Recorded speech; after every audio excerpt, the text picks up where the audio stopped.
Cool Figure TV. Revolutionary salute. Revolutionary salute. Like, share, subscribe. Welcome to the House of Revolution. You know I'm your humble host, the Yamin of Revolution. Fox News and U.S. media, the fake news, they shocked that Iran has humiliated Trump once again in the Strait of Hormuz. We got a World War III update. Before we get into that, be sure to wipe your feet. That means hit the like button. You in the House of Revolution. Like, share, subscribe, support the platform, y'all. Well, a lot going on, a lot of moving parts. Trump is pissed. Who knows? He might try to nuke Iran today. They humiliated him so much. But let's start with Fox News. Just can't believe that Iran is doing this to them. Our colleague Trey Yingst says that a regional intelligence official tells Fox News that, quote, the Strait of Hormuz is under full IRGC control and effectively closed at this moment. Multiple vessels have been forced to turn around since this morning as they attempted to pass through the Strait. Trey adds this as well: the IRGC opening fire on at least one vessel as part of the closure policy they declared last night.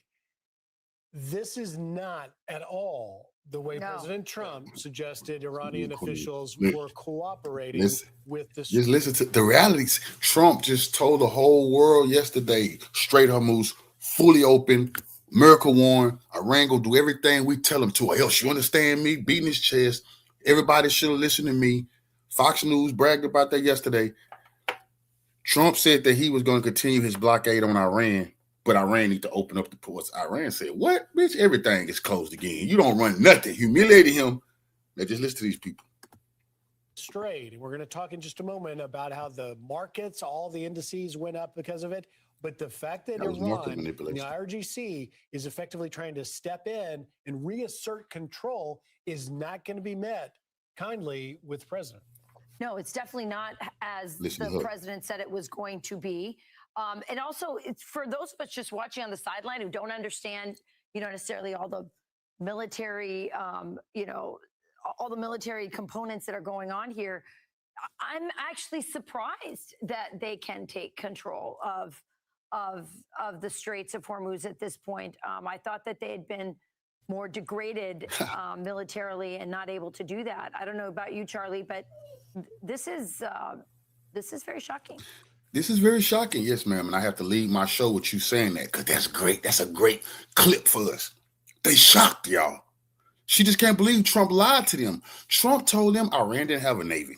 Iran didn't have an Air Force. Their military was so degraded that they definitely can't close and open up a large body of water like the Strait of Hormuz whenever they want. Well, they're doing it.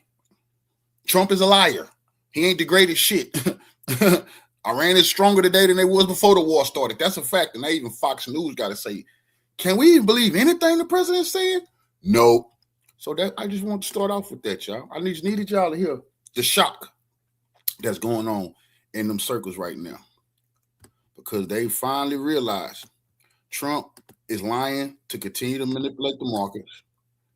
Playing with Iran, they're going to do whatever they want because military, they're stronger than the U.S. in that battlefield. That's just a fact. Nobody said Iran can come over here and push us around, but they're going to do it over there. That's just the truth. This is one of those afternoons where the geopolitical chessboard hasn't just shifted. It has been flipped over and set on fire.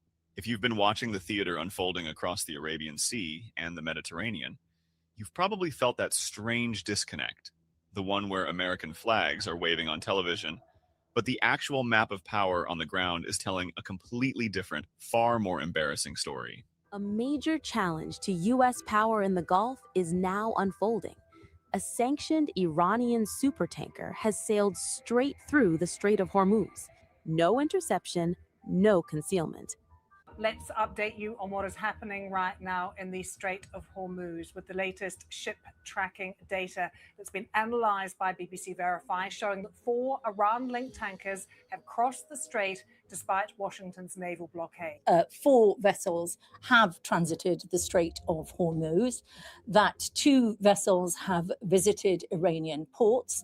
Just hours ago, we saw what is being reported globally as a major breach of the so-called American blockade. Reports filtering through shipping lanes and satellite tracking confirm that no fewer than 16 Iranian vessels, merchant ships carrying the lifeblood of the nation's economy, successfully defied the grand pronouncements from the Pentagon and crossed the threshold out of the Persian Gulf without so much as a warning shot being fired in their actual vicinity. While the U.S. Central Command is pumping out audio clips of radio chatter asking ships to turn around, the reality on the water is a silent, humiliating admission that this blockade is a ghost. It's a mirage conjured for the domestic consumption of an American public that needs a win, any win, especially after the catastrophic capitulation we witnessed in Lebanon. That's the real trigger here. The United States, under the blustering direction of the Trump administration, didn't just negotiate a ceasefire in Lebanon. They forced their own client state, the Netanyahu government, to bow to a reality it has spent 2 decades trying to bomb out of existence. This isn't the old, flimsy 2006-style ceasefire where Israeli jets could buzz Beirut at will and claim self-defense after assassinating a commander in his own home, and this is a completely different animal. The Lebanese resistance has drawn a line in blood and concrete. The terms of this 10-day truce, brokered essentially by Washington's desperate need to stop the bleeding from the Northern Front, are predicated on a singular, terrifying for Tel Aviv condition. If Netanyahu's forces fire a single bullet, if they launch a single drone strike to take out a political figure, the response will not be a diplomatic protest at the UN. It will be instantaneous, symmetrical retaliation. And for the first time in a generation, Israel has blinked. They agreed to a halt before their own security cabinet could even posture about it, because the alternative was watching northern settlements become permanent ghost towns. That's the backdrop against which this blockade in the Gulf is supposed to look like strength. And that brings us to the farce playing out in the water. This whole naval operation is a domestic macho display for an American audience that is increasingly disconnected from geography. If you actually look at the naval tracking maps, the ones that don't come from a CENTCOM press release, you'll notice something glaring. Where are the visible U.S. Navy ships? I'm not talking about one Arleigh Burke-class destroyer sitting hundreds of nautical miles away in the deep blue of the Arabian Sea. I'm talking about a blockade. Historically, a blockade means you control the choke point. You have visible dominant presence inside the threat envelope. Right now, there is no significant American naval asset within the kill zone of the Iranian military's coastal anti-ship missile batteries. Why? Because the Pentagon is terrified of losing a billion-dollar capital ship to a $500,000 missile fired from a cave in the Zagros Mountains. There have been no boardings. There has been no seizure of cargo. The most damning evidence of this bluff is the steady, unbothered flow of traffic belonging to China. Those tankers carrying the crude that powers the world's second largest economy are moving through the Strait of Hormuz with the same casual confidence as a New York ferry crossing the Hudson. The only evidence the Pentagon has shared is a grainy radio recording of someone telling a ship to discontinue transit. That's not a blockade. That's a prank call. The American Navy is effectively standing 10 miles outside the ring, shouting insults but keeping one foot firmly planted on the escape pedal because everyone in the region knows that the Iranian military's missile systems can decimate any surface fleet that tries to actually shut down these waters. This isn't a combat operation. It's political theater designed to make Trump look like a strong man, while the real power in the region shifts beneath his feet. Now, before we go any deeper into the mechanics of this humiliation and the potential for a ground war that will drown in sand and blood, I need you to do something for this channel. If you are sick of the sanitized bootlicking narratives coming out of the Western media, if you want to know what's actually happening from a perspective that doesn't treat American and Israeli war crimes as necessary evils, you need to support honest journalism. Do not just watch this. Hit that like button. Share this video. And I want you to drop a comment down below. Even if it's just a single dot, or better yet, something about the sheer audacity of this fake blockade, we need to overpower the algorithm that tries to silence voices like ours. And if you haven't already, smash that subscribe button. This is how we keep this truth-telling engine running. Stick with me, because the next part of this story, the part about how a ground invasion would be the greatest military disaster in U.S. history since Vietnam, and how Iran's nuclear chess move changes everything, is something they really don't want you to hear. All right, let's peel back the curtain on the U.S. surprise strategy here, because it's not as simple as just a bad bluff at sea. The think tanks in Washington are floating a much darker, more delusional plan. The idea, as whispered in certain circles, is to use this fake blockade as a lullaby. Make the Iranian military comfortable, let them think this is just a standoff where America barks but never bites. And then, when the guard is down, unleash a combined operation of overwhelming force. This is the neoconservative dream, a sustained aerial bombardment that lasts not hours but weeks. A rain of precision-guided munitions designed to pulverize every known air defense battery, every command center, every underground facility. The first wave would be designed not to win, but to blind, and then the pièce de résistance for the criminal Netanyahu government's ambition of a greater Israel. Boots on the ground, a massive ground invasion funneling in from the west, aimed at decapitating the Islamic Republic, and finally, once and for all, establishing Tel Aviv's military and political hegemony over the entire Middle East. They want Iran to collapse from within, to trigger a balkanization where the country fragments into manageable, weak statelets that can be controlled by proxy. That is the grand plan. It's the fantasy that keeps the warhawks awake at night with glee. But here's the story they refuse to read. Here's the story of why that operation will fail, and fail catastrophically. Let's talk about the Iranian military's defense mechanism and the deep, ancient resilience of the Iranian people. Unlike Iraq in 2003, there will be no roses thrown at invading convoys.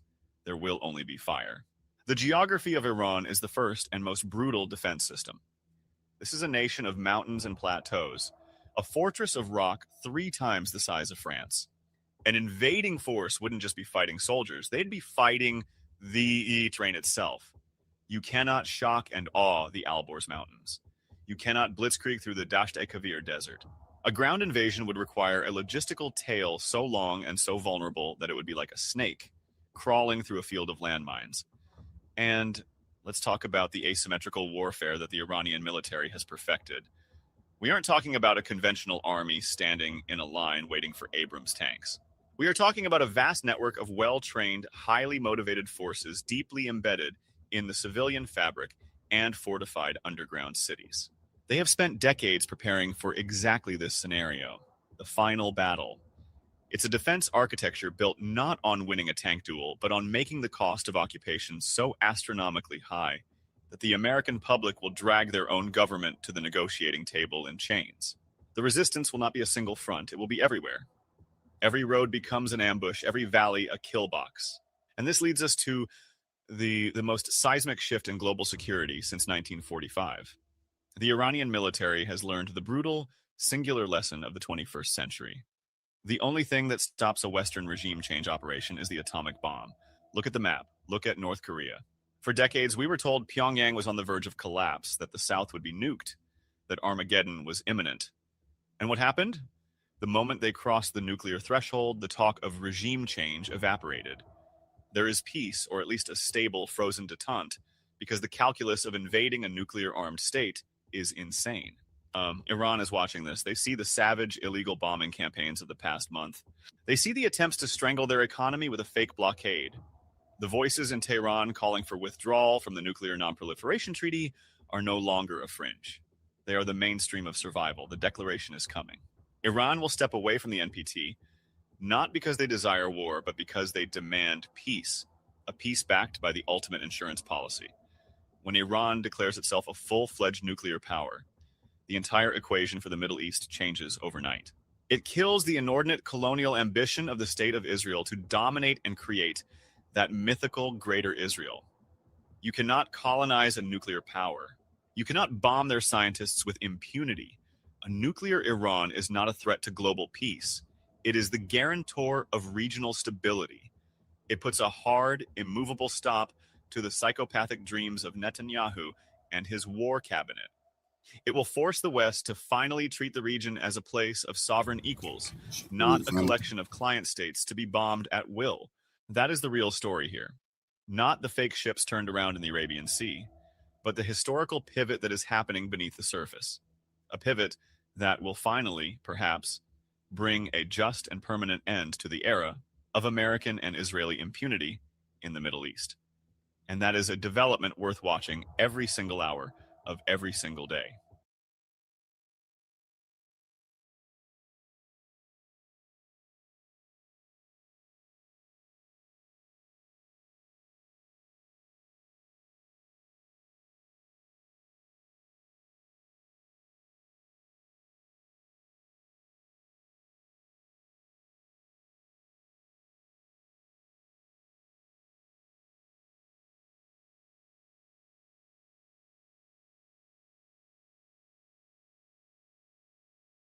Just declared that the situation in the Strait of Hormuz is back to the situation it was in before the ceasefire took effect after multiple American breaches.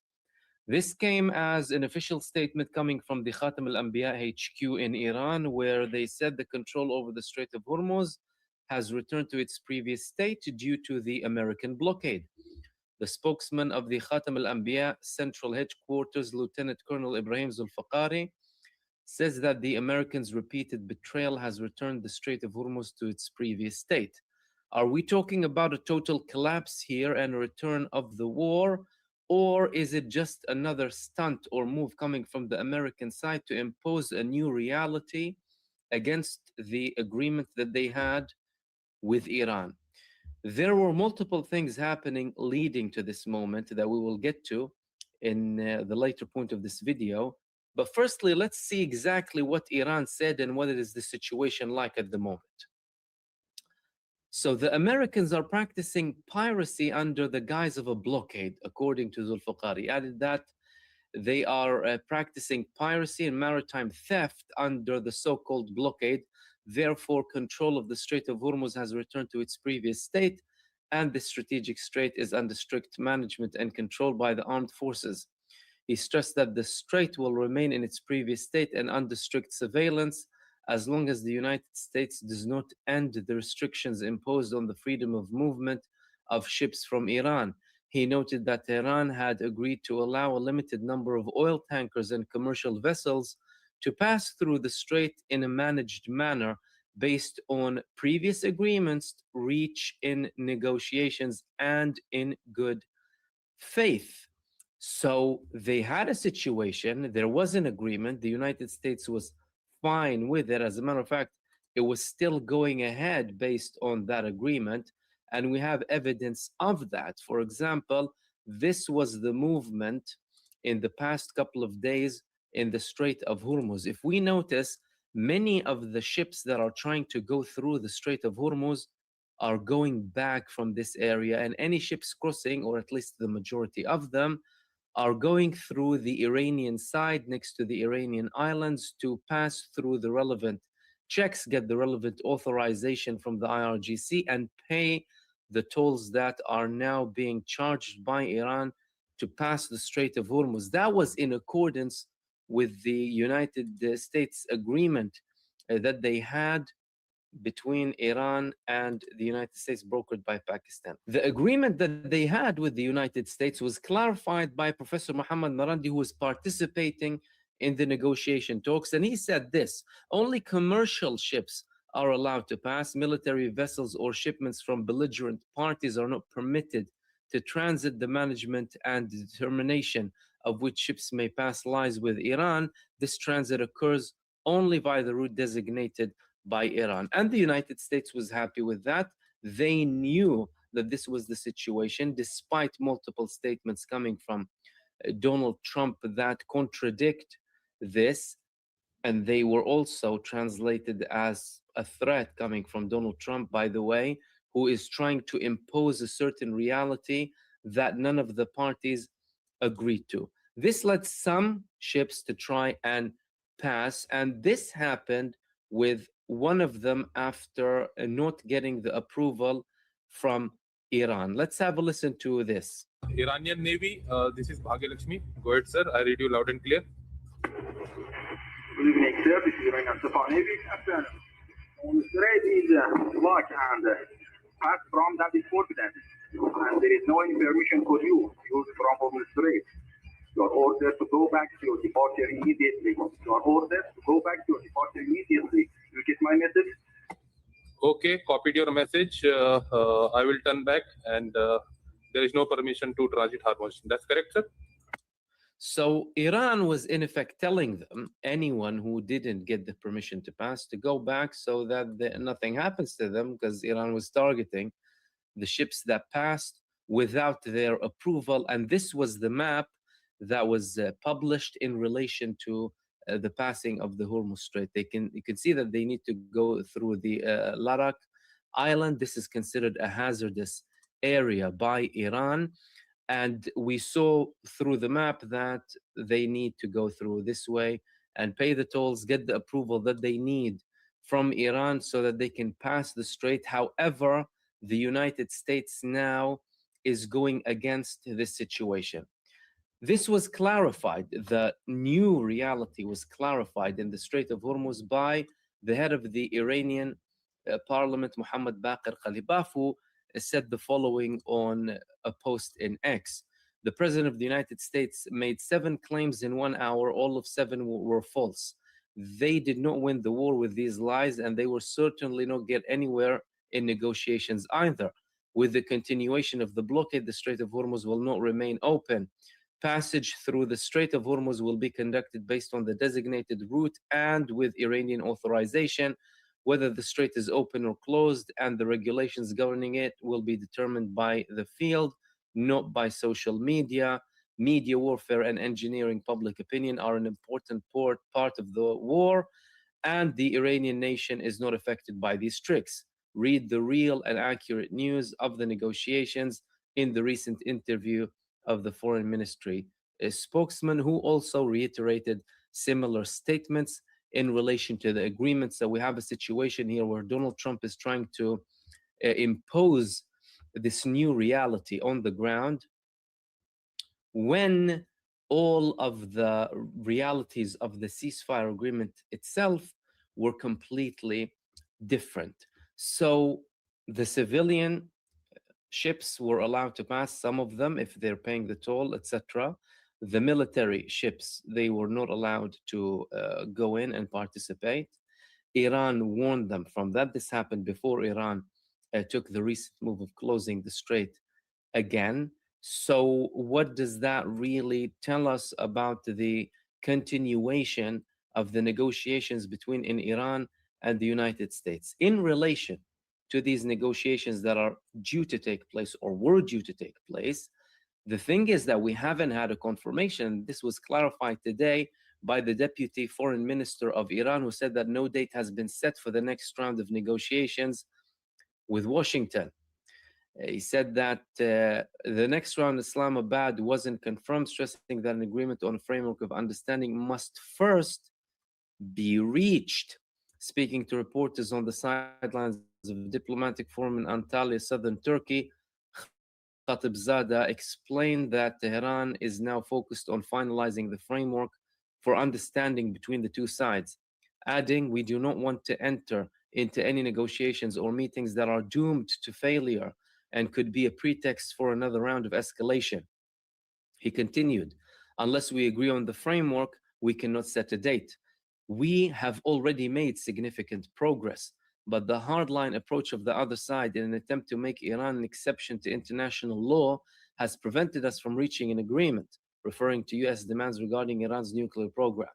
He added, "To be very clear, Iran will not accept being an exception to international law.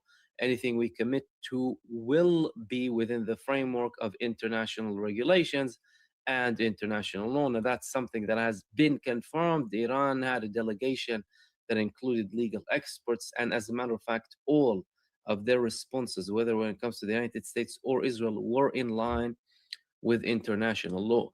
Khatibzadeh also addressed reports that Iran had closed the Strait of Hormuz again on Saturday after temporarily reopening, stating that Iran had announced it would allow the safe passage of commercial vessels in accordance with the terms of the truce. He continued, the other side, the American side, tried to sabotage that by saying that it was open to everyone except the Iranians.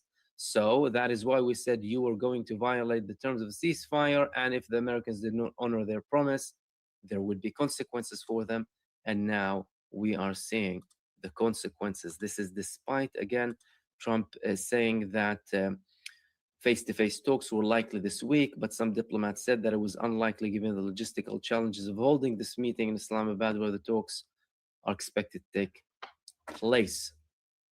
And Iran has not yet agreed to hold the new round of talks due to excessive American demands, as confirmed by multiple Iranian reports. So what do we have here? Well, we have a situation where Donald Trump, as usual, having these online statements on Iran in relation to the Strait of Hormuz, and Iran is not taking anything from the United States should it go against anything that they agreed upon.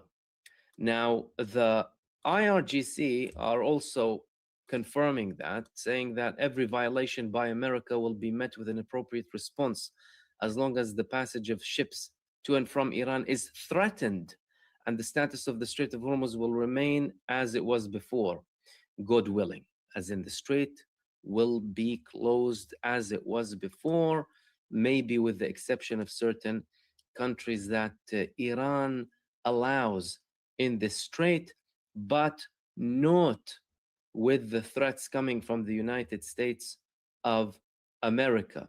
Iran's first vice president also mentioned that the control of the Strait of Hormuz is under Iran's authority, and either they give us our rights at the negotiating table, or we will take it in the field, which means they will take it through war, which leads us back to the war. Is this going to lead to another escalation with the United States and Iran? And will there be some de-escalation in the last minute?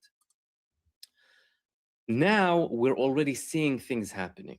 So some ships are trying to breach, and the UK Maritime Trade Organization reported the maritime incident off the northeast coast of Oman, 25 miles northeast of the Sultanate of Oman. A container ship was struck by an unknown projectile, resulting to damage to some of its containers. Iran didn't yet confirm any responsibility in relation to that. However, we can clearly see a pattern of escalation coming from the United States and Iran too. The United States with the threats, Iran is also now in effect blocking, and the Strait is indeed quite empty now, according to very recent monitoring pictures that we had from the area. So is Trump planning to have an attack against Iran now and use this as a breach that Iran is doing to try and get more support? About this, he had overly positive statements with Iran. Donald Trump mentioned that we are actually the ones who are opening the Strait. We have good relations with Iran now. Everything is fine. Everything is open. Was he doing that to try and raise the hope so that he can say, well, look, Iran is breaching again, and this time we're going to attack you, so that he can go back to a full-scale war? That is a very high probability. And Iran, from its side, it's explaining to the whole world that what it's doing is a protection to the whole region rather than just Iran. The deputy foreign minister of Iran, who was in the Antalya forum, also made important statements in that regard, as we can see in this video. Israeli regime wanted to have the greater Israel and to change the geopolitics of the region. So this defense that Iran is doing is on behalf of the whole region, is on behalf of all the three countries, and we don't have any option just to win this resistance, which we are very much determined to do that. So it's clear that Iran is not backing down in any way, shape, or form. Donald Trump is trying to set a new reality that goes against the agreements that he had with Iran. That, in effect, led Iran to have this situation now. And they're saying that it's on behalf of all of the countries in the region. In effect, it's on behalf of the whole world against the American hegemony, plans to control and dictate what other countries do. If there would be no solution very soon to this escalation, that might lead to further tensions. We have been talking immediately after the ceasefire of the American deployment in the region. The United States had similar deployment to what they had before the war of aggression against Iran began. They have redeployed, they sent replacement forces to the region, all of them by aircraft, by the way, because they were not allowed anything that is military or security related through the Strait of Hormuz because of the Iranian new management system. However, that would allow the United States to get back some of its forces in action, replace all of the staff or forces who were affected, either wounded or killed, try and have more equipment, more missiles to conduct an attack against Iran. It's not a preparation for an invasion. It's not a preparation for a situation where they would go and completely occupy Iran. That is still not where the United States preparations are at. However, they are at a level where they can continue strikes against Iran, whether they would escalate to a level of the whole energy infrastructure this time, for example, desalination plants inside the country or not. That is probably going to be the next step, because so far they have exhausted everything to do with attacks on military targets. The majority of the targets were civilian targets towards the end of the war. So if anything would restart, it would probably be from the last point where we were in before, unless the United States decides to do something minimal and hope to get Iran to concede, which isn't very likely. And in that scenario, Iran would be landing larger attacks and more devastating attacks against American and Israeli assets. Because the final attacks that came from Iran during Operation True Promise 4, particularly on the 40th day, were the most intense attacks. They have doubled their launching capabilities, strategic assets, the continuity of the attacks. They, in essence, paralyzed Israel for many hours on the day, and that's what we're expected to see should the United States go back to any attack against Iran. Right now, misinformation spreads faster than facts, especially on the most sensitive.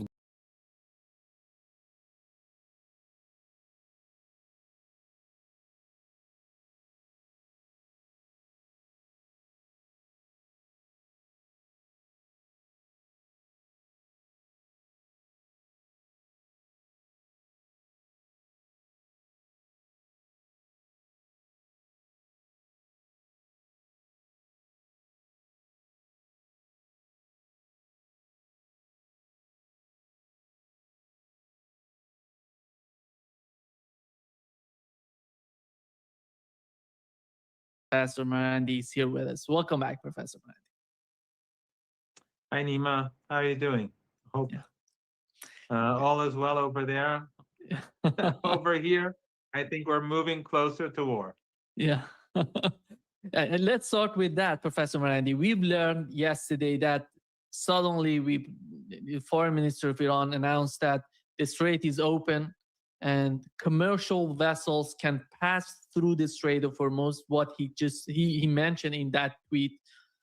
And then Donald Trump came out with a series of a lot of allegations in those. Iran is capitulating. The outcome of what he was mentioning in those tweets is a total capitulation of Iran. And today we've learned that the Strait is somehow closed, and or Iran is controlling the traffic through the Strait of Hormuz. Somehow it's limited. What is the current situation? Well, you're right. We had an agreement with the Americans, a comprehensive ceasefire, 10, 11 days ago? What was it? And then the Netanyahu, if you recall, he carried out those carpet bombings on cities and slaughtering hundreds of people, even in neighborhoods that are not friendly to the resistance. He just, mass slaughter. And of course, Western media tried to portray it as targeting as Hezbollah strongholds and Hezbollah targets. I actually spoke to 2 Western journalists in Beirut. They wanted like a sound bite from me, or a sentence or two, not a, well, I don't know if it's called a sound bite, but a sentence or two from me for their reports. Why do you write stronghold, or Hezbollah stronghold, or Hezbollah targets? These are all civilian targets. And both of them more or less said the same thing, that we didn't do this, our editors did them. I said, doesn't make a difference. Your name is on it, and you are, through your silence and your acceptance of this, you're complicit in these genocidal attacks. So Western media in Beirut and journalists are collaborating with it. We're collaborating with the Israeli regime. But the point is that Netanyahu violated the ceasefire. He wanted to wreck the ceasefire. So it's obvious from everyone across the world has to keep this in mind, that this war was started by the Israeli regime and the Trump regime, and the economic calamity that is heading our way is because of them. And so finally, 10, 11 days ago, whatever it was, we had an agreement. Lebanon was a part of it so that the slaughter would stop. And then Iran was to open the Strait of Hormuz. Netanyahu violated the agreement, so Iran didn't open the Strait of Hormuz. Also, when we went to Islamabad, it was clear that Vance did not have the authority to negotiate because he kept making phone calls. The Iranians had the authority. And it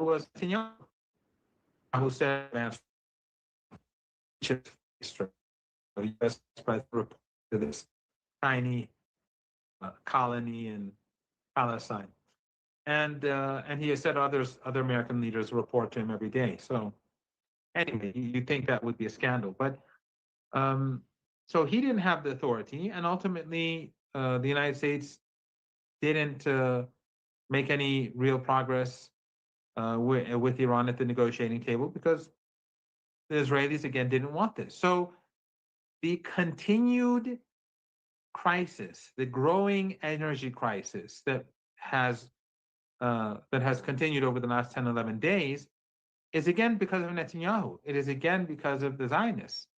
We could have had an easing of the economic crisis by opening the Strait of Hormuz, but he violated the deal and he prevented the talks and in Islamabad from making progress. Then Iran, after the ceasefire, because Iran kept putting pressure on the Americans and kept the Strait of Hormuz closed in order to put pressure on the Americans to end this bloodshed in Lebanon. And 3 nights ago, I think it was supposed to happen. Netanyahu didn't do it. The next day, Iran made additional threats, including striking Israel or Israeli targets, Israeli regime targets, possibly in Lebanon. I'm not quite sure. But that, I think, tilted the balance along with the closing of the Strait of Hormuz. And the regime accepted the ceasefire. Of course, it's violating it, but it accepted the ceasefire more or less. So Iran, yesterday, said that it will open the Strait in accordance with the agreement with the United States last, 10, 11 days ago. But then, right after Iran opened the Strait, Trump said the siege on Iranian ports will remain in place. He imposed the siege because Iran, due to the violation of his ceasefire in Lebanon, they kept the Strait closed, and then he imposed the siege. So because of Lebanon, the United States put a siege on Iran. And Vance apparently said, why is Iran so obsessed about Lebanon? I didn't see it myself, but someone else told me, as if, killing the Lebanese is not important. But Iran said, no, we'll be steadfast. So the Americans imposed a siege on Iran. And then when Iran opened the Strait, Trump said, we're going to keep the siege on Iranian ports. Immediately, the Iranians went and said, if that's the case, then the Strait of Hormuz remains closed. So Trump and Netanyahu started this global crisis. It is getting worse by the minute, literally by the minute, Nima. And reports say that within 1 to 2 weeks, experts are saying between 1 and 2 weeks, the situation is going to get very bad. And within 3 to 4 weeks, the global economy is going to head towards collapse. So this is where we are right now, thanks to these monsters. So the Iranians are, if the Americans right now decide to lift the siege on Iranian ports, and that means preventing food from getting in, preventing medicine from getting in, that's basically what it means. If they lift the siege, then the Strait of Hormuz will be open. So it's really up to the Americans whether there's going to be extra fuel, extra helium, extra oil, extra fertilizer on the global market, because right now there are huge numbers of ships in the Persian Gulf waiting for the green light to move. Yeah. Professor Marandi, here is moments ago what Donald Trump said. He says that we have very good conversations going on with Iran, and it's working out very well. But from what we've learned from the latest announcement, which was moment ago from the Supreme National Security Council, they said the basic is that the first point is that on the 10th day of the war, the United States started sending messages to Iranian. What is the process of negotiation or the talks or the messages that Donald Trump is somehow feeling that is going well? Well, I think you know the answer to this, that nothing that Trump says you can take too seriously. Although, or seriously at all, although I have a feeling, and I may be wrong, and I said this yesterday in a couple of places, and I also tweeted it, that maybe Trump is claiming that Iran has made all these concessions. It won't fund Hamas, it won't fund Hezbollah, it will, I don't know, give up its nuclear program, all those tweets that you were talking about earlier yesterday, all the nonsense that he said. Maybe he is saying all this so that later on he can say Iran made all these promises, but it did not carry out it did not fulfill those promises, so I have to attack Iran. That, I think, is because usually I ignore Trump. I don't read his stuff. I don't listen to his speeches. I've given up on that a long time ago because I learned nothing of it. Everything he says can be negated within an hour, after the subsequent paragraph, within a day.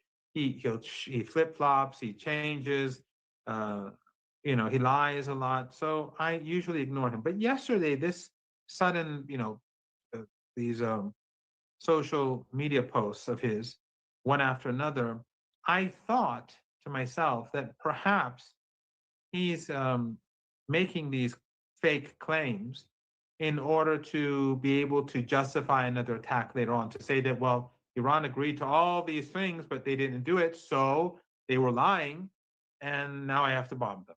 That's, I think, a plausible interpretation. I'm not saying that's the right interpretation. It could just be a continuation of all the nonsense that he says. Like you were just now saying, he's saying things are going well. I don't know. I can't really comment on Trump, but what I can say is that Nima, the whole war, the whole founded on a miscalculation. The war was based on major to me.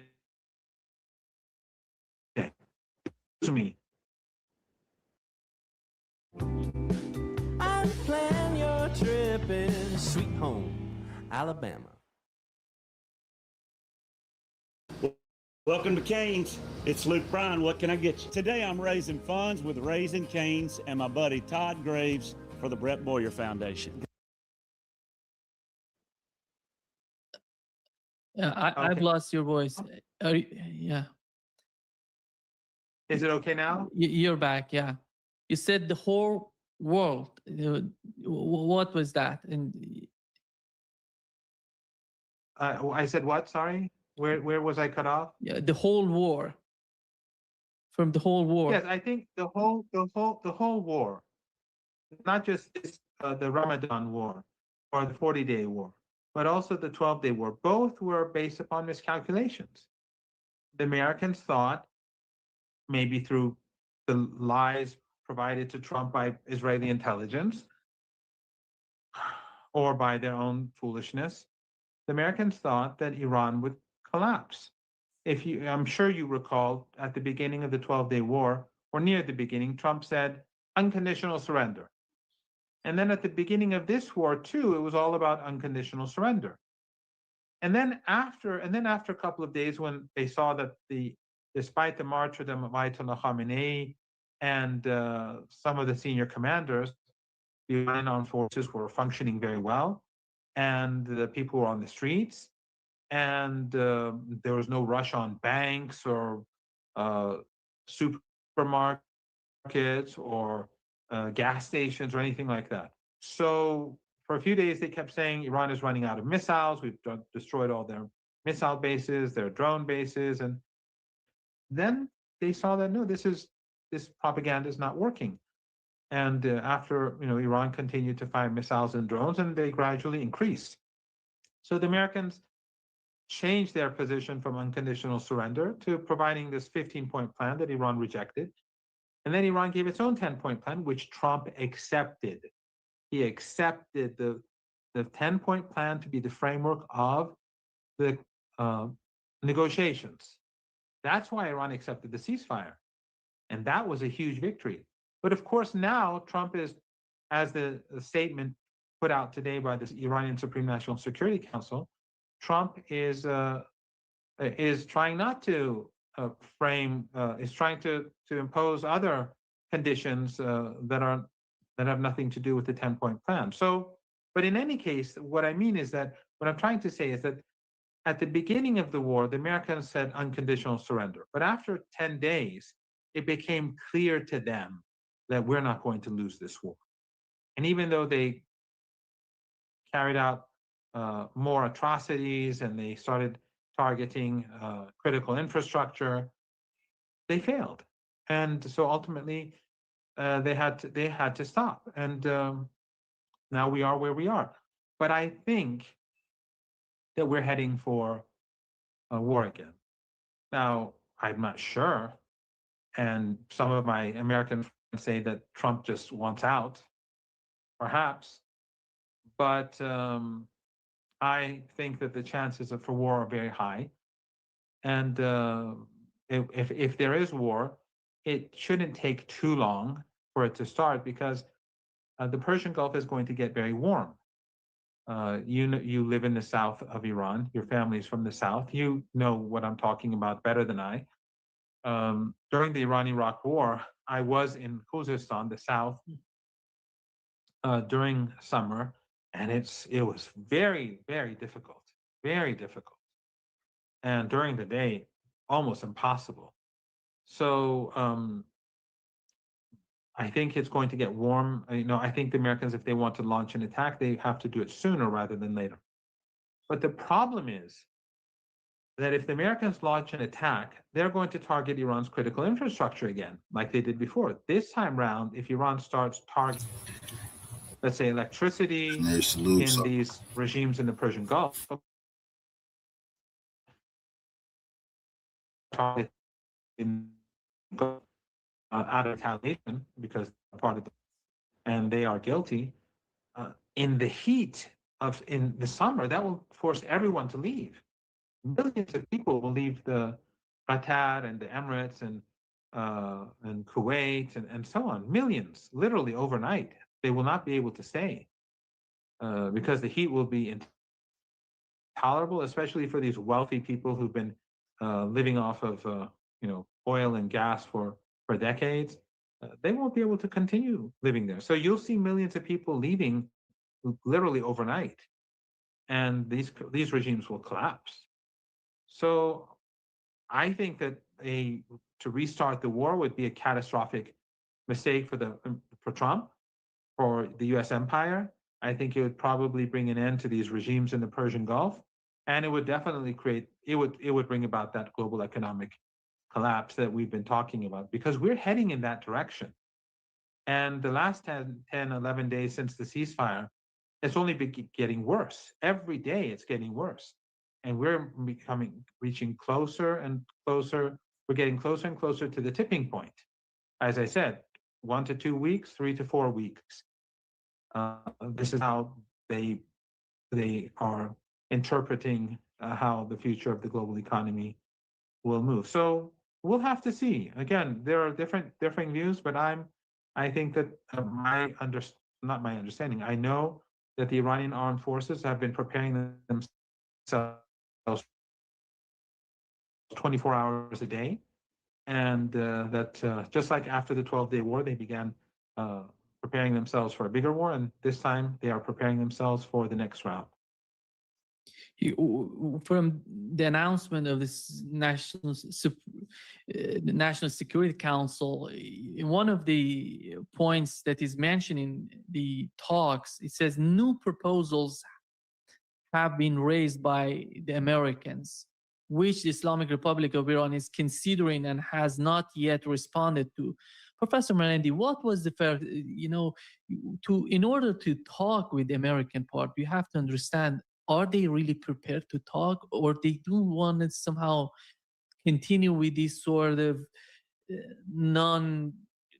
because you don't see any sort of deep understanding of the root causes of what's going on. They want to put something, superficially. They want to solve the problem that is on the surface, not going below the surface, not those deep causes of the conflict.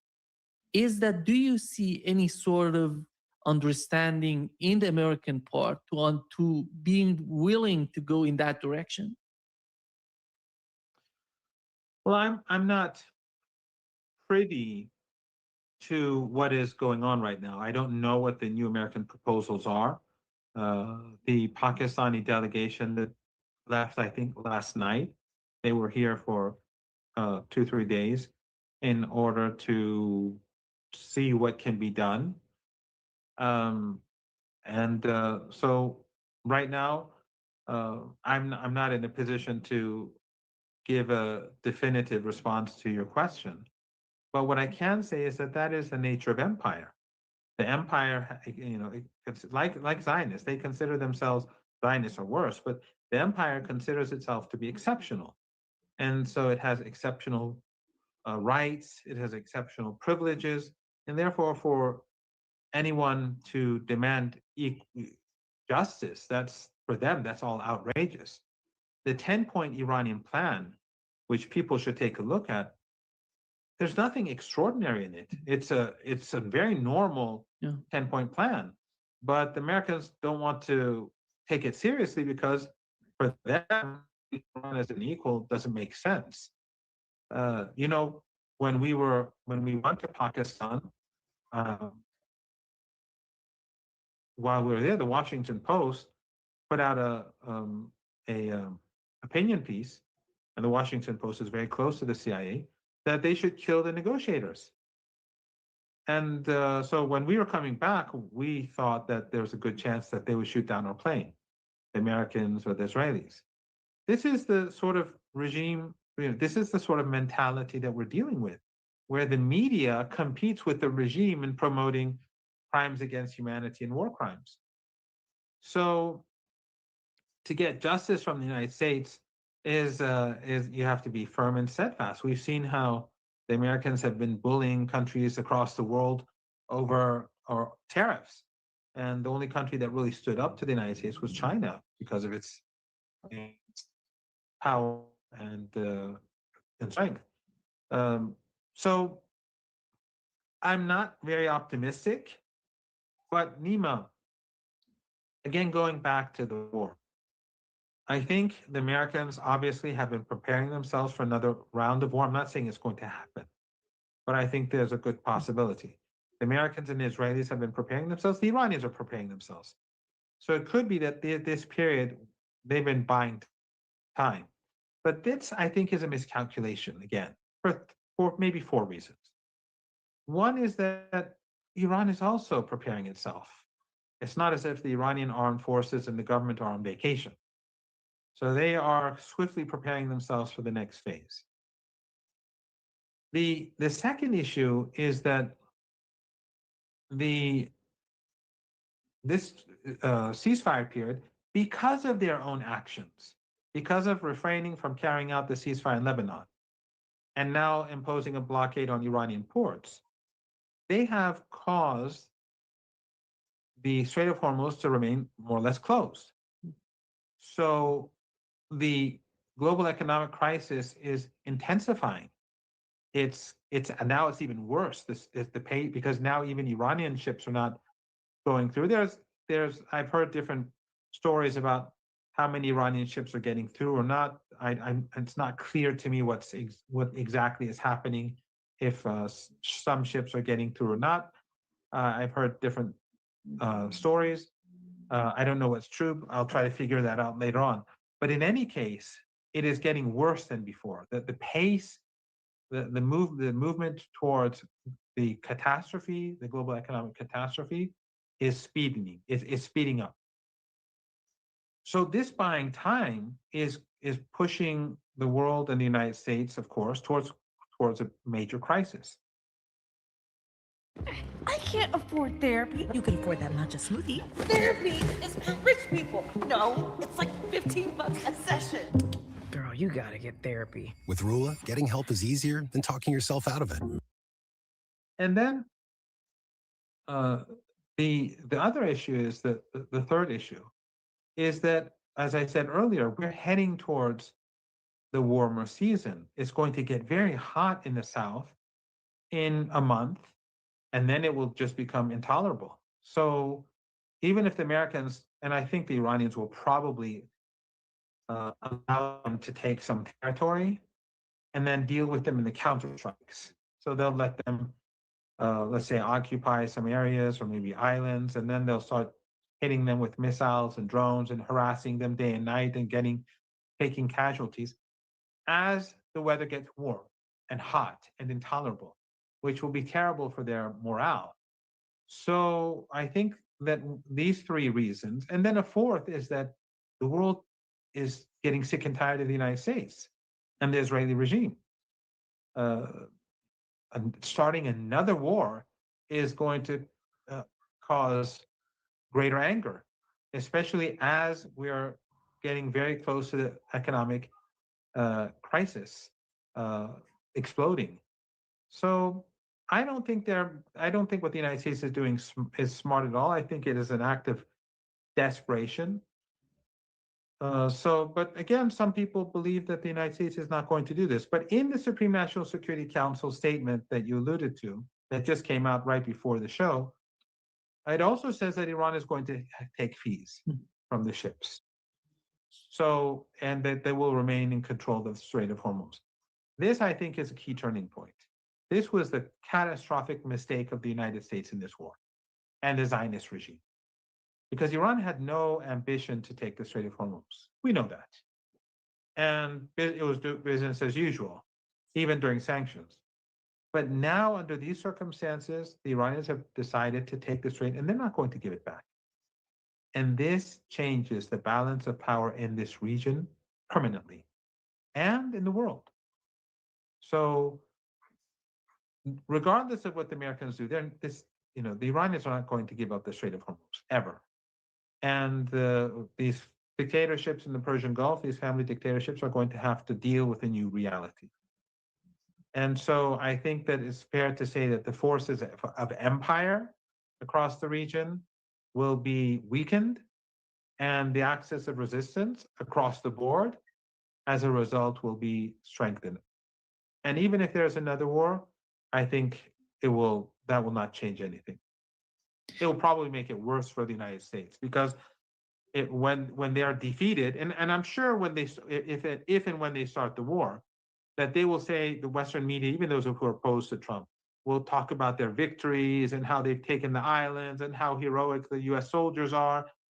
But that propaganda will last a few days, just like the 12-day war and just like the Ramadan war or the 40-day war.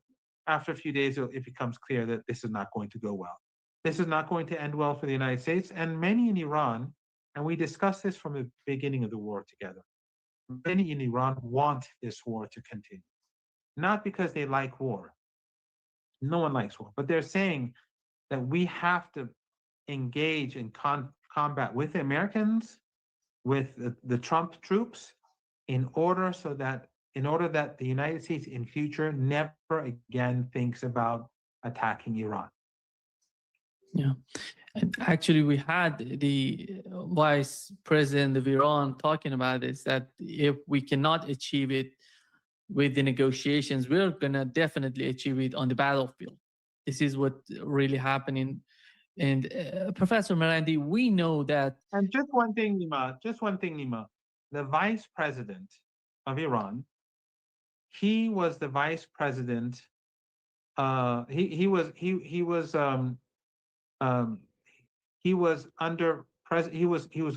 very close to former President Khatami. Yeah. So you're talking about a broad political spectrum in Iran, all saying that enough is enough. We're going to remain steadfast.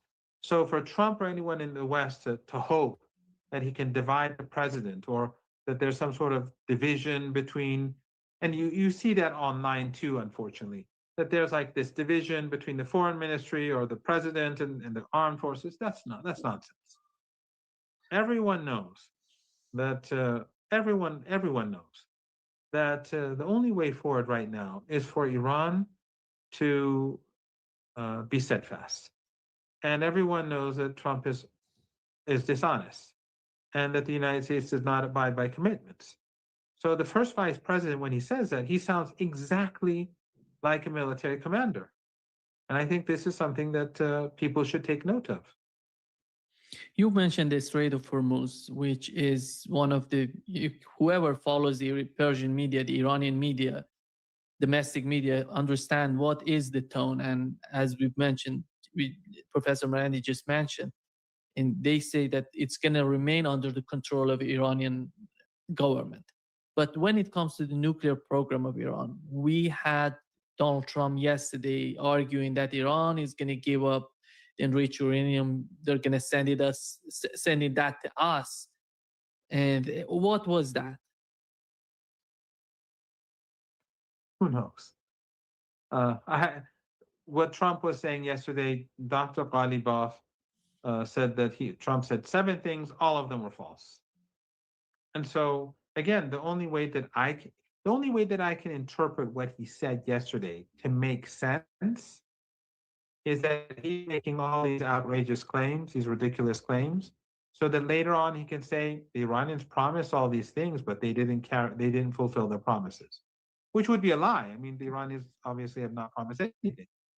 But if he wants to go to war, then he would say, they told me they do these things, they didn't do them, so I have to bomb them. If I can read, that interpretation does make sense.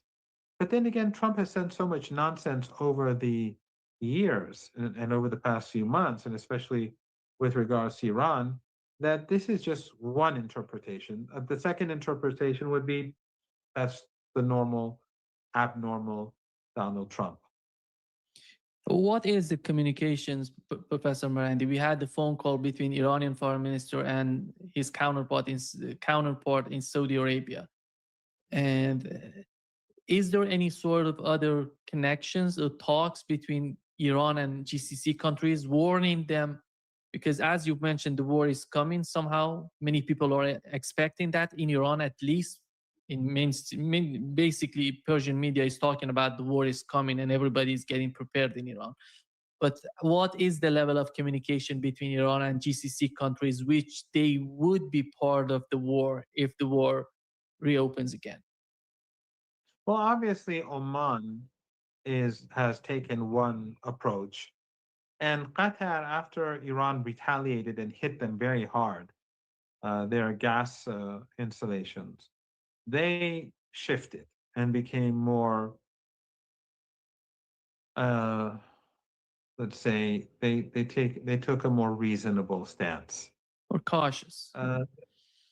Yes, and also more reasonable. Not out of any, out of like, not because they're sincere, but because they saw that, Iran is powerful and the United States cannot defeat Iran. Actually, Nima, I've been speaking to, I don't want to go into detail, but I've been speaking to diplomats, to scholars from different countries, and they all of those who I've spoken to say that their governments and their political all.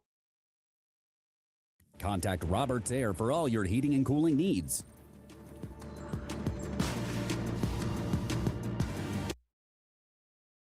Shocked. I'm using the word shocked myself, but basically that's what they all imply as to how effective and how powerful the Iranian nation is, and how the Iranian people remain steadfast, and how the armed forces function, and how Iran's allies were all well coordinated with each other. They're all stunned. Important countries, and so that is something that to take note of. But with regards to Saudi Arabia, I don't know. I don't know what was behind what goes on behind the scenes and what was said between the two sides. But the country that is right now pushing for war is the Emirates, which makes sense because they are the closest to the Israeli regime, and so they're pushing for further war, which is foolish because this time around Iran will probably finish them off first. But I'm not quite sure where Saudi Arabia stands right now. If we look at Western media, initially they were saying that the Saudis, and not just initially, for quite a while, they were saying that the Saudis support the assault on Iran. And of course, the Saudis gave a lot of help in the war effort, and they funded it. I think we discussed this before. The Emiratis, the Saudis, and Qatar all fund the war effort, the U.S. armed forces, all three. Qatar less so, they apparently for technical reasons. I'm not sure about Bahrain. I haven't heard anything about Kuwait. But in any case, the Saudis have been. But then more recently, we've been hearing again, and this is. I'm not saying this is absolutely true, but the Saudis now don't want this to continue. I don't know, but I think it would seem reasonable because they have lost a lot. Every day that goes by, these Arab regimes are hurting. True that the Saudis are exporting maybe 4 million barrels a day on average from the Red Sea, but a lot of damage has been caused. The price of oil has gone up, but a lot of their petrochemical plants are on this side. Their exports are lower. A lot of their plants have been damaged. So most of their petrochemical plants and most of their industry that's linked to the oil industry are near the Persian Gulf. Some are alongside the Red Sea, but most are here. So the Saudis have they're hurting. There's no doubt, and their ordinary trade, most of it goes from the Persian Gulf, and then there's the other countries. So every day that goes by, things become more difficult for them. And it would make sense for them to want to end this, but I just think that the chances for war are quite high. The Israelis want it. Netanyahu wants it. The Zionists in Washington want it. Just like Joe Kent said at the beginning when he resigned, that this war is not about the United States. Iran is no threat. This war is not about nuclear weapons. Iran is not producing them. This is about Zionism and the Zionist lobby and the Israeli regime. And I think right now, if the war starts again, that is going to be the reason why we'll have war. Do you expect a new round of negotiations anytime soon? I mean, I'll be very open about this, as I always am. I was just informed a couple of days before, maybe 2 or 3 days, I'm not sure, before the previous round, I was asked if I'd go.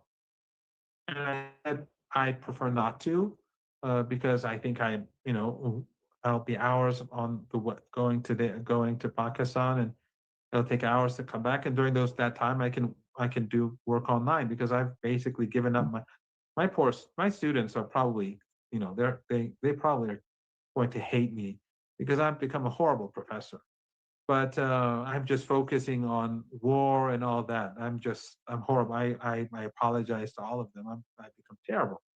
But I said that I prefer to be here because I'd be wasting a lot of time on the flight, because the flights don't have internet connection. And but I said, if you want me to go, I'll go. And so literally, like, they called me, I don't know what time it was, maybe at 2 in the afternoon, said, be at the airport in 1 hour. And you know that Imam Khomeini Airport is outside of Tehran. So I said, I can't be there in an hour. And they said, well, try to get there as fast as possible. So I got ready and went, and I got there in 2 hours. So I am not privy, I'm not like with the negotiators or anything. I spoke to people at the airport, on the plane, when we got there. I don't know details. I don't know if they're going again. No one has contacted me. So I would assume that nothing is happening right now. But then again, maybe if at some point this time around, they won't ask me to go. But my understanding is that so far, no decision has been made. And that the Supreme National Security Council statement also basically is saying that a decision has not been made. So it's unclear if there will be a second round. He had a life insurance policy. Ethos.com. In 10 minutes, you can be covered with life insurance. No medical exam, no blood test. The other important point in the announcement of the statement of Supreme National Security Council was the case of war being ended on all fronts, which we know what Iran did with the case of Lebanon. They tried to put a lot of pressure on the United States, then forcing Netanyahu and his administration to do something about the ceasefire. And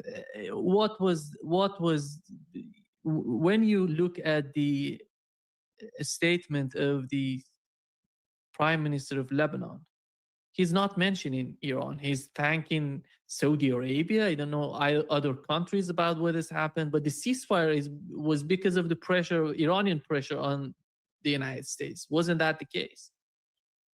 Of course. Of course, he knows that. Everyone knows that. Only an insane person would think otherwise. By the way, when Iran says all fronts, it's not just Lebanon. It means Gaza. It means the whole of West Asia. But the reason why Lebanon was mentioned was because of the onslaught that was taking place against the Lebanese people, the mass slaughter. Well over 2,000 people were slaughtered. Well over 2,000 people were slaughtered in that period of time. So, and during this genocidal onslaught. Yes, of course, the Lebanese prime minister. I mean, the Lebanese prime minister has Lebanese blood on his hand, because this ceasefire was about to be enforced. And then he conspired with Netanyahu and the president of Lebanon as well. They conspired with the Israeli regime and Trump to say, no, we're not a part of this ceasefire. So they could have had a ceasefire without any political price, without having to pay any without giving concessions to anyone, because the Iranians were doing it for them.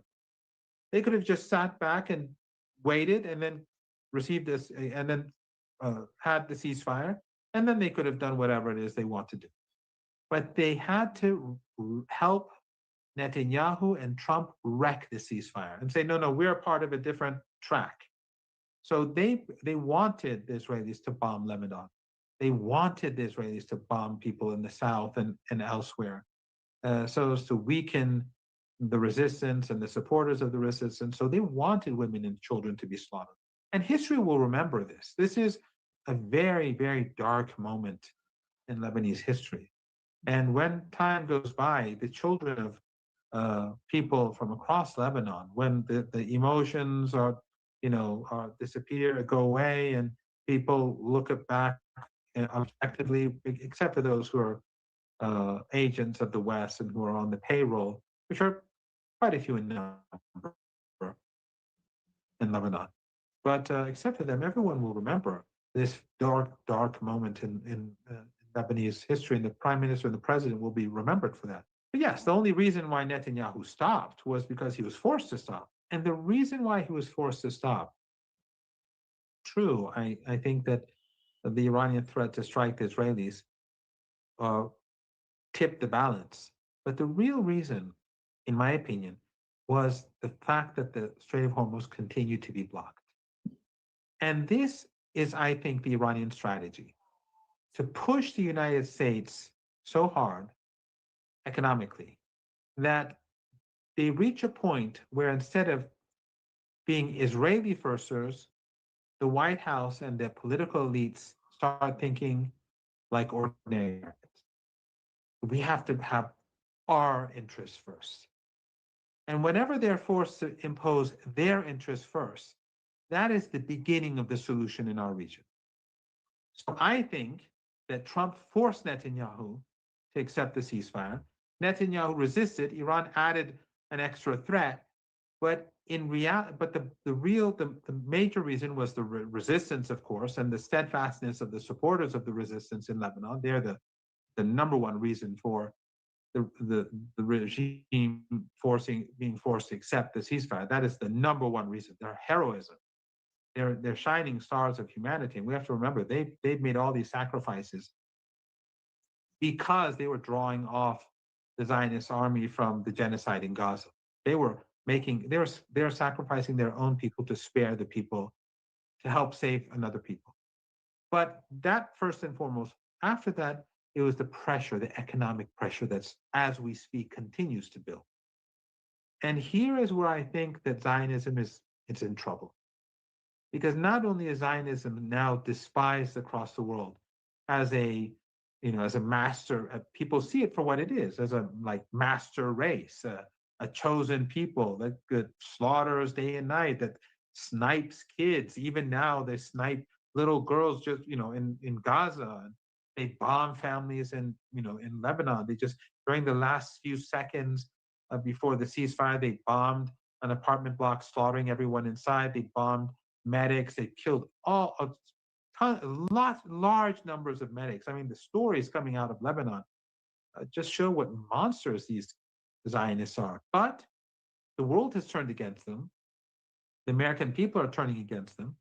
But now the American elites have to start thinking, do we want to destroy our economy, to wreck the global economy, to go into an economic depression because of these, the Zionists?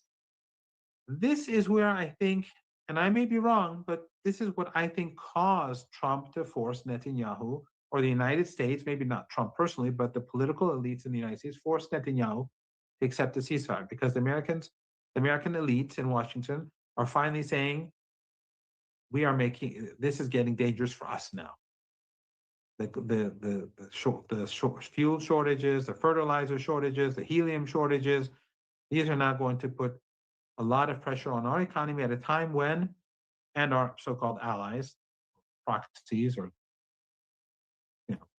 I can think of worse words, but I won't use them. But our economy, the U.S. economy, is already in pretty bad shape, and then things are getting worse. So I think that one can say that the United States was finally, for a second there, looking at the situation from an American first perspective, not because that's in the nature of the political elites, but because things are getting very dangerous. I really think that people do not appreciate how bad the situation is about to become.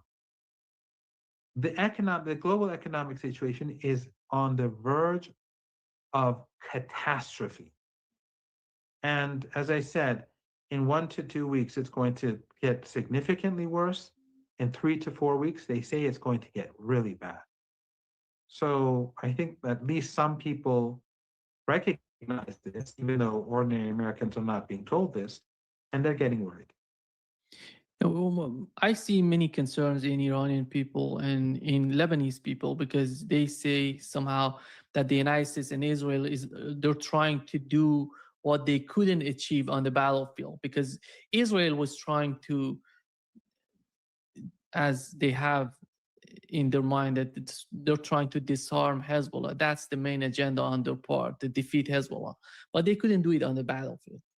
And they were getting hit by Hezbollah forces on the ground. Hezbollah did very well during the past few weeks. Yeah. Extraordinarily well. And this, again, shows that all those analyses that were saying that Hezbollah is defeated, Hezbollah is no longer, all of that was nonsense. Hezbollah, though it's surrounded, Al-Qaeda and ISIS, US proxies are now in charge in Syria. And then there's this Israeli regime, and then you have US puppets in Beirut. But despite that, what they've done to the Israeli regime during the past few weeks is quite stunning.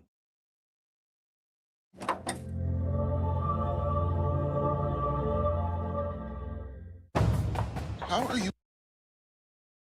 And that's why many people are thinking that they want to make a civil war in Lebanon in order to let Hezbollah and the government, and they're fighting each other, and Israel grabbing the southern part of Lebanon. This is the problem, because they have defined a yellow line in the southern part of Lebanon, the same yellow line that they have defined in Gaza. These are not good signs if the government in Lebanon is caring about the sovereignty of Lebanon. Yes, you're correct, but there are a couple of things that have changed, and that is that we're heading towards a global economic crisis, and Israel is going to be blamed for it. And who controls the Strait of Hormuz? Iran. The balance of power has shifted. The Israeli regime has been forced to accept a ceasefire. Now it has this, and now it's saying that we'll have this yellow line, and then we'll start blowing up buildings and people's homes because they're spiteful creatures. That's like what they do in Gaza. These are monsters. We don't expect anything different. They will snipe kids. They like killing kids. And Western journalists and Western elites have no problem with that. Remember, the Epstein class, look at what they've done to all those little girls. So, the Epstein class, the people who work for the Epstein class, do you expect them to be outraged at what they do to kids in Lebanon and in Gaza? Of course not. These journalists are just agents of empire, the agents of the oligarchy, this utterly corrupt oligarchy. So, but the balance of power shifted. And we are patient. Remember, the occupation of Lebanon took 18 years. The Israelis occupied Lebanon in 1982. They took the capital, they took Beirut. And Hezbollah was born out of occupation. And in the year 2000, 18 years later, they kicked them out of Lebanon. Israel will not be in Lebanon for 18 years. The world is changing very rapidly, and the axis of resistance is growing, and the axis of resistance is becoming popular across the world. It is stunning. It is stunning how popular the Islamic Republic of Iran and Ayatollah Khamenei and the axis of resistance have become. It's stunning, this sudden shift in world public opinion. They're seeing through the propaganda. They see who supports the Palestinian people and who complicit. So I am not concerned. It saddens me.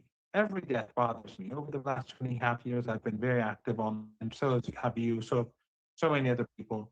We've seen so much footage. It's, sometimes there were times at night when I couldn't sleep when Gaza was really bad. I mean, like everyone else, you wake up in the middle of the night and you have to go and check you might check my cell phone, and then you see footage and outrageous acts committed by these creatures.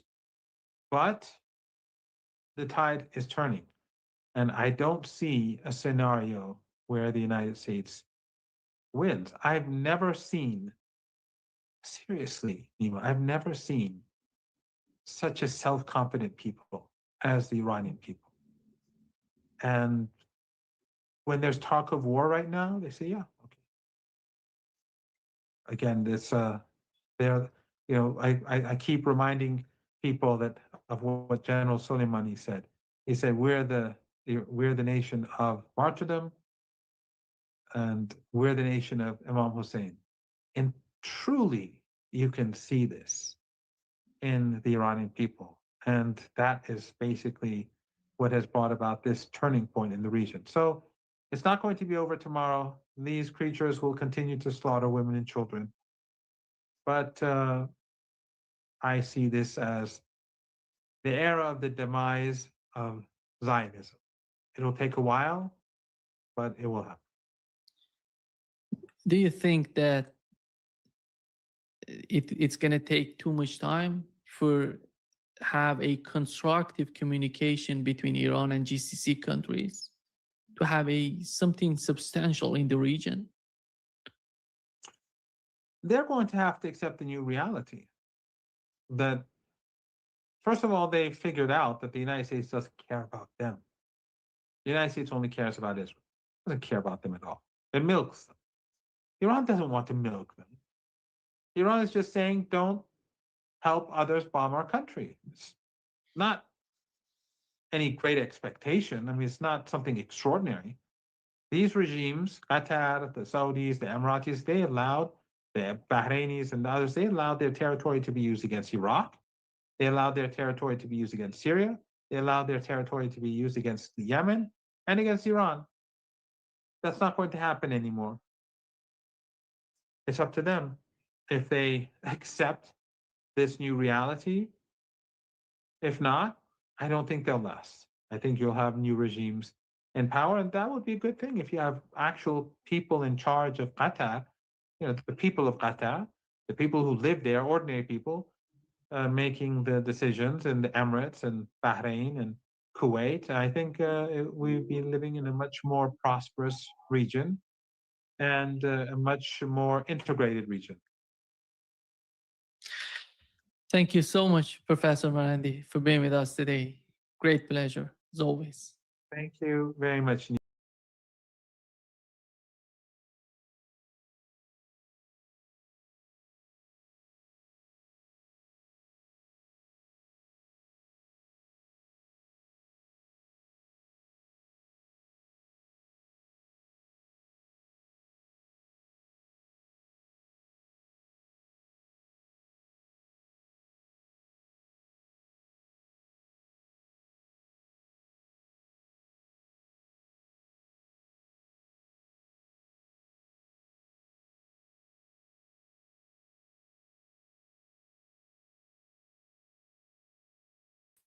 Welcome, everyone. Welcome back to the show. It's your host, Danny Haifong. I'm in Hangzhou, China, and I'm going through some crazy VPN issues. So if I disconnect, Patrick's going to take over, and then I'll come back a different way. But hit the like button, everybody. That helps keep the show going. And I want to just say thanks to Patrick. Thank you for coming back on to the show. It's great to be with you again. Great to be with you, Danny. Yeah, well, let's get started. So the latest updates. A lot of people, Patrick, were very disappointed when they heard that Iran was reopening the Strait of Hormuz in lieu of the ceasefire in Lebanon. Well, the ceasefire in Lebanon is essentially not a ceasefire because Israel is continuing to strike Lebanon and target especially civilians in the south. But more important, or at least more importantly, or additionally to this, we now have knowledge that Iran has not reopened the Strait of Hormuz because it was never really closed, but they have now retaliated very hard against Donald Trump, especially now the continuation of the blockade. They have been sending messages to all ships in the Strait of Hormuz, saying attention to all of them. Regarding the failure of the U.S. government to fulfill its commitment in the negotiations, Iran declares the Strait of Hormuz completely closed again. No vessel of any type or nationality is allowed to pass through it. And according to Reuters and other media reports, we know that now a tanker has been struck, an Indian tanker, 20 nautical miles off of the northeast coast of Oman. So, Patrick, it seems like things are falling apart on the Trump administration's push to, well, I'll let you answer this, whatever he's trying to do with Iran. It seems like things are falling apart. Talks have also been rejected by Iran. We're kind of at square one here again. What's your thoughts about what's been going on and these latest developments? It's really hard to keep track of it. If you're watching the U.S. media, if you're watching Donald Trump's Truth Social account, and you're trying to follow these events through those media platforms, it's going to be very confusing. And I think that the way I approach this, Danny, is that I don't trust anything that the Trump administration says about anything. If they claim they've had a phone call and that somehow we're back on the right track again, negotiations are back on, we've got a deal in the makings, the straits are open, or whatever, there's a ceasefire, I just don't believe it. So the Iranians are now kind of, I think, in that Reagan-esque trust but verify position, because they're really dealing with an unstable actor. The current regime in Washington is completely erratic, completely unstable from a foreign policy or at least public communications point of view, totally incoherent. And you really have to look at the cause of this, is that it's so funny that the United States press and politicians are so busy following the president's statements and not asking the fundamental question: what are the official channels of communication with the United States government? I mean, everything can't be funneled through, not at least in a constitutional republic.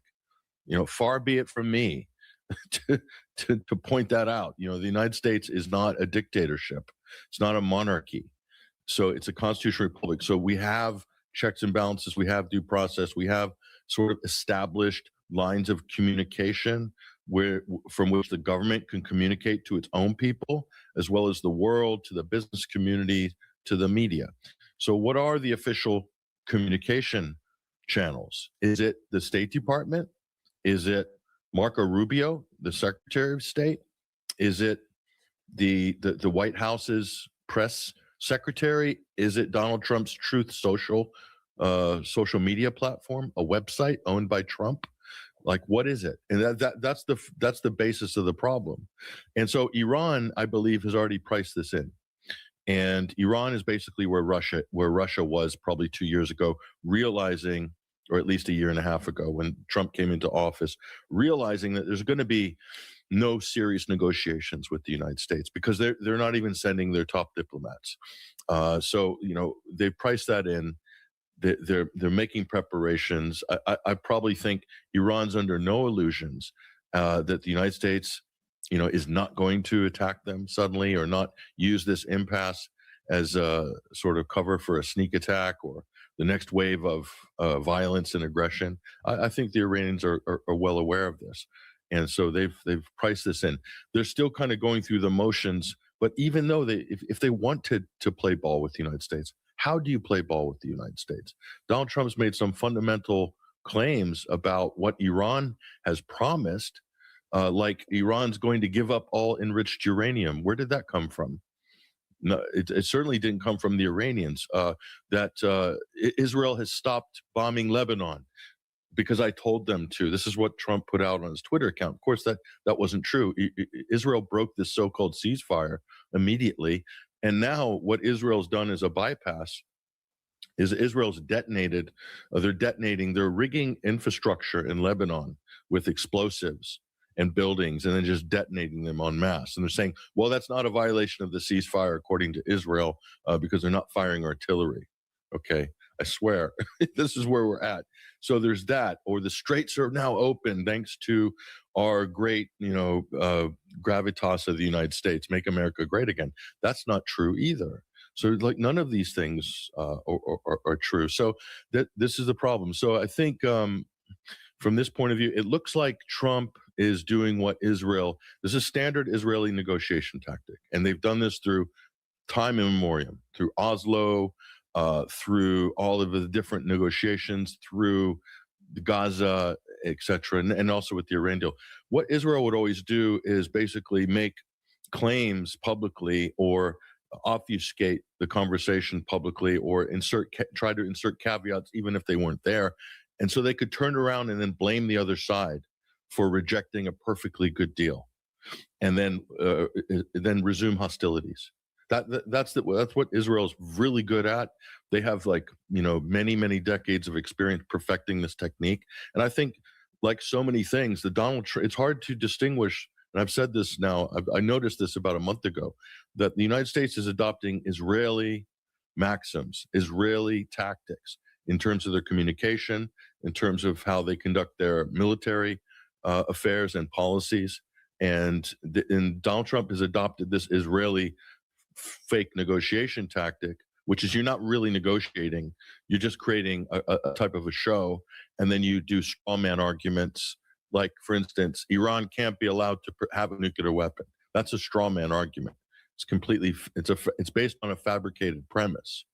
And they even projected this onto the Pope. Donald Trump had the temerity to project onto Pope Leo that Pope Leo said that Iran can have a nuclear weapon. He didn't. I mean, there's no shame with this White House. I mean, they'll do anything to project, to deflect, to obfuscate.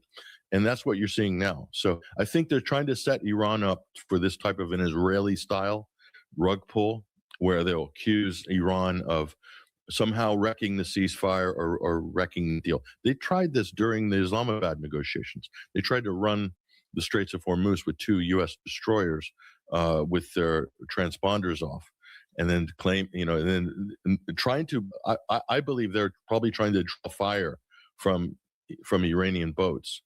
And then they could turn around in Islamabad and say, look, we came here in good faith, J.D. Vance, that they just don't want to negotiate. And he even did that. He said that, we pulled out of Islamabad because it became clear to the Trump administration that they didn't have any decision makers there, that they didn't have the authority to make any decisions. So we packed up and left. The reality is he's describing himself, J.D. Vance. He's describing the U.S. team. They're on the phone constantly to Trump or getting direct orders from Netanyahu. They had no agency whatsoever. And like so many things with this Trump administration and with Israel, every accusation is a confession. It just sounds like a trope at this point, but it still rings so true. And you can apply it to pretty much every statement now by the U.S. government and by the Israelis, including what's going on right now. Yeah, those are great points, Patrick. And I'll just read some of what has happened in the last 24 hours or so since Donald Trump made all of these grand announcements. I mean, Donald Trump, in many respects, Patrick, is seemingly always speaking in public on Truth Social for Iran in order to, of course, achieve what seems to be very contradictory objectives when it comes to, or I say contradictory things or notions to this war. But here's what he said. Here's what's been happening. Iran has now turned back 20 vessels attempting to cross the Strait of Hormuz. This is just in the last 24 hours. And the U.S. blockade is still happening, and they've turned back about 20 vessels. So there's a lot of activity happening. There's a really incredible video going around on X. I wish I could show it to you all, but just shows the Strait of Hormuz activity where, they're sailing through it, and then suddenly they're turning around because obviously they're getting the message from Iran that this is just not going to happen as long as the U.S. does not abide by very basic commitments. One that's already in motion, like in Lebanon, that is just an absolute catastrophe. But also this blockade is, I'm wondering what your thoughts are on this, on what's driving this part of it, Patrick, because it seems like Donald Trump really wants, and the U.S. really wants the Strait of Hormuz to have more activity through it, but yet at the same time, they are instituting this really ridiculous blockade now. We're almost a week into it, and Iran has responded and retaliated in kind. Well, that's an interesting question, Danny. Does the U.S. actually want the Straits of Hormuz open and free flowing? And I'm not convinced that they do. If they really did, they probably would have come to some accommodation long time ago. with the Iranians, because technically the strait's never been closed. It's only been closed for certain ships in certain countries, namely closed to those countries that have been colluding and facilitating U.S. attacks on Iranian soil. So in terms of like shipments to China and other countries like that, there's no restriction. They're doing business with Iran and so forth. Now, the other question is this legal from an international law point of view? And this falls within a gray area during a time of war. So we have two default positions. The first default position is whose territorial waters are we talking about? So we're talking about the Islamic Republic of Iran, and we're talking about the Gulf of Oman in relation to the Straits of Hormuz themselves. Okay, what is the context of this? This is not a normal context. So Iran was attacked by the United States in an undeclared war of aggression. They've been attacked by Israel in a coordinated fashion. So it's a conspiracy between two governments. The Israelis and the Americans conspired to launch an undeclared war of aggression against a UN member state, a sovereign state, the Islamic Republic of Iran. So under international law, this has to be resolved. So precedent law says that there has to be some kind of accord or treaty to end this war. Okay, until that happens, Iran is well within its right to exercise control over things within its territorial waters and what it deems to be a direct threat to its national security. So this could go on indefinitely, Danny, in this sort of frozen state of war, and that's why the U.S. is dragging its heels and doesn't want to negotiate as well, because in certain way this suits the U.S. and Israel to maintain war footing constantly and not come to an agreement. So I think that the U.S. is preparing. I said this before the straits were closed. I said it's more likely the United States is trying to buy time to reload and rearm and then launch a next wave of aggression against Iran. And if you look at the U.S., like not what Trump is saying, but what the U.S. is doing, and the U.S. is moving military assets more into the region, and they're making threats to Iran. And then the other thing, Danny, is that if they wanted to come to some kind of a deal with Iran, then they wouldn't be putting new sanctions on Iran, which is what the U.S. is doing this week. Scott Bessent putting more economic sanctions on Iran. That's an act of war. And then blockading Iranian ports. That's an act of war under international law, which the U.S. is doing or attempting to do as we speak. So this kind of double speak of saying, oh, we want peace, we want a deal, during negotiations, trying to basically sabotage negotiations last week with that stunt by the U.S. Navy. And then what they're doing now is just almost precluding or preventing any chance of any sort of real negotiations in good faith. The United States is not a good faith actor. This administration does not negotiate in good faith. This administration enters negotiations with the intention of either doing the opposite of what they're going to promise, or hijacking them, or using their partner Israel to attack the counterparty during negotiations. All of these things the United States has done already. Why in the world would you ever trust them? They're not capable of coming to any agreement. They're agreement incapable, the United States.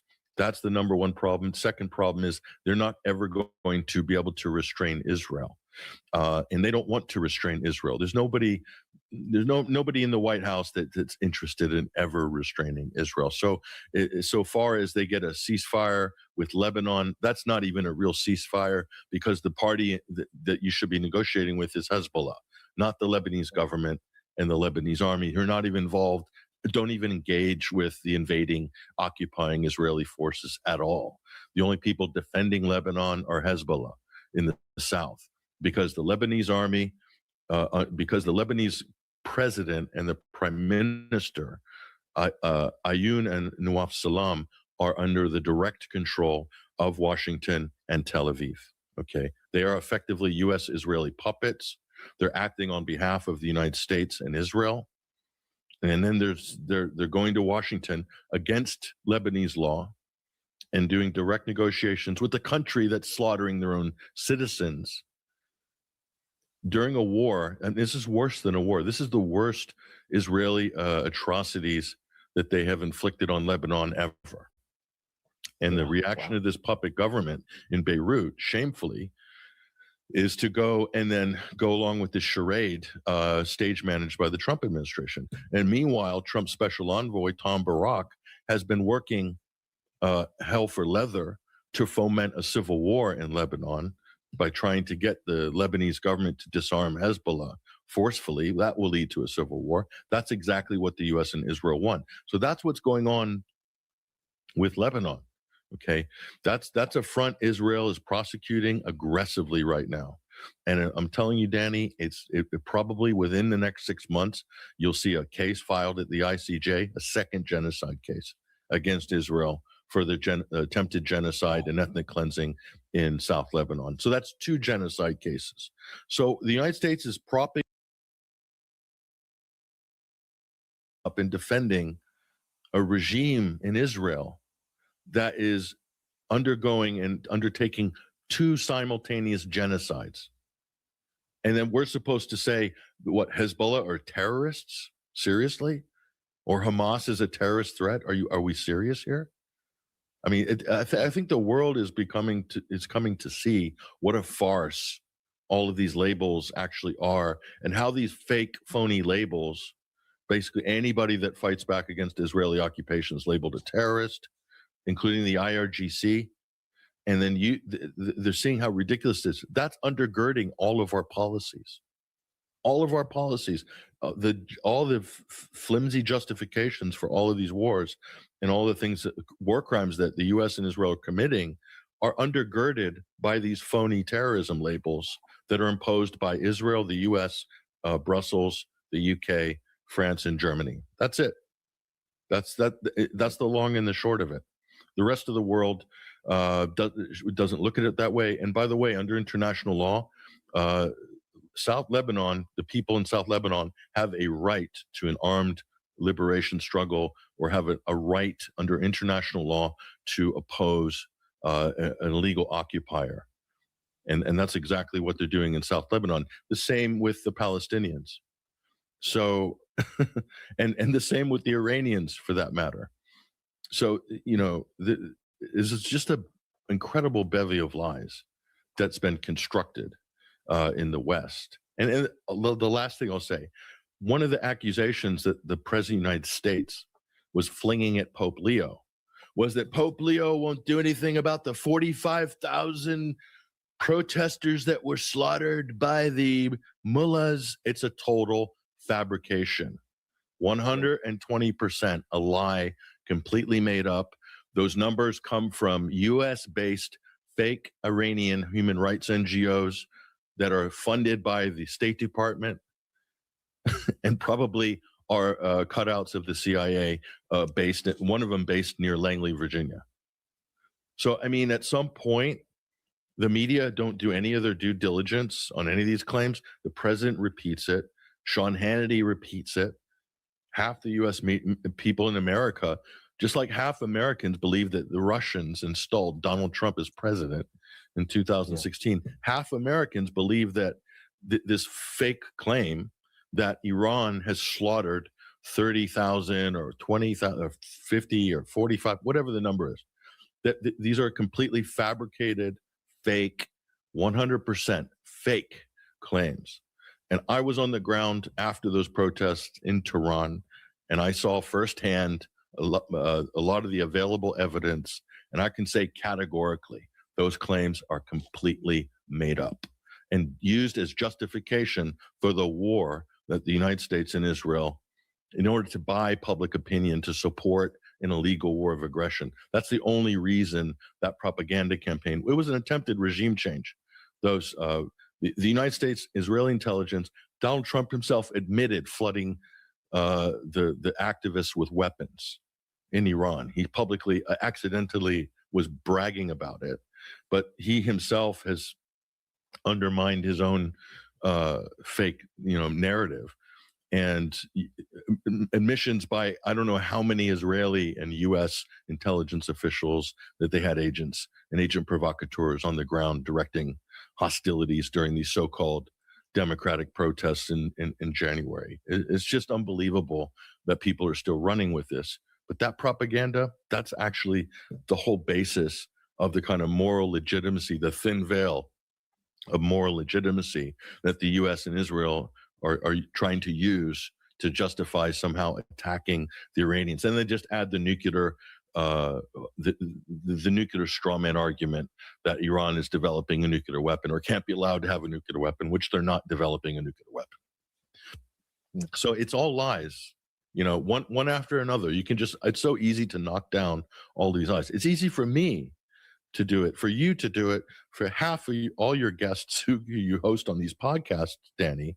We can all knock these lies down, but all these lies somehow stand as kind of almost religious totems in the Western mainstream media, and Western politicians. They lean on these lies. They use these to build all of their arguments and their policies.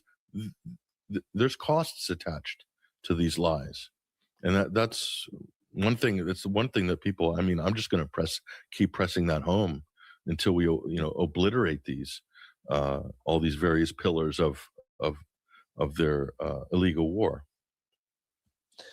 Yeah. I mean, at a certain point, it becomes, for the United States, it's the empire, Trump administration now at the helm, becomes almost like this continuous process of almost like self-humiliation leading to more aggression, leading to kind of this cycle of, this cycle of war, which only leads to, one, of course, catastrophic consequences for civilians and ordinary people and people who are just trying to live their lives and make a standard of living, and to just to live and make a livelihood.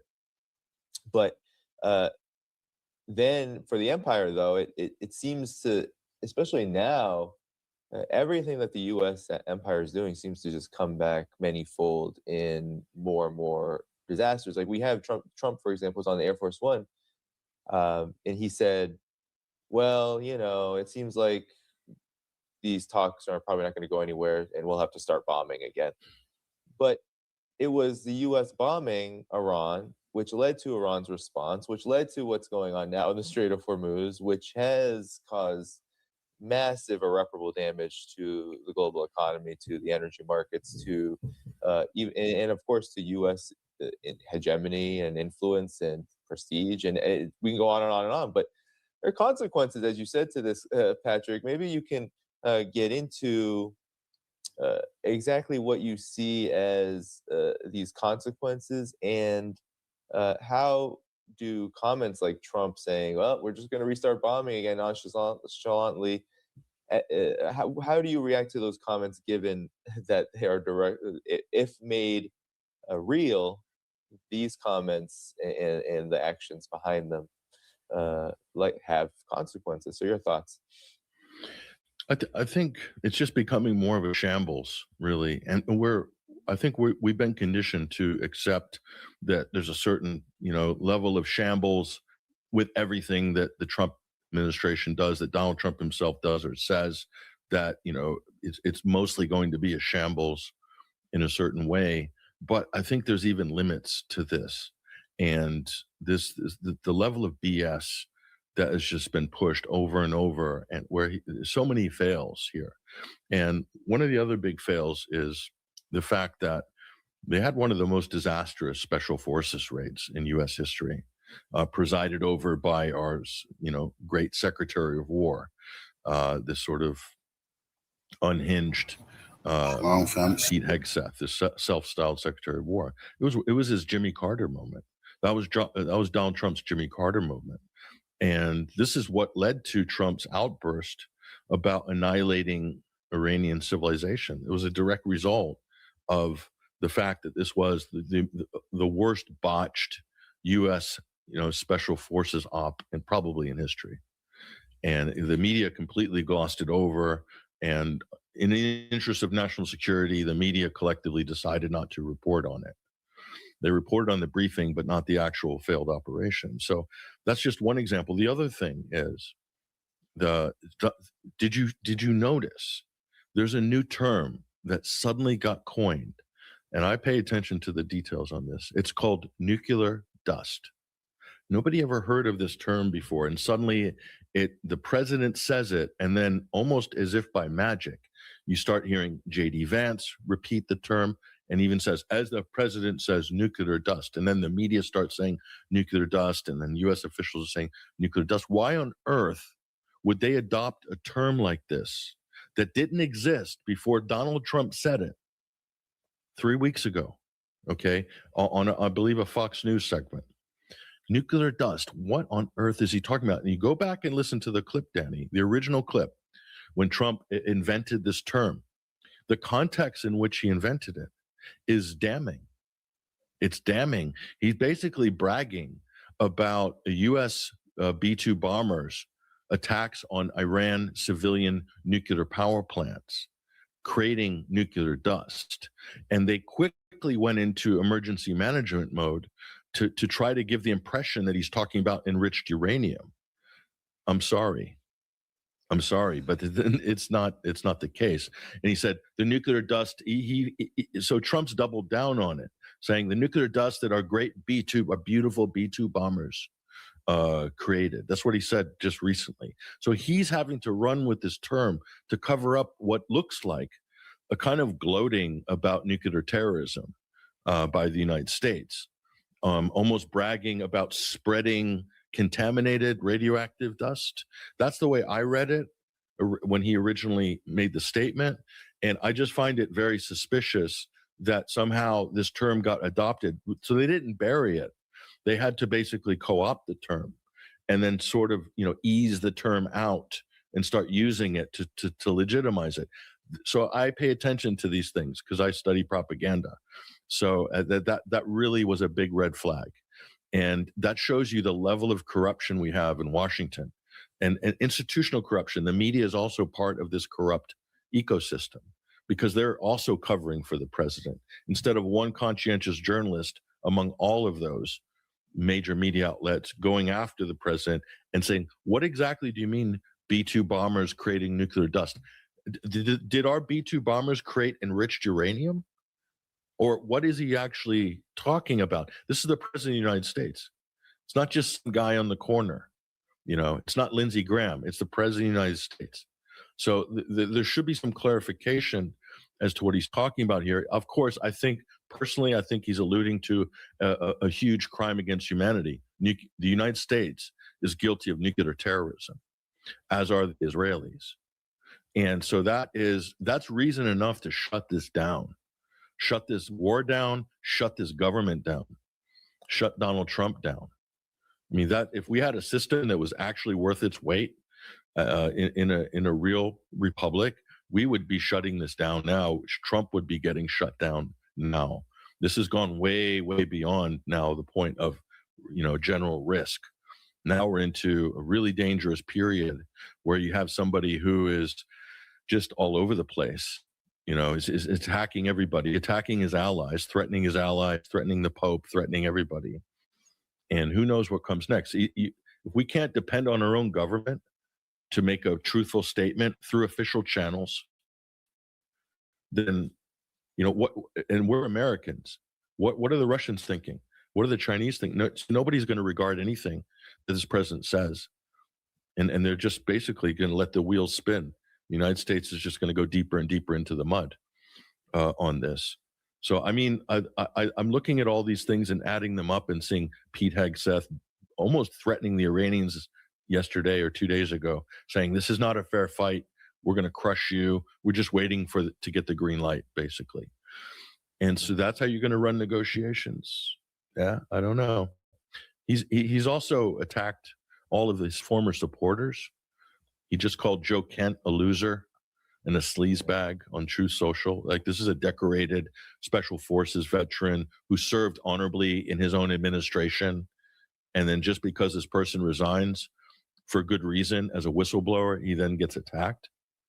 I mean, what is that? That should send a message out to other people who are currently supporting the president, that you too will be thrown under the bus and insulted if you somehow disagree with this administration. That really says a lot about this White House and the sort of culture in it and around it, and the types of people that are still there supporting the president and allowing this to happen, allowing the office to be degraded, the reputation of the office.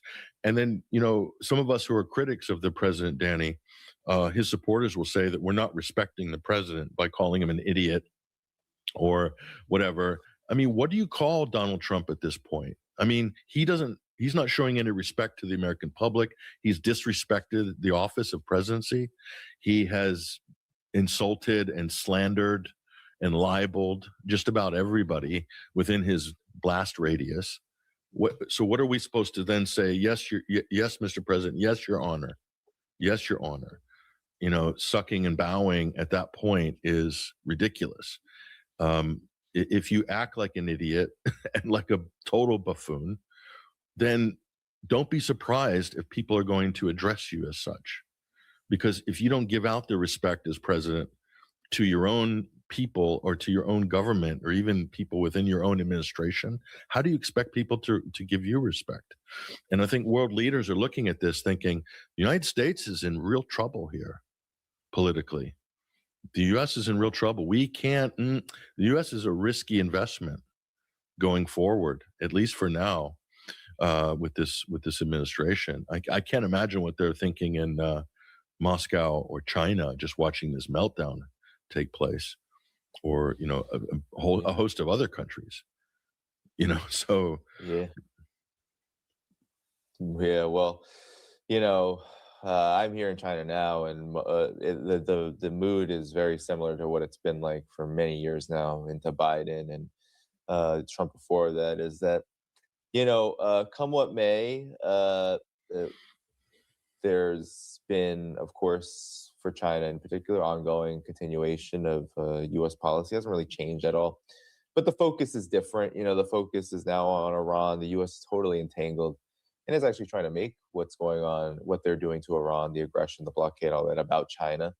But really, it's most people see it, at least, especially those who do kind of like the thought work here, thought leaders, experts, academics, people who have, really, who are kind of like the writers of, or the communicators of what the government thinks and says and does. It's this kind of thing helps China a lot because it isolates any force that would think maybe it's a good idea to partner with the United States, maybe going the United States' way of living, organizing, politically, policy, all of it. Maybe that's a good idea. I don't know. That maybe 20, 30 years ago, there were more people, especially in these kind of upper echelon institutions, that thought like that. Now, there's really nobody that thinks like that, whether it's the general public or there's people who work within institutions, government, academic, anywhere. So it's that's only continuing. But with the Iran situation, Patrick, what does it say now that we are in this? I feel like the Trump administration has zero options that amount to anything except really escalation or just surrender. Either you stop or you go again. And that's really where Trump and his team has put themselves. And everything that's going on with the Strait of Hormuz, everything that's going on with what he's saying with Lebanon, everything that he's doing and that his administration is doing really only leads to outcomes that have already been had before. And this is really, I don't remember, Patrick, do you remember a war that the U.S. has waged directly like this, where so quickly this outcome has come about, or this scenario has come about, and there really is no possibility for an exit ramp unless the way that these warmongers are thinking suddenly changes, or as you said, that we have popular pressure and government in a government that actually responds to these things. But no, we don't have that. So we're depending upon a kind of aha moment. It doesn't seem to be coming, and that leads me to ask you, Patrick. So what? So now, how do you see this? This is a very surprising, I think, moment in history in terms of the rapidity with which we are seeing this war turn into, I can't even call it a quagmire. We have pretty specific outcomes that are kind of right in our face. It's just a matter of how the actors go about them. So your thoughts? Well, it's I have not seen it happen this quickly, but we have seen elements of this in the past. And so we can kind of look at those and then sort of try to surmise what the motivation was behind it. I was saying for quite a few years that, if the Iraq War, if you look at the Iraq War, it was never about taking the oil. If you look at the net result of the Iraq War, is that oil production went down in Iraq. So less oil was on the global market as a result of the Iraq War. And, I knew people who were in the oil trading game through the, various exchanges, including London. And it was very clear in the late 2000s that the word was being put around by the U.S. and its allies not to buy money from the Iraqi state oil company, not to buy oil from the Iraqi state firm. So they kind of froze them out for a while from the global trade, and they had to kind of gradually work their way back in. And there were political caveats attached to that and all sorts of things. The same with the sanctions on Venezuela. I mean, that's taken a lot of, and seizing the Venezuelan state oil company and Citgo and its assets in the United States, all of that which happened under the first Trump administration. I look at all these different examples, and more often than not, people say the trope is, well, the Iraq War was the U.S. all about oil. Like the assumption is taking the oil, and Trump says take the oil, but he's a bit deceptive in that sense. More often than not, U.S. actions are about taking oil off the market, not on the market. That includes sanctions as well. So who would be the beneficiary if you have the world reserve currency, which is everything denominated in dollars, bought and sold in dollars, and control over SWIFT and the U.S. payment rails, dollar payment rails? The U.S. is the beneficiary. Who is the beneficiary from the United States' operation, which the United States carried out a covert operation during NATO Baltops 22 drill in the summer of 2022. And what they did was they prepared the Nord Stream pipelines for detonation. And then those pipelines were detonated in September during the subsequent NATO drill. Okay. What was the net result of that? And I say that confidently because we've done the work which we published at 21st Century Wire, which you can look at our website right now at the top of our feature section. It's still pinned there, the NATO Lake feature. But the net result of that was taking Russian oil off of the European market and replacing that with American natural gas and oil. Okay, so the Ukraine war, the Nord Stream sabotage has led to a U.S. monopoly over the European market. And so what's the net result of the Ukraine war so far? No peace negotiations, no serious negotiations by the Trump administration. The U.S. was never serious about negotiating an end to the Ukraine conflict. If they did, they wouldn't have sent a couple of shady, shysters from Long Island to go and LARP as diplomats. I'm talking about Steve Witkoff and Jared Kushner. They're sent to Russia to make sure that nothing happens. The same reason they were sent to Islamabad, to make sure nothing happens.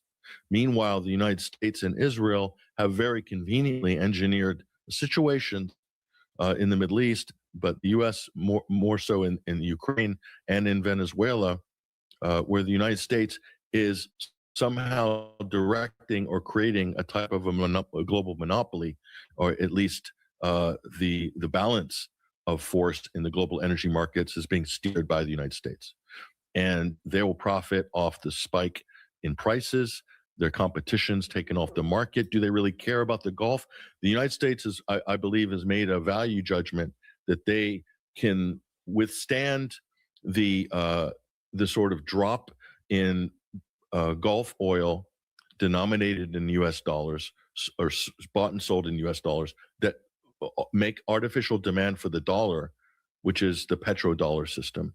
They made this sort of hedge that they could afford a drop on that trade, and then somehow they're going to make up the difference through financialization, quantitative easing, and then just dominating the energy markets and creating a demand for U.S. products. So they have a British journalist did a very good documentary film, or a little mini doc on this, Richard Medhurst, that the U.S. have replaced the Persian Gulf petrodollar basin with a new European gas and oil dollar basin. And if you look at the net results of all this and allowing Ukraine to take out Russian refineries and export capabilities, just like they're allowing Israel to take out Gulf capabilities and Iranian gas and oil capabilities, the net result is very clear. So this is sabotage, subterfuge, demolition, and piracy. This is what the United States government, not just under Trump, under Biden as well, this has been their sort of policy. So Trump 1, Biden, and then Trump 2. This is basically what the United States is doing. So it doesn't have the ability to build a future for the world, and it looks at the Chinese Belt and Road Initiative as something that needs to be disrupted and sabotaged. And that's basically, so the U.S. is basically piracy. The British and the Americans are notorious pirates anyway, and they've adopted this as their new sort of, raison d'etat, if you will. So they don't build anything. They've got nothing to offer the world but to destroy and disrupt what other countries who are coming up through the BRICS networks and so forth are building. So that's the priority in Washington. How do we stop development of China, or because they regard him as a peer competitor of Russia? They don't want them to have any sway over European geopolitics. So we're going to disrupt them. We're going to, and then blame it on somebody else. This is not sustainable.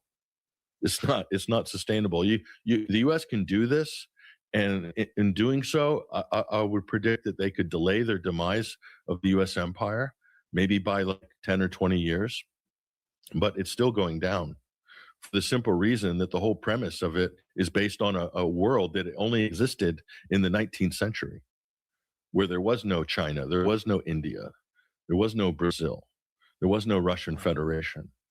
And so they're working on an old Anglo-American operating system.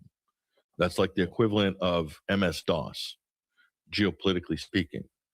And it's run by a bunch of boomers that, are about as relevant as Bill Gates, in terms of modern society and culture and how they relate to people in the world. That's what you're dealing with there. And there's a lot of money tied up into this, and they're not going to give up. So it's going to be painful, Danny. I'm afraid to say they're not going to give up. The U.S. and Israel, the British, they're locked into this mode, and they're not going to give up. They believe that they have the technology through drones, attrition against Russia, China, Iran, and other what they consider to be enemies or competitors. And that's the mode of thinking at the moment. Now, that could change, Danny. That could change. Political reality could set in. Economic reality could set in. But at the moment, I listen to the speeches of people at RUSI in the United States and U.S. think tanks and the Israelis and all the big AI companies that are being steered from the inside by Israeli intelligence, by U.S. intelligence. And it does seem pretty clear they have a sort of worldview right now that's quite caustic. So, how successful they're going to be in their endeavors, we'll see. And what's the cost going to be? This type of technological warfare is automatically pushing into a very harsh response. Russia's made some statements this week that they're regarding all of the drone manufacturers that are spread around Europe. The Europeans have created a whole network of arms manufacturing to feed to the Ukraine in order to attack Russia. So basically, this is Ukraine's strategic career that's been constructed and then diffused throughout Europe with the United Kingdom and the European countries creating components, hosting joint ventures with Ukrainian companies. Russia is saying, guys, and then allowing their airspace to be used in the case of the Baltic states and Finland, allowing their airspace to be used for Ukraine's drones to attack Russian refineries and export facilities. Okay, that can go on for a little while, but would Russia be within their right to send Kinshaw missiles and Oreshniks to hit those factories? And they can do that, and they may do that. And if they do, what's going to be the Western response? Are they going to cry like victims? Oh my God, look what the Putin has done now. Look at what Putin has done now. He really is just hell-bent on dominating us Europeans. I mean, it'll just be like the next chapter of this insane vaudeville act that we've had to suffer through for the last 4 years or 10 years. So we'll see. Yeah. No, those are all great points. I'm glad you brought up Richard Medhurst. You know, he's a great journalist friend, and he made that film. And you know, I've been hearing his arguments for a while, actually, even before the film that you outlined there. And I think they're really important because, as you know, as you said, it's pretty clear that the sabotage is not, or what we're seeing with the oil markets, is not simply Iranian retaliation. Iran definitely had a very, of course, coordinated and concerted strategy to take advantage of the vulnerabilities of the Gulf states and U.S. assets in the region. But it was a very strategic one. It was very concerted. And it was very escalatory in the sense that it was not meant to wipe off the energy markets, in one fell swoop. Not at all, actually. It was meant to cause pressure in it.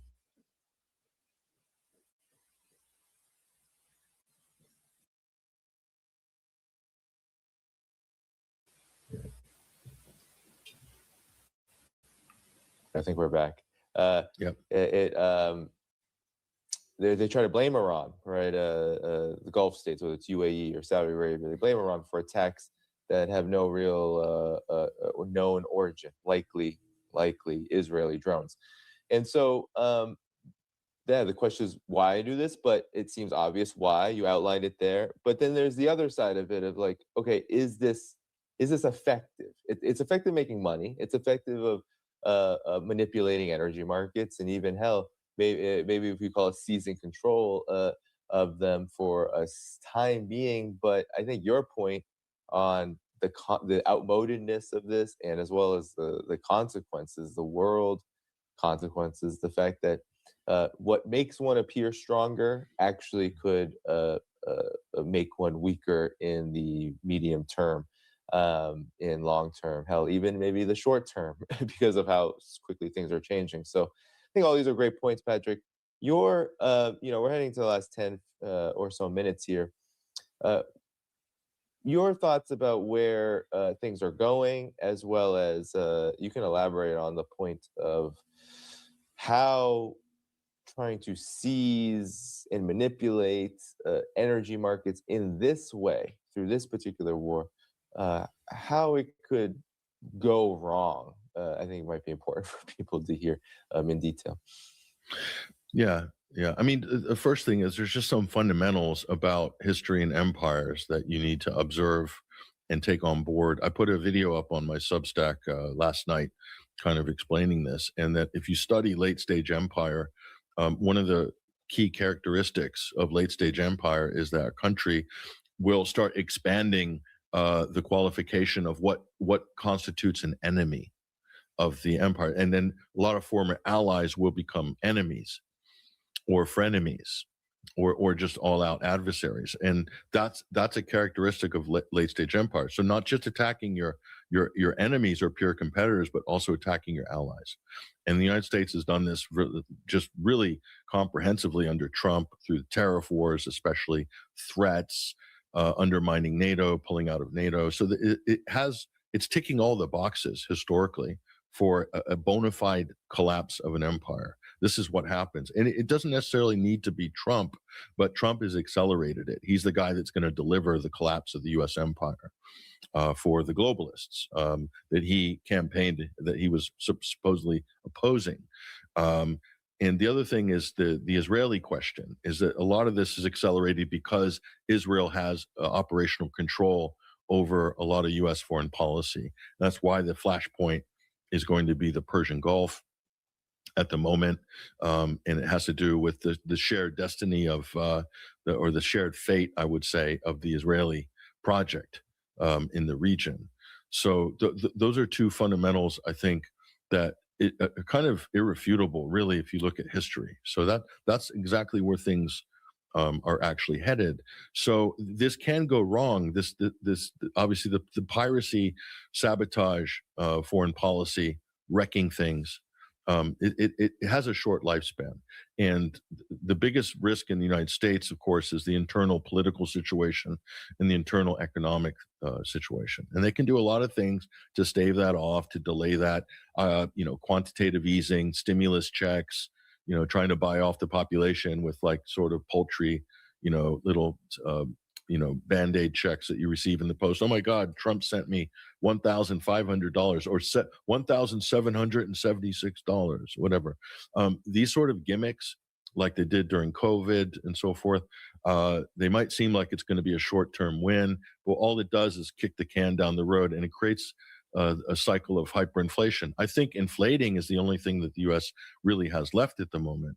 You have to realize that Donald Trump came in, and the whole thing about Elon Musk and Doge, that was really important, because that was giving the fake impression that Trump was wanting to do, accountability and government spending and reduce the federal deficit and, avoid total bankruptcy, total Chapter 11 for the U.S. government. What happened was the opposite.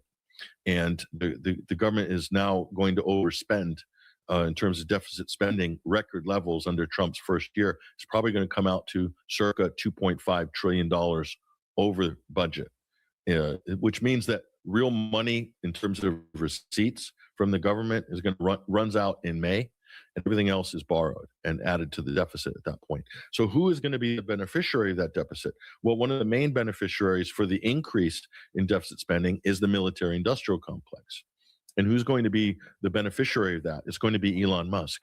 So this was a complete con job, a total scam by Elon Musk to insert himself into government, pretending to be patriotic, that we're gonna go to Mars. Everybody said at the big rallies. Isn't that cool?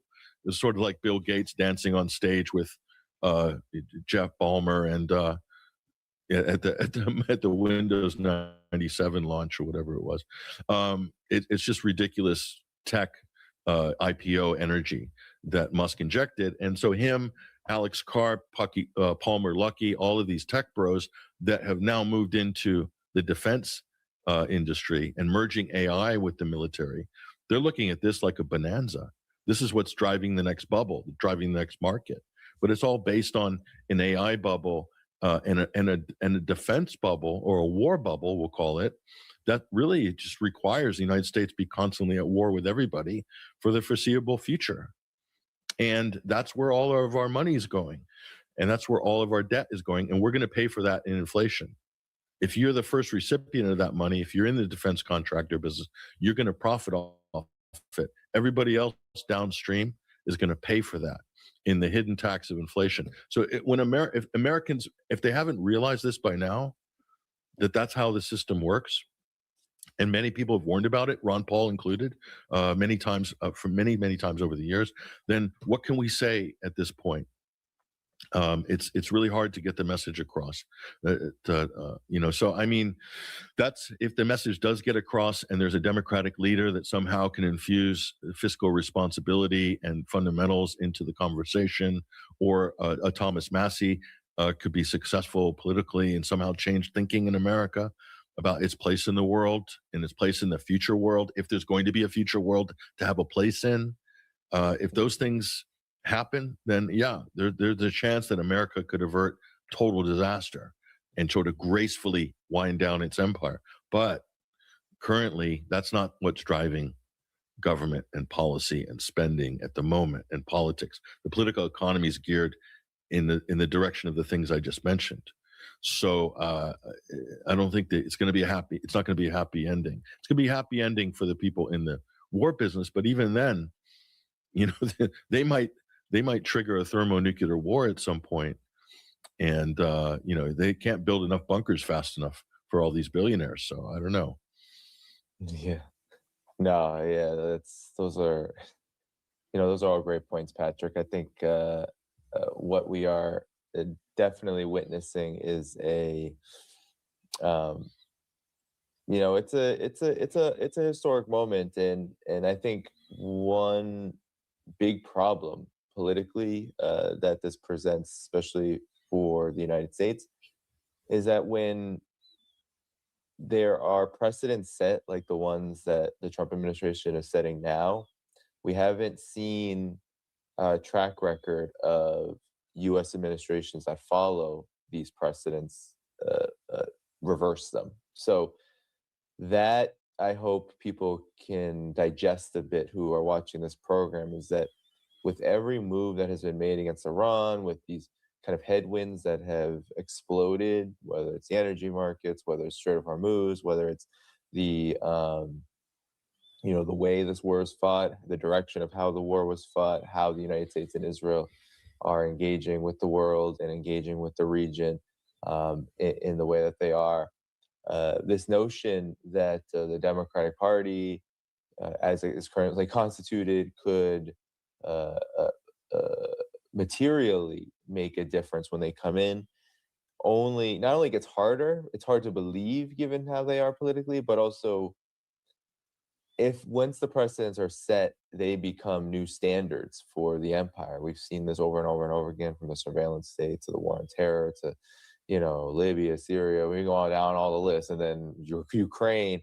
This is, I hope, what people can take away in part from this on the U.S. side, is that it's difficult to bring the horse back into the barn once it has essentially been let out. So something to think about in lieu of the fact that there is a huge need to rein these forces in. And I think this begs the question then as to how does that happen when these new standards are set? There's one thing that could make that happen, and I think we would agree, Danny. There's no chance of the United States being agreement capable, being able to design a framework and end up signing a treaty and honoring it. At least under this administration, that's not possible. The only thing that could happen that would create a paradigm shift, is for the United States to lose, either lose militarily, lose economically, or politically, or all three. Then there's a chance. Okay, that's a key point. Now, that could happen.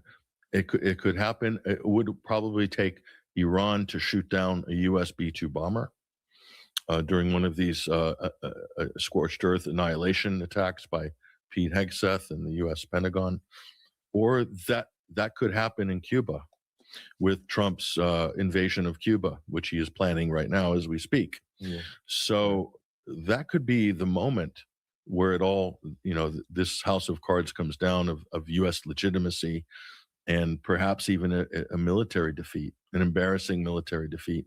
I don't think the US is going to be able to carpet bomb Cuba, and I don't think people in our hemisphere will stand by and allow that to happen. So that means they're going to have to go in on the ground, and that's going to be probably not good for the US.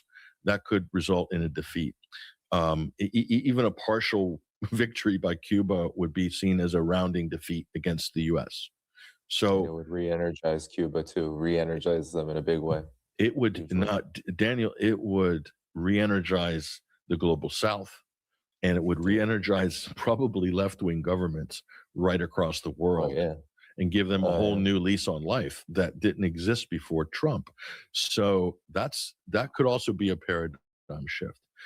And the other thing is, Joe Kent said something last week that I believe is the reason why Donald Trump attacked him.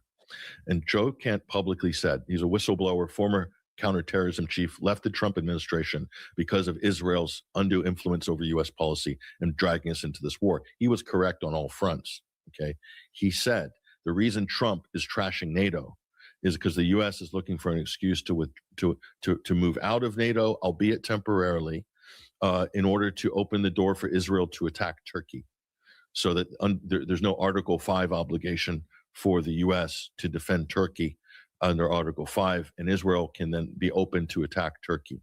Okay, that's about control of Syria and also influence in the region.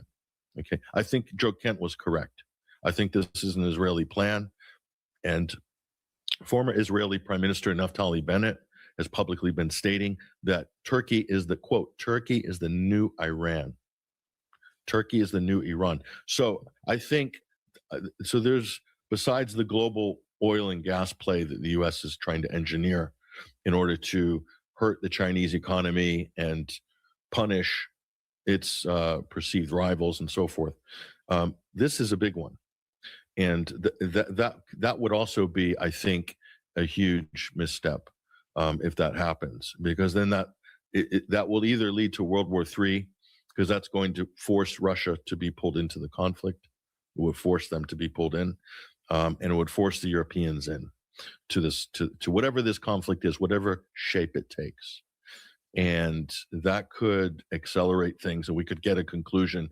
I don't know which way it would go at the end of that, but we definitely get a conclusion at the end of that situation. So, I mean, I think that's on the Israeli playbook. I think it is, and that's just another potential flashpoint aside from Cuba, Danny, that could give us the answer we're looking for. It might not be a good answer; it could be a good answer. I don't know, but those are real simmering situations. Well, Patrick, this is a great show. I want to make sure everyone knows that after the show, I'm going to make sure to, with the VPN issues, I've had no ability to change the video description, but I'm going to make sure that Patrick's Substack and his YouTube channel are there as soon as this process is, interestingly enough, for those who don't know, live streams actually don't process on the YouTube app on the phone until for people like myself until after the stream. It's super annoying, so you can't change it there. So with that said, that will be there. Be sure to support him on both Substack and YouTube. Hit the like button before you go. I want to thank everybody who gave a super chat. I'll pull those up while I ask Patrick if there's anything he wants to plug, anything he wants to say to the audience before we head out of here. So, Patrick. Just keep up doing the great work, Danny, and also, yeah, if anyone can visit our YouTube channel, just like and subscribe, anything there. It makes a huge difference for helping to get more visibility, because we have been throttled on that platform for like a very long time, over a decade, in fact. So it's only because of people coming in to physically help boost our channel that's been able to get some visibility. And I really appreciate anybody who's going to do that. So thank you so much. Yeah. So that is on YouTube. After you hit the like button here and you head out, 21st Century Wire, you can search that right in the search bar. And then the video description will have it in shortly. And then for if you want to support Patrick on Substack, just look up Patrick Henningsen Substack and it'll come right up. So without any further ado, everyone hit the like button. I'm supposed to have Professor Mohammed Radi on tomorrow, Sunday, at the same time, but things might change if I can't get this VPN situation, because I really need a VPN to stream with him. So I'll keep you all posted, but I'll be live regardless tomorrow, and I'll let you know what's going on. So hit the like button before you go, everyone. I'm heading out of here. Thank Patrick again by hitting the like button and checking out his work. Bye-bye.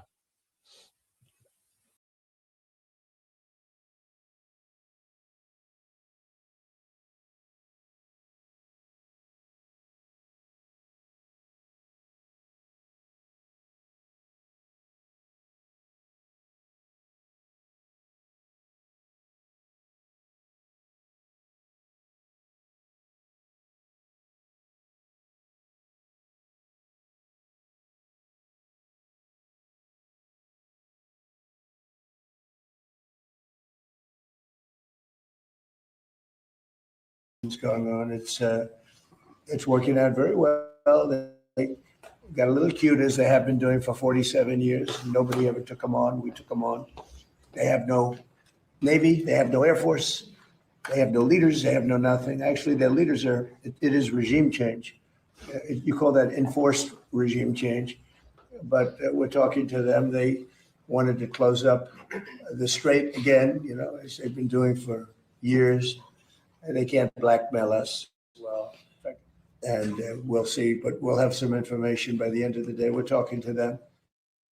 Yeah, we'll have some information by the end of the day. Some weird stuff in there. I mean, we just got to say, and unfortunately, that seems to be a common theme nearly every time we talk about anybody that's talking from the American side. And as you're going to see in this episode here, there's a lot of back and forth and confusing, even contradictory statements coming, not just by the president, but by the policymakers in our country. And let's look at the first, because it's always important to actually take a listen to what he said. As we always claim, listen to what people say, listen to what the Americans say, listen to what the Israelis say, listen to what the Iranians say, and then look on the ground and see how does that line up with what's said. That's critical to do. One of the things President Trump said there was, they've been trying to kill us for 47 years. They have not been trying to kill us for 47 years. They have not been trying to pursue a bomb for 47 years, which is the claim that many people keep making. I mean, this backs up even before all this. And you got to understand, you got to get a running start to understand how the Iranians think about this, because that has everything to do with how their actions are going to be now. If you want to know how they're going to react to a certain thing, you got to understand their mentality, their history, and their culture. And then imagine whatever you want to do, how is that going to react? Because the purpose is supposed to be, let's do things that is going to be able to result in something that's beneficial to our side. I mean, that's what every country is supposed to do. Any of their international relations is supposed to have something that results in something beneficial to them, whatever it is, whatever the topic is. And when you say, well, they've been trying to kill us for 47 years, now I understand that part of this is because we want to paint them as evil and wicked. And so that way our public supports us doing things that on the surface would seem to be quite illegal and immoral even, and unhelpful. And that's the case here, because look, this backs up to the 1953 coup by the CIA, where we unseated the legal, properly elected government of Iran because they weren't doing what we wanted with oil. So we had a coup to unseat them. We put in the Shah of Iran, our selected guy, because he was very friendly to Western oil, the U.S. and British in particular. And then, of course, the Iranians in 1979 had their revolution. The next year, we started supporting Iraq in their what turned out to be an 8-year war against Iran, in which 300,000 to 500,000 Iranians were killed. Probably something close to 1 million were wounded, devastated their country for a couple of decades at a minimum. That's what they remember. So now then, when you see, fast forward to the claim that they often bring up here in the White House, that, well, that they helped some of the Shia militia in the Iraq war, the U.S. Iraq war in the 2003 to 2008 time period. And they helped us with EFPs. It's a top of roadside bomb that's really effective. And they allegedly killed 600 Americans. Obviously, as a former service member myself who served in Iraq during that time, at the end of it in 2009, I'm obviously against any of that. One American died. I think it's awful. But it was a war. And we have to understand that we just helped for 8 years, killed hundreds of thousands of Iranians. Now, why would they not want to do the same? And it wasn't even Iran per se. It was the Iraqi Shia militia that we were in a war with, and they got help from their parent company or from their allied country in the region, just like we're doing with Ukraine against Russia today. We still keep doing that for 4+ years. So it's a little bit weird and stupid. I'm just going to call it like it is. It's stupid to point this bony finger at Iran. How dare they have done this? And because they did, they deserve to die. And that's why we're doing this, because you realize you're making the logic for Russia to do the same to us, because we've done it profoundly more against them than they're doing to us. You understand what I'm saying? We have to understand how all of this is fit together and be honest about it. And there's not any honesty right there. Now, President Trump said at the end of that little clip there that there's going to be something that he's going to announce tonight. I don't know what it is. I don't know if that. I originally thought maybe there was going to be some kind of comment that there's going to be another round of negotiations, but things are happening today which seem to undermine that.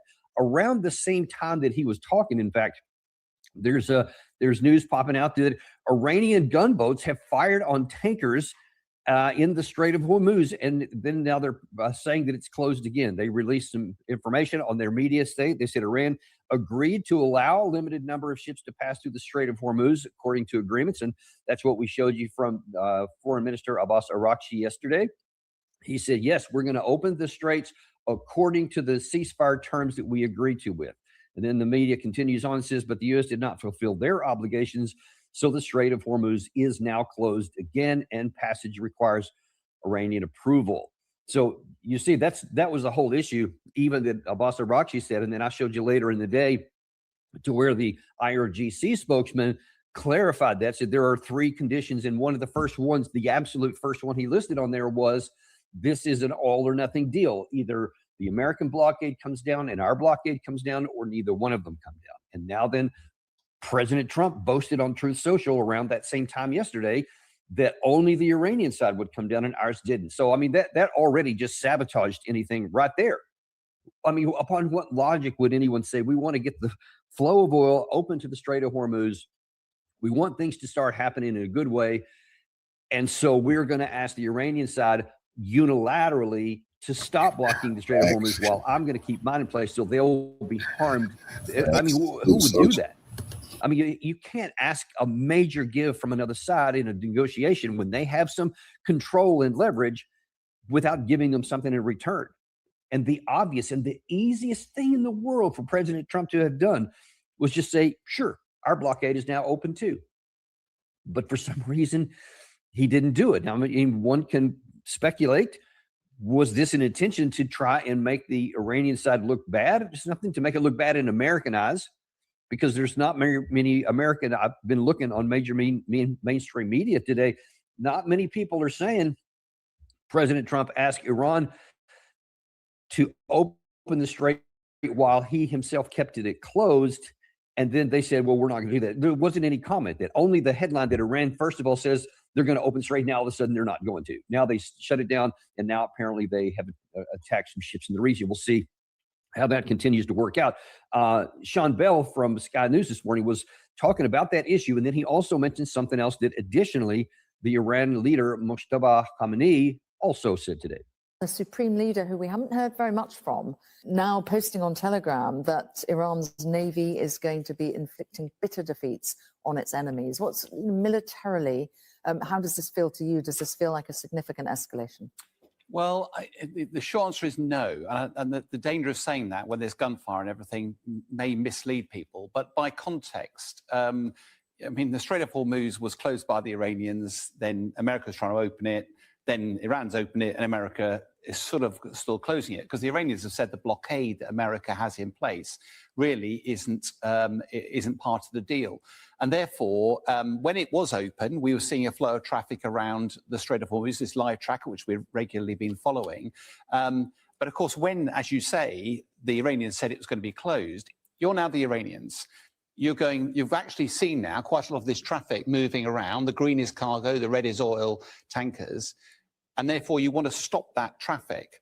Now, the way to do it, rather than just say something, some of these vessels are really big. They've got a lot of momentum, $100 million worth of oil. You can't turn around. You can't just turn them around quickly. Some of the vessels can, but some of them can't.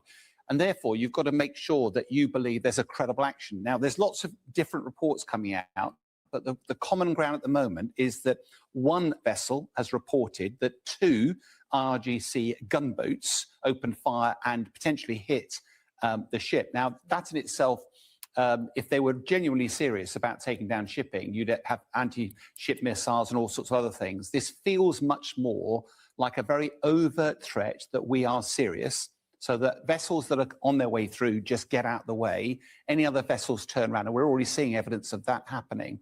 The fact that Mojtaba Khamenei has also turned around and said, our Navy, that was destroyed. In other words, it's not destroyed, will wreak havoc. I think all of that is still all about positioning for the potential for peace talks. He had a life insurance policy. Ethos.com. In 10 minutes, you can be covered with life insurance. Yeah, well, Sean Bell's a little more optimistic there than I think conditions warrant, that all of these things are set up for peace talks. And who knows, maybe that's what President Trump is going to talk about tonight. Maybe he's going to say, yes, there is. Tune in here if that does happen. We'll certainly be on top of that if that's the case. But let's look at what's happened there. That one of the other things he said there at the last is also really important, because you had the supreme leader, at least a statement ascribed to him. He's still not been seen in public. He's not been seen even in video. So maybe it's him, maybe it's not, maybe it's somebody controlled. It doesn't really matter. That's what the Iranian government is putting out. So just a kind of a caveat there. But the point is that our Navy is going to inflict a defeat. Now, you've heard President Trump, and I think he even did in that soundbite I showed a minute ago, again, said the same thing. He says so many times, their Navy has been destroyed, their air defense has been destroyed, aircraft has been, all this stuff. Well, now then they demonstrated physically that it has not, because they sent those attack boats that I keep telling you over and over. There's potentially up to 3,000 of those things hidden away in all kinds of bunkers and underground facilities that are adjacent to the water. And now here they have brought a couple out to demonstrate how viable they are. And again, it is so crucial to understand. I think I do agree with Sean Bell in that last part, where he said, I don't think this was an attempt to destroy the ships, because we've seen they did that in the opening rounds. And, this catastrophic fires that we've seen, some at night that were really dramatic, some in the daylight, big plumes of smoke. That's what they do if they want to destroy it. But if they just attacked some with some of these boats, and of course, these boats have anti-ship missiles on them, so they could have used those boats to destroy the shipping. But I think that is more likely the case that they just want to demonstrate we can do that, turn back around. And they're wanting to tell everybody, to include anyone in the White House, we're in control of the Strait of Hormuz. Now, this by itself is a big problem for the United States. Trump thinks he can talk his way out of this stuff, because he's talked his way out of everything in the world up to this point. Now we finally, I think, have gotten to that point that I keep warning about so many times and for so many years, that when spin comes face to face with reality, reality will win every time. Once you get to the point, you can talk and you can massage and whatever while you're out here before you reach that point. But at some point, there's going to come that moment to when you can't talk your way out of it. And I think we're at that point now with Iran. And they're demonstrating with physical action, we're in control of this, and you're going to have to submit to our terms, or you're going to have to give us terms anyway that we can live with. And they're pretty, it's a pretty high level, or we're going to keep control of it. Now, this is where it gets troubling, because there is a clock ticking, or more accurately, maybe there is a financial time clock that is adding up costs to the United States. And that is not in the United States, but to the whole world. And that's something that this former Qatari intelligence official in frustration talked about earlier today. $15 billion is a lot of money. That's how much Lendio has helped small businesses get through our loan marketplace. If you have a even late last night here in Qatar and in the GCC, the fact that the so-called opened but controlled strait was unclear, and anything that is this vital and this murky and it's an explanation, it shouldn't surprise us if it changes again and multiple times. The only hope is really for the US and Iran to sit down and have serious negotiations, because this is, while a welcomed ceasefire, it clearly is not achieving its goals yet, and we're running out of time. Yeah, we're running out of time. No goals have been achieved because President Trump keeps moving the goalpost and just shifting them all over the place to where nobody knows what is the objective. What are we trying to accomplish? What are we trying to even get to? How are we going to get this open? Because so far, and you're going to see some more examples here in just a few minutes, some from today, some from last night, Trump still wants to try to talk his way out of it. But we're running into the reality on the ground where the costs are continuing to tick up. Let me just show you here. Let's see. This is showing you the before the war. This is what the traffic normally looked like. Each one of those is a white line where ships were passing through. You see a couple of things to notice here. Well, the left one is before the war, and the last one was between April 3rd and 12th. That's why there was still some limited traffic out. So you do see a few of kind of little white hairs, if you will, around there. But notice importantly the routes. See that there were two routes. One is coming in and one is going out, and they're about, I think, about 2 miles wide each, just because there's a lot of traffic. Around 130 tankers per day were moving in this path here. And you see that was because that's the deepest part of the waters where it's easy to control, and that way you don't have any collisions or anything like that. You have it controlled in. Then on the right-hand side, number one, you see obviously only a fraction of the number of tankers getting in or out, but you see them one path in and out. And that is because there is evidence that Iran has mined that middle part there. And even when they were saying that with yesterday, that the Strait was going to be opened up pursuant to the United States fulfilling their obligations, they said you have to do it in coordination with our approved routes because it's still dangerous in there. So that by itself told you that even when Iran was willing to open the thing up, that it was going to be according to their terms, and they were going to remain control of it. It would be open, but they would not relinquish control of it. And listen, we got to understand that I've done a couple of shows here in the last yesterday specifically about a lot of the baked-in problems. We had a few days ago. We had Commodore Steve Jeremy talking about how he thinks already baked in is a recession already, and it could be a depression if it keeps going along. Many more people are coming to that same conclusion. In fact, Fatih Birol of the International Energy Agency says the loss of energy output in the Middle East will take about 2 years to recover. So it's going to take years to recover from all this stuff already, which means that even once all of this is solved diplomatically by whatever means, and that's assuming that it is, because who knows, it may not get solved in any time in the near term at all, at least not getting back to the way it was. But even from that point, whenever that point is, and eventually it'll arrive, that it's going to take a couple of years to replace everything. And that's as of now, folks. That's as of right now. If this war reignites next week, when this current ceasefire period runs out on Wednesday, and there is more damage to the energy infrastructure, you can just keep moving that date further out, expanding it even further. So we've built in and baked in all kinds of trouble. It's going to be difficult to overcome as of now. But if we are foolish enough and turn this back into a hot war, then the damage to the global economy is going to be profound and severe. And you see the Qatari official there, they're already very worried about it. Well, it's not only that, there's confusion in the United States itself.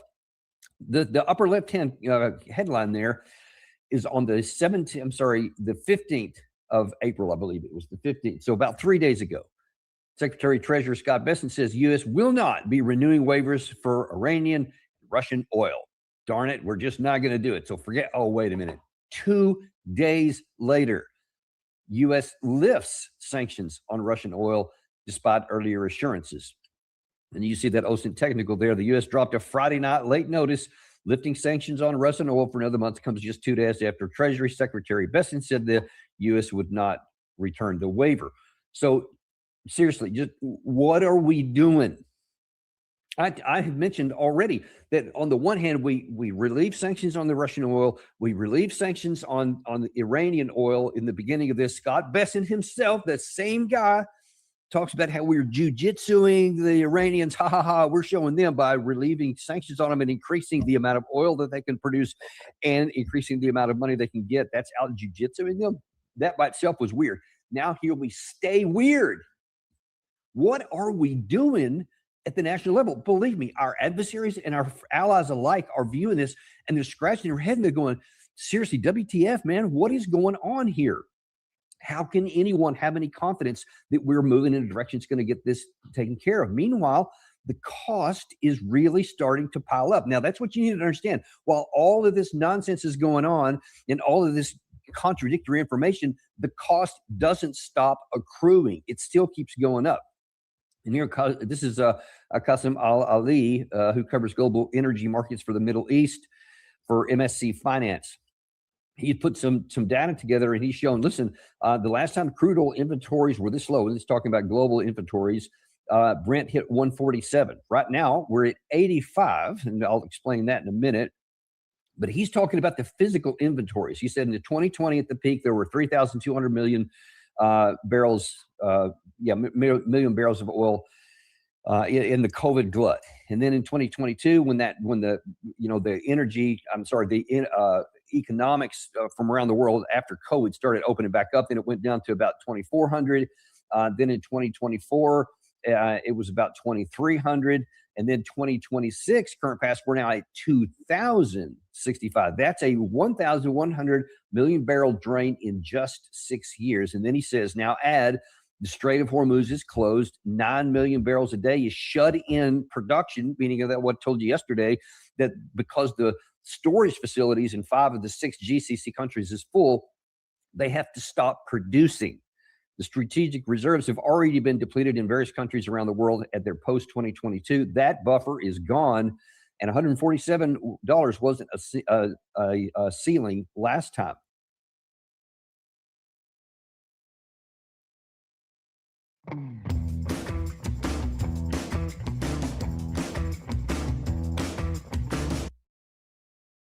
So this number right now, and let me see, I believe that the current number, this was at the end of yesterday, at the end of the closing. So this is because of President Trump's comments yesterday, the price dropped down to $85.57. You know, a huge drop from where it was. Just like, I think 117 is the highest it was, but because of what President Trump said right before the market closed, it's like, yeah, we're good to go. That's not a problem. So now everybody believed what he said. I don't know why. I don't know why anybody believed that, but there's some evidence, and Larry Johnson's going to be speaking to this in just a minute when I show you what we learned this week, is that it looks like it was a market manipulation deal. Maybe that's all it was. I don't know. I don't know if there's some other things going along with it, but that is definitely one, because somebody made hundreds of millions of dollars when that price dropped down. But you see, this GCC fellow here, he's talking about, look, the numbers are what they are. The last time they were this low, the price was $147 a barrel. There's also, and we talk about this too, the price that the tankers pay when they do fill up, wherever they fill up, it's in the 140 range today. I don't know. It's the whole market thing is I think flawed, and I wonder if it's even going to change at this point, because what it's projecting for the future, and understand that number there was for about a month from now, but the price it's paying today is based on all that shortage. It's 140 something, which is why your oil has your gas price is high in the United States. Even though you say, oh, well, the number dropped down here, so I should go to the gas station today and it should go down because it was up $1. I should go down today. And you'll probably find that it's either not down and might be up.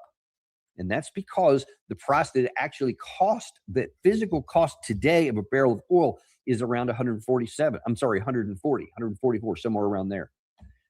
And they're saying that the fundamentals, this spin it may help somebody cheat the system and make a few $100 million, but it certainly isn't going to help you at the gas pump. And at some point, those things are going to come back into equilibrium. The actual inventories, the lack of production, and the rising of the prices is going to be a problem for you. And of course, that means petroleum products of all. Of course, you have airliners running out of jet fuel, and they're projected to run critically low. KLM yesterday announced that they had to cancel like 100 flights because they just don't have enough jet fuel to go around. This is going to continue on. But then, of course, the other issue that's really important is the fertilizer issue. Fertilizer flows from the Middle East remain blocked. Using fertilizer prices have surged by 87% to $720 per ton, the highest level in nearly 3 years. Farmers should send a bill for damages to Trump and Netanyahu. And you can see the graph there, how much this has gone up just since this war started.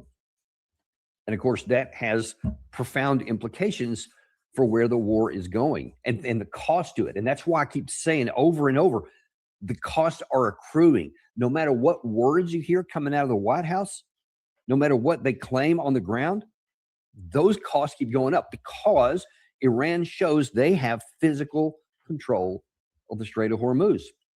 And that's one of the reasons why you see here. Look, this is just last night.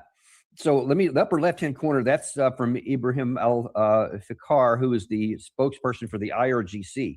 This was yesterday afternoon in Washington time, 4:57. So about 5 p.m. yesterday afternoon, this simple statement: we do not trust the enemy. Our finger is on the trigger.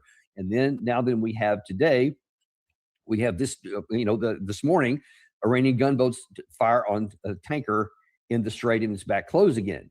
So apparently that's what he meant there. Then you see, for the first time in several days, you have the Ayatollah Khamenei is making some statements. And a couple of, one on X and one on Telegram.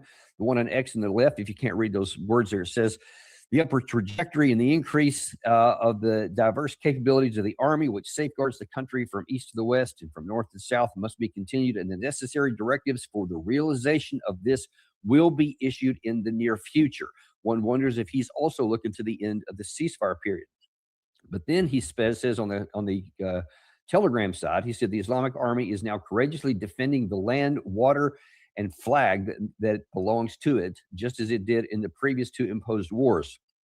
With its strong support from God and the people in compact, solid ranks and standing side by side with their comrades from the other armed forces, it is battling the two leading armies of disbelief and arrogance, and the Islamic Army has exposed those armies' weakness and humiliation to the world. In the same way, it's done its drone strikes the U.S. and Zionist murders like lightning. Its valiant Navy is also ready to inflict a new and bitter defeat on its enemies. So that's, I think, the shot across the bow. Those are definitely connected. That the Navy that Trump claims over and over had been destroyed came out and definitely put an exclamation point that the Strait of Hormuz is closed and Iran is in control of it, and their Navy is going to be calling the shots. So now then the question is going to be, what is President Trump going to do? And that's when it starts to get messy again, because so far, if I'm telling you that spin and reality have met and reality is going to win, that realization hasn't hit President Trump yet, because here's what he said last night. First of all, he said this, the issue was asked about this nuclear material. One of the things, remember yesterday, Professor Morandi on our show was asked about, because President Trump said, we're going to get all their nuclear material. They're going to promise never to block the Strait of Hormuz again, and they promised they would stop all their support to their proxies in the region. And we asked Professor Morandi, which you'll see here in a minute. He said, yeah, no, but President Trump then adds this last night. If we sign the agreement, then I can give you time somewhere after the signing of the agreement. We'll go in with Iran. We'll go in with Iran, and we will take it together, and we will bring it back, 100% of it, back to the United States. If we don't do that, we will get it in a different form, in a much more unfriendly form. So we'll get it in a much more unfriendly form. Now, just for the moment here, just imagine, let's just look at this one piece in isolation. Given what's happened here, that Iran has not succumbed after 6 weeks of intense bombardment, 13,000 targets struck in Iran. They remain in control of the Strait of Hormuz as we speak. They still have a missile force, and it still was showing that prior to the ceasefire, it was still viable and it was still hitting targets. They still have a viable drone force. They clearly still have a viable naval capacity, the one that actually works in the Strait of Hormuz. And they are definitely militarily quite viable. Now, upon what basis, put yourself in the Iranian shoes here, upon what basis are you going to agree after the last round of negotiations in Islamabad did not produce anything at all, and Vice President Vance exited by saying, this was our last final option. They didn't agree to our terms. We told them what was going to have to happen. They said no, and then we left. And then there's been basically a ceasefire ever since that time. Now then they have issued a threat that their Navy was going to win and that the Strait of Hormuz is closed. On that basis, can you come up with any rational reason why the Iranian side would go, you know what, everything we didn't agree to in the past, everything we didn't give in because of all the military pressure, here, take it. Sure. And in fact, not only can you have it, you can come get it. We're going to allow you to come into our country and humiliate us in front of the world and all of the people in our country, and you can just walk out with it. Do you think that's what happened? Do you think that behind the scenes, somebody from Iran actually said that to the United States? Call me skeptical. Hell no. Of course they didn't. Therefore, we can only conclude that was complete fiction, totally made up. And one wonders why he may have done that. Why would you make up something like that that is illogical at face value, but will certainly never be manifested on the ground, unless, of course, he's setting it up for the last part of what he said there, which is, well, if they don't, then we'll go get it by force. One wonders if that's presaging something that's to come. That wasn't the only thing he said last night. The other thing he said was, at the end of this time, once we have a deal, are the Iranian side going to be allowed to remain in control of the Strait of Hormuz and charge a toll? Sir, in the Strait, are there going to be restrictions and tolls managed by Iran for ships and vessels passing through? No way. No None way. at all? Nope. No restrictions? When I say no restrictions, yeah, the restrictions, you can't do the tolls. No, they're not going to be tolls. So every Iranian leader that I've seen, whether that's Khamenei, I think, that I've seen some of his earlier statements, definitely Abbas Araghchi, and several other of their leaders have just categorically said, we will never relinquish control of the Strait of Hormuz. That's like entry point one. There's no deal that can be reached that doesn't include that. That's what they have said so far. They put an exclamation point on that today. So for President Trump to just say no way, then he is making irreconcilable statements that the two sides just won't compromise on, because they're categorical here, he's categorical here. So where is there any hope that this ceasefire leads to anything, or that if there are talks that are announced later tonight, what chance do they have when that's, again, your entry points? Remember, I mentioned this last time before the Islamabad comments. I said that the two sides were already camped out so far apart that there's virtually no chance that they're going to come together, and that's how it worked out. I made an analogy to the May 2025 first-time talks between the Russians and the Ukraine side. They both entered with very hardcore positions that were irreconcilable. That I think they ended up having 3 rounds, if I'm not mistaken. They left on the third one the same as they before the first one, and to where they are to this day. Those same dynamics are seeming to be at play here. Therefore, one wonders what's going to happen when this time runs out, and President Trump addressed that too. If you don't have a deal by Wednesday when the ceasefire ends, will you extend the ceasefire, or will I you don't know. start Maybe after the not. tax? Yeah. Maybe I won't extend it. Okay. But the blockade is going to remain. But maybe I won't extend it. So you have a blockade, and unfortunately, we'll have to start dropping bombs again. So maybe that's been the whole point of all this, and the previous 2 comments was, well, if we don't have a deal and this ceasefire time comes to an expiration next Tuesday at midnight, I think, and so Wednesday morning, guess we may have to stop dropping some bombs again. So when you have set conditions, 2 of which were ironclad, the Iranian side says categorically they will not be willing to do, and they certainly aren't going to do it in between now and Tuesday, even if there are some announcements of meetings. And in fact, CNN was reporting late last night, I saw that there could be a meeting tomorrow in Islamabad on Monday. We'll see if that comes to pass. Wouldn't surprise me if it does. I hope that it does. It's reasonable that it will, but it's also reasonable, and unless President Trump changes his position pretty strongly, the Iranian side, with their action today, with Khamenei's statement about that the Navy will win, with these symbolic strikes on these tankers that happen, and their definite defiance, the Strait is closed, they're not going to give in on anything.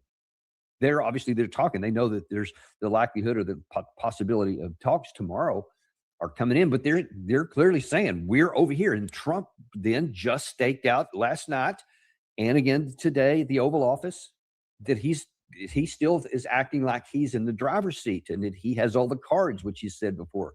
And the Iranian side just threw down a couple of cards on the table and says, match it. President Trump has been unable, through diplomacy, through twisting things around, through words, through truth socials, every other way, from the 28th of February all the way through to this moment as we're speaking, the Strait is in Iranian hands. He has not been able to compel them to change it by any means. Why do you think he's going to be able to do it now? Why would resuming the war later on, when we already have burned through so much of our stockpiles of interceptor missiles, offensive missiles, all kinds of other weapon systems, lost a bunch of people, lost a bunch of bases. The damage to the facilities of our allies has been damaged that it's going to take a couple of years to even get back once this is over. Why would you think that when all of that failed, that resuming the conflict with less stocks, with already greater damage going in, and that clock keeping ticking on the cost that's piling up. Why do you think that's going to work?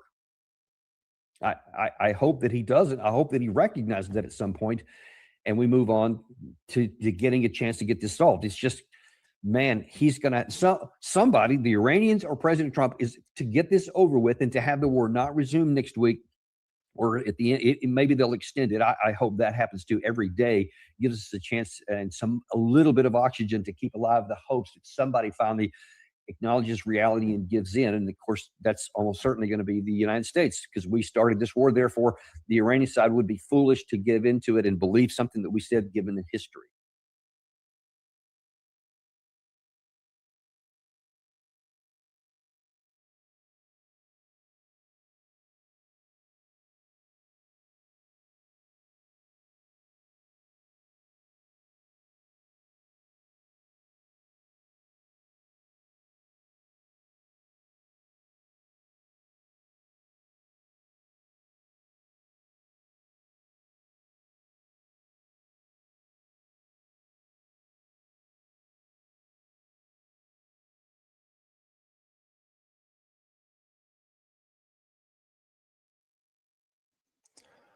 Hello, everybody, and welcome to Geopolitical Trends, where truth.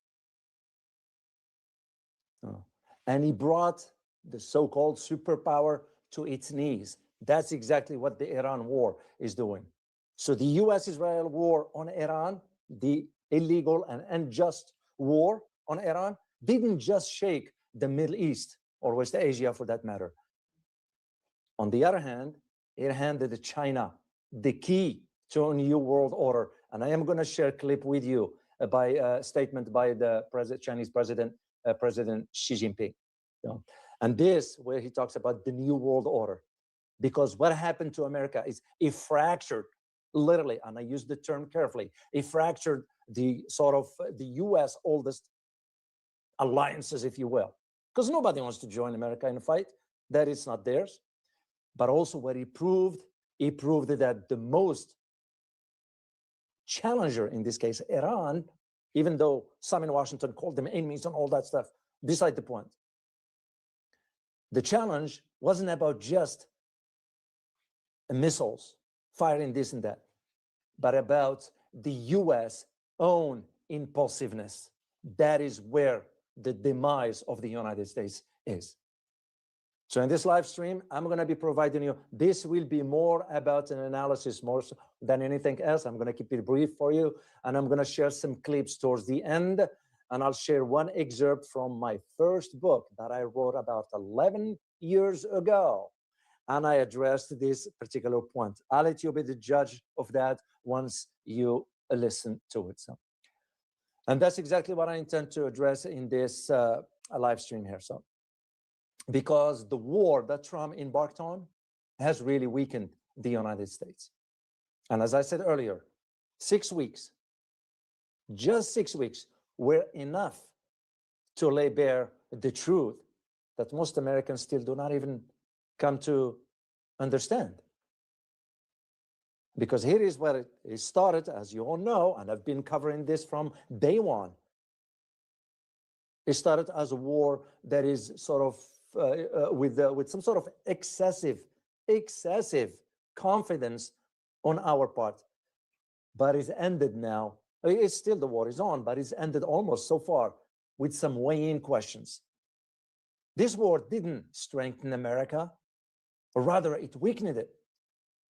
And again, this is where I want to share with you 3 or 4 key points that I came to realize after doing a lot of reading from different sources, that allows me to at least sort of construct this particular outlook, and I also wanted to share it with the community. So, because what this war did, literally, because how we moved forward, this weakness, as I said, on a many levels, because the decision to go to a war made without authorization, first of all, from Congress, lacking congressional mandate, as it is required by the law, devoid of a genuine support from allies. As you know, most NATO, and I am in Europe right now, most NATO countries, last time I stopped in London, and it's like heck with it. We ain't gonna join America in this. Oh yeah, it's our NATO ally, but no, it's not our war. So devoid of this genuine support from allies. And of course, justified by the arguments, a flimsy argument and contradictory. It's not even our war. And the biggest of them all is that there was no strategy, but rather an impulsive reaction to events. Why? Because Donald Trump was forced into it by Israel. Simple as that. So the global standing of the US and the alliance relationship, that is, half of Americans right now, and I have the Pew Research Center results of the survey. I'm going to share the link with you, let you read it yourself. Half of Americans are saying now Trump policies are indeed weakening the United States standing in the world. Of course, his predecessor, Biden, was no different.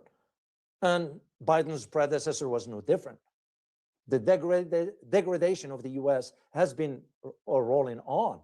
I've been seeing it on the move since 2004, especially when we went to Iraq in 2003.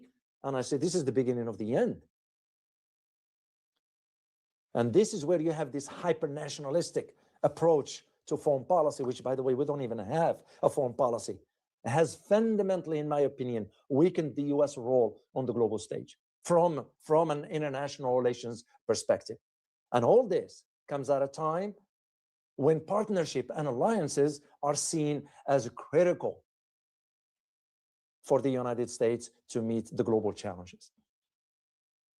So I'm going to share the four points with you. The first one, or the first wound, if I may use the term, the global economy. We'll start with that. Yeah, because here's the harsh truth. Iran was never defeated, and Iran will never be defeated. It did something shrewder. They were smart about it. What it did, it weaponized geography. That is the smart move on part of Iran. See this Strait of Hormuz here? That's what Iran did. The Strait of Hormuz became a pressure lever, a low-cost threat with the power to rattle energy markets across the world. I would say that's a smart move. And the alternative, reopening the strait by force, which what Donald Trump was saying, will be a far greater and far more dangerous gamble. This is why Donald Trump today had to thank Iran, saying thank you. I'm going to share the clip with you and let you know why that is. The second wound is the American military. That is a massive one. You know how many missiles we fired? The stockpile for the US is draining. Of course, the Pentagon is staying hush-hush about it. More than a quarter of the entire Tomahawk inventory was consumed in a single conflict. And the conflict is not even over yet. And in return, what do you have? You have cheap drones managed to tie, and I use the term carefully, to tie in the world powerful armed forces into knots. That's what Iran did. A very humbling equation. No Pentagon briefing was prepared for, nor did they ever prepare the public for, the American people. So that is the second wound for them. And for this, I'm going to share a clip first, then we'll move, or I'll continue with the conversation. All right, let's take a listen here, please. And it's in English, by the way. Trump's Iran naval blockade appears to be failing, as 20 vessels, including ships linked to China and Iran, have passed through the Strait of Hormuz in just 24 hours. Tankers are still moving, and oil is still flowing. Meanwhile, the United States Navy appears to be monitoring the situation without taking visible action. This raises serious questions about control over one of the world's most critical shipping routes. Trump. Okay, that is the important aspect for it. Now, here is the second, which just happened this morning, and I found out about it.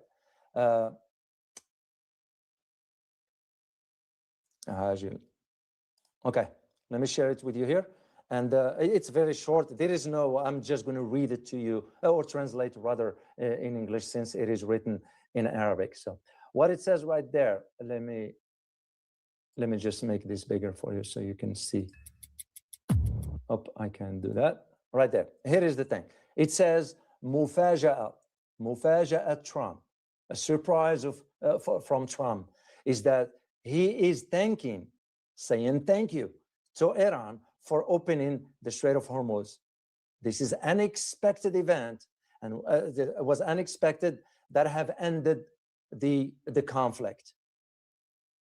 Now, here is the harsh truth.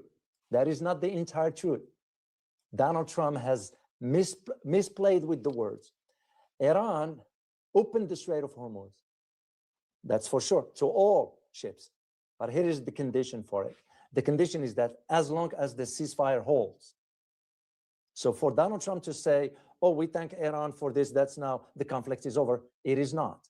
Because Iran is still saying, we stand by if we need to resume the fighting.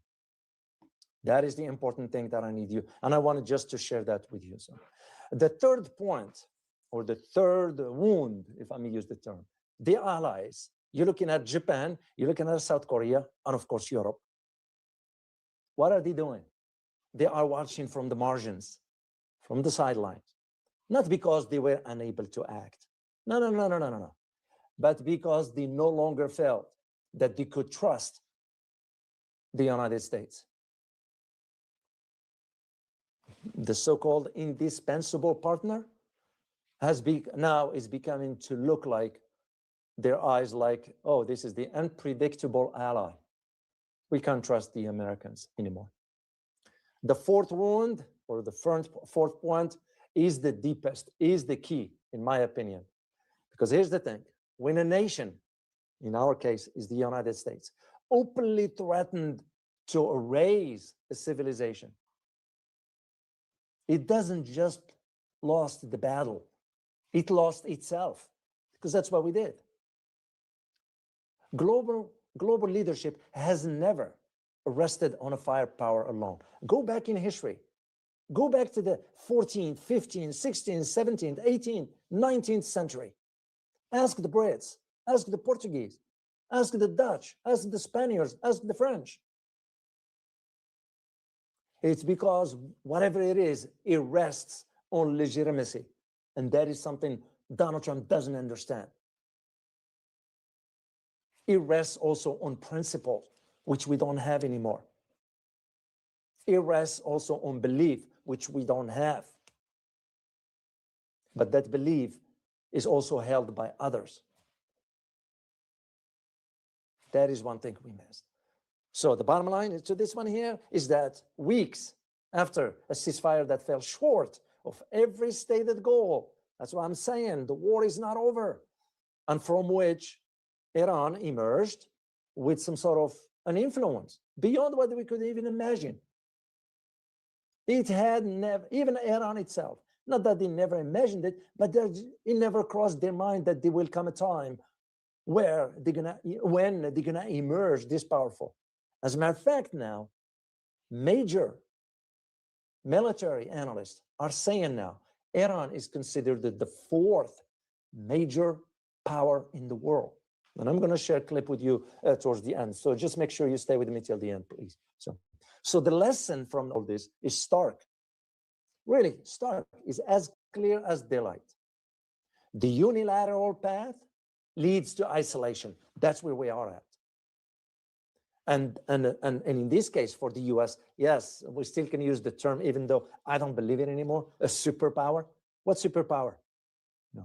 But if we are to go with that terminology, a superpower that acts on an impulse risks something beyond no missile can restore. No matter what we do now to Iran, we can restore whatever, because we have lost our standing in the world. That is where the challenge is. And with this, it leads us to ask the other fundamental question. And that fundamental question is, what are the geopolitical implications as a result of this particular war, or even as a result of once the war settles, assuming it does. No. So the fragile ceasefire, and what comes after it? It's a logical question to ask. So what I have learned throughout at least my professional life, my years in military, my years in the government, my years in dealing with consulting and so forth, what I have learned is that ceasefire, and of course from history is always my biggest teacher, if I may use the term. A fragile ceasefire masks a far more dangerous reality. Because here's the harsh reality that we are pretending we don't hear or we don't know, is that Iran's nuclear ambitions still there, and they have the right to do so. Lebanon, as we speak, is destabilized, even though there is now a ceasefire, but also because Israelis have suffered major setbacks against Hezbollah. No. And the shadow war, this is the shadow war between Iran and Israel, is poised to reignite at any moment. Israel will not stop till they push the US over the cliff vis-a-vis the fighting with Iran. So this fragile ceasefire brokered by Pakistan and China is only 2 weeks long. That's it. That's it. And since it's the time it was declared, it has already been violated, which Israel did, by the way. The other thing that comes out of this is that the rise of China as a global mediator. That's another, why I see the statements by President Xi Jinping at this time, very crucial. That's the most consequential, in my opinion, as a geopolitical analyst. I look at it down the road. This is a long-term shift. That is why President Xi Jinping used the term, the new world order, for a reason. Because here is the thing, what many do not know, it was China that convinced Iran to accept the ceasefire proposal brokered by Pakistan. That's what I'm saying. China is part of this deal and all that, but behind the scenes. What China ended up doing is they ended up chipping away at America's long-term status as this global mediator at first resort. Why? Because we are not honest, and we can be an honest broker in any. Look at just the Arab-Israeli conflict. But also because China succeeded in brokering or mediating between Iran and Saudi Arabia in the past, which we've never tried because we never want them to resolve these issues. That is where the debate. So the big picture is that the Iran war adds weight to Beijing's worldview that the US led international order is over. That is the lesson to all this. And this is, in my opinion, is a profound soft power transfer. Gently, quietly, stealthy, if I may use the term, the world's leading mediator is no longer Washington, Beijing. The other point you need to think of is the fracturing of Western alliances. That was as clear as daylight. Because without any prior consultation with Washington and allies, Trump showed a complete disregard for the strategic and economic concerns. As I said, I'm in Europe, I made a stop in London, and there's a conversation that NATO already raven by Trump's repeated threat to the alliance and design for Greenland. So if Trump wants to follow through, then he needs to pull out of NATO, see if he can do it. And if it does, then the Europeans need to take matter into their own hands and establish their own security instead of being under the thumb of Washington. But they can't. Europeans are also weak. He had a life insurance policy. Ethos.com. In 10 minutes, you can be covered with life insurance. No medical exam, no blood. And this is, again, where you're seeing where things are headed vis-a-vis this global order. It's because, I would say both, Beijing and Moscow Part of them are capitalizing on these cracks between the US and its allies. It's just how geopolitics is. You don't wait for the perfect moment. Doesn't work that way. Because when Trump requested support from NATO allies, you look at, he asked Chinese even, China, Japan, and South Korea to secure access through the Strait of Hormuz. This state declined to do so because they're like, wait a minute, ain't our war. You deal with it.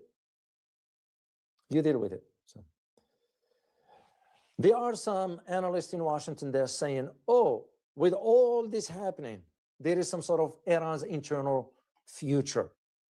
It's going to be a power vacuum. It's going to be hardened regime and all. No, there will be no power vacuum because of one fact. And that fact is Iran, structure of the government, has built layers. Even if Israel or the US go ahead and take out the current leadership in Iran, next one is in line already. And the one after it, and the one after it, and the one after it. And so that's why I disagree with these assessments from some analysts in Washington. It's because when you see where it's coming from Brookings Institute, which we all know as the back door of the US government. So, and this is where you have these layers of officers inside Iran, across various armed branches of the military. They also have layers when it comes down to the economic assets of the country, in Iran, that is. That is what I'm saying. If we take out this leader, no, there is a replacement already. Even if the US and Israel continue targeting these newly replaced leaders, the IRGC and various other armed forces will not melt away. No, they were not even fractured. Iran's government and Iran's system as a whole has managed so far to survive the economic devastation from the US sanctions that have been imposed for the last 38 or 39 or even 40 years. So to put it simply, Iran's government is a hard target. There is no way. The other point that I see important, and I wanted to address it briefly here for you, is the nuclear question. Iran now has absolute justification to move forward with what it needs to do. Why? Because what the IAEA, the International Atomic Energy Agency, is saying, it is reported, the IAEA, which I never trusted, is reporting that Iran has stored highly enriched uranium in an underground facilities that was undamaged by the US bombing. I can see the reason why Iran will deny access to IAEA. As a matter of fact, some of the IAEA leaks of scientists, that's how Israel ended up targeting them. So why would you, if you are Iran, why would you even allow the IAEA to come back? Say, forget about it. Even that the NPT, the Non-Proliferation Treaty, why would you even bother with it? It's because what makes, and again, I found this very, very important point. And I'm going to share a clip with you here because it's worth really listening to when it comes down to this particular point. So let's take a listen, please. And this from Mehdi Hassan. I don't know if you know who he is. He's a journalist in England. I listen to him sometimes.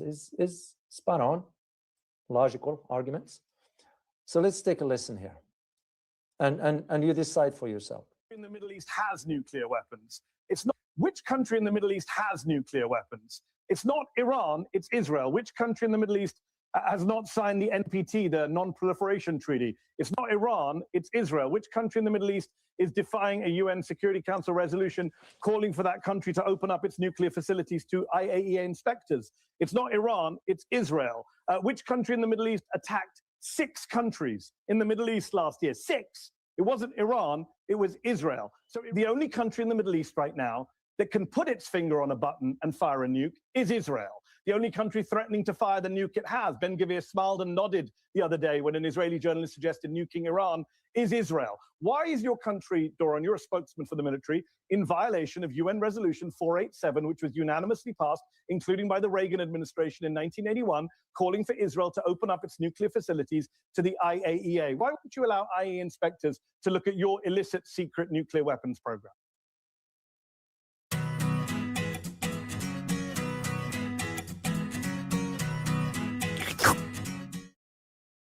At National University, we know you didn't stop dreaming. Life just got in the way. But now you're ready to move forward. And that is a good point. And the answer to that last question is because Israel has a specific type of weapon. Unfortunately, I can't say the word. I'm sorry. But it's classified. That is the reason why they are not allowing the IAEA to get in. That's the reason for it. So, and the concern and fear is that if Israel will end up using that, I don't know. But that's the point. I just want you to hear the other perspective to that. So then you have the other key point is the broader regional reordering, because now we are looking at the reshuffling of the global order in a different direction. So when last year, remember, Iran was constrained. It's not out of fear, but we misinterpreted that as weakness. So we can just go and do whatever we wanted to do. This time around, which by the way, it's a fact. And I think the next video I'm going to do for you in a few days from now has to do with the types of weapons Iran now is exposing, including an entire airbase underground. So the reason Iran didn't do it back then, because constrained, not that they were afraid. This time around is different. Iran owns the skies over Israel because the Iron Dome, the David Sling, and the RO3, whatever, all helpless against Iran's missiles. And that is why Iran went ahead right away, targeted the US assets in the Gulf countries. Well, there is a reason for that. Because those countries, Qatar, Bahrain, Kuwait, United Arab Emirates, Jordan, have allowed their territories to be used as a launching platform to attack Iran. What do you expect Iran will do? Man itself. And this is where you see the geopolitical landscape. It is changing, at least in so far. Some of those countries are on the side of Israel. I'm going to share a clip with you that was sort of came out of the hackers' access to a Jordanian general. Once you find out where the Jordanian general was, will make you just shake your head. But before I'll do this, I want to share the clip, as I promised you, from the book that I wrote back in 2000. Well, I forgot when I wrote it, 14 or 15. Anyway, it is what I wrote back then. If, for instance, I were to advise the Iranian government, all I have to say is that the US is paralyzed politically following years of hollow threats, weak leadership, and a disastrous foreign policy. More than ever, Iran and other countries are convinced that all they hear from Washington are empty threats. In their opinion, the United States lost its credibility as its leadership diminished when an American president gives foreign policy statements to Iran and other countries. Those countries hear only meaningless bravado, absurd prating about global leadership being a rare political commodity these days. America lacks resolve, and its greatness in standing for so-called freedom and democracy amounts to nothing but a consumption of ink. Yeah, so DSCR loans. So this is an interesting loan type where it's called debt service coverage ratio. And what they look at. That's exactly what I argued back then. And I still stand by my statements. So the bottom line to all this, before I do conclusion, I told you I'm going to do this very, very brief for you. So sorting out if we are to say losers and winners. No, we're not going to think in those terms, because there's one thing that is clear, and that this conflict has created now a mighty geopolitical shocks. Those shock waves reverberating in Washington, in Tel Aviv, in Paris, in London, in Berlin, in Tokyo, and so on, what have you. Because what the war has done so far is kind of dramatized the contour of a weaponized world economy. Iran didn't need to do much, shut down the Strait of Hormuz. For roiling the old alliances, and unveil the new one. Because you start to having countries now saying, how can we depend on America? Japan is watching. South Korea is watching. Philippines is watching. Australia is watching. Even Taiwan is watching. It's because what this war ends up doing is pointing to a future in which global norms have eroded as some sort of a raw power. Realities take the fore, because that's what we're looking at. And the irony is so stark, you won't miss it if you read between the lines of the assessments, analyses coming out of think tanks be it in Washington, London, or what have you. Because the war that was launched, it was launched in the name of the American strength. And that war in itself might have done more to accelerate the transition away from American-led global order than any single event in recent memory, to my knowledge. That's exactly what the Iran war has done and is doing. So let me share the clip with you, as I promised you before. Let me get to it, but before I'll do this, I'm gonna just play this clip here. Cool. If the truth matters to you, hit like, subscribe, and tap that bell. No spin, no agenda, just the stories they don't want you to know. So don't watch from the sideline. Be part of the movement. Your support keeps the truth alive. Thank you very much. Indeed, truly appreciate your support. All right, let me show you this clip here, and again, I'm gonna do the translation. Sorry, let me silence this one here. And here is what happened. The Handala group is a hackers, revealed that thousands of photos and leaks from the Israeli general's phone. One of the photos shows a warm meeting between him, meaning the retired general, and Youssef Ahmed al-Hunayti. He is the chairman of the Joint Chiefs of the Staff of the Jordanian Armed Forces. The shocking photo was taken inside Hunayti's own office, where a picture of the King Abdullah II is clearly visible behind him.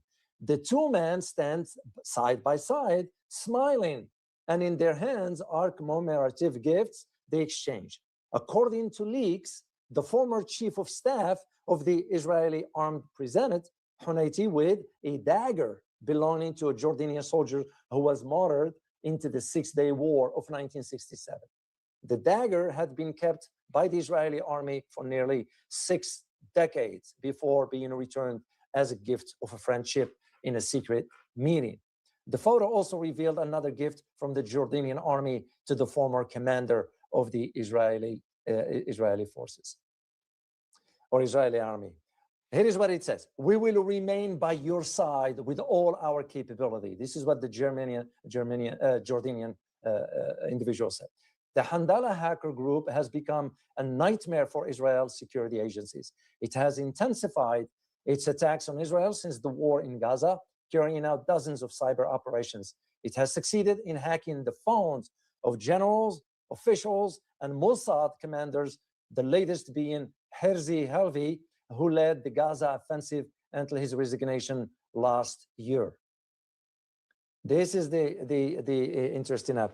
The group obtained more than 19,000 sensitive photo and videos from his phone and accounts via visual documents of secret meetings, strategic maps, and personal data from his home. The hackers revealed that the material in their possession are not limited to ordinary documents, but also include live documentation of the crisis room and highly secretive facilities. The leaks also included photo of Halifi showing him in Qatar and United Arab Emirates touring the Sheikh Zayed Grand Mosque in Abu Dhabi. That tells you Arabs, not all, I shall not generalize, but you can trust. Hypocrisy is the key to all this. So now let me share one more clip before I do conclusion, and I will conclude this live stream. And the one I want to share with you here, it's just the visual of it because it's in Arabic, and I'm going to translate it for you. It's very, very just what it says right there. Let me. It says, this is a break-ins. Xi Jinping يطلق تحذيرا للعالم. Xi Jinping is warning the world. The global order is being destroyed towards chaos, or is being led towards chaos. Will the world see fundamental changes in the structure of it? That's the question Xi Jinping was asking. Very, very, very important to ask this question at this time. And as I mentioned earlier, there was a reason to why Xi Jinping said what he said, back then. And the last one I want to share with you is the one pertaining to what I stated earlier. I just want you, as I promised, to show you in a clip. What you see in there, it says once again, it's a break-in. خبراء يؤكدون بروز إيران كقوة عالمية رابعة بعد الحرب. Experts are saying now the emergence of Iran after the 40-day war, which consists of a strategic defeat for Washington and a political earthquake.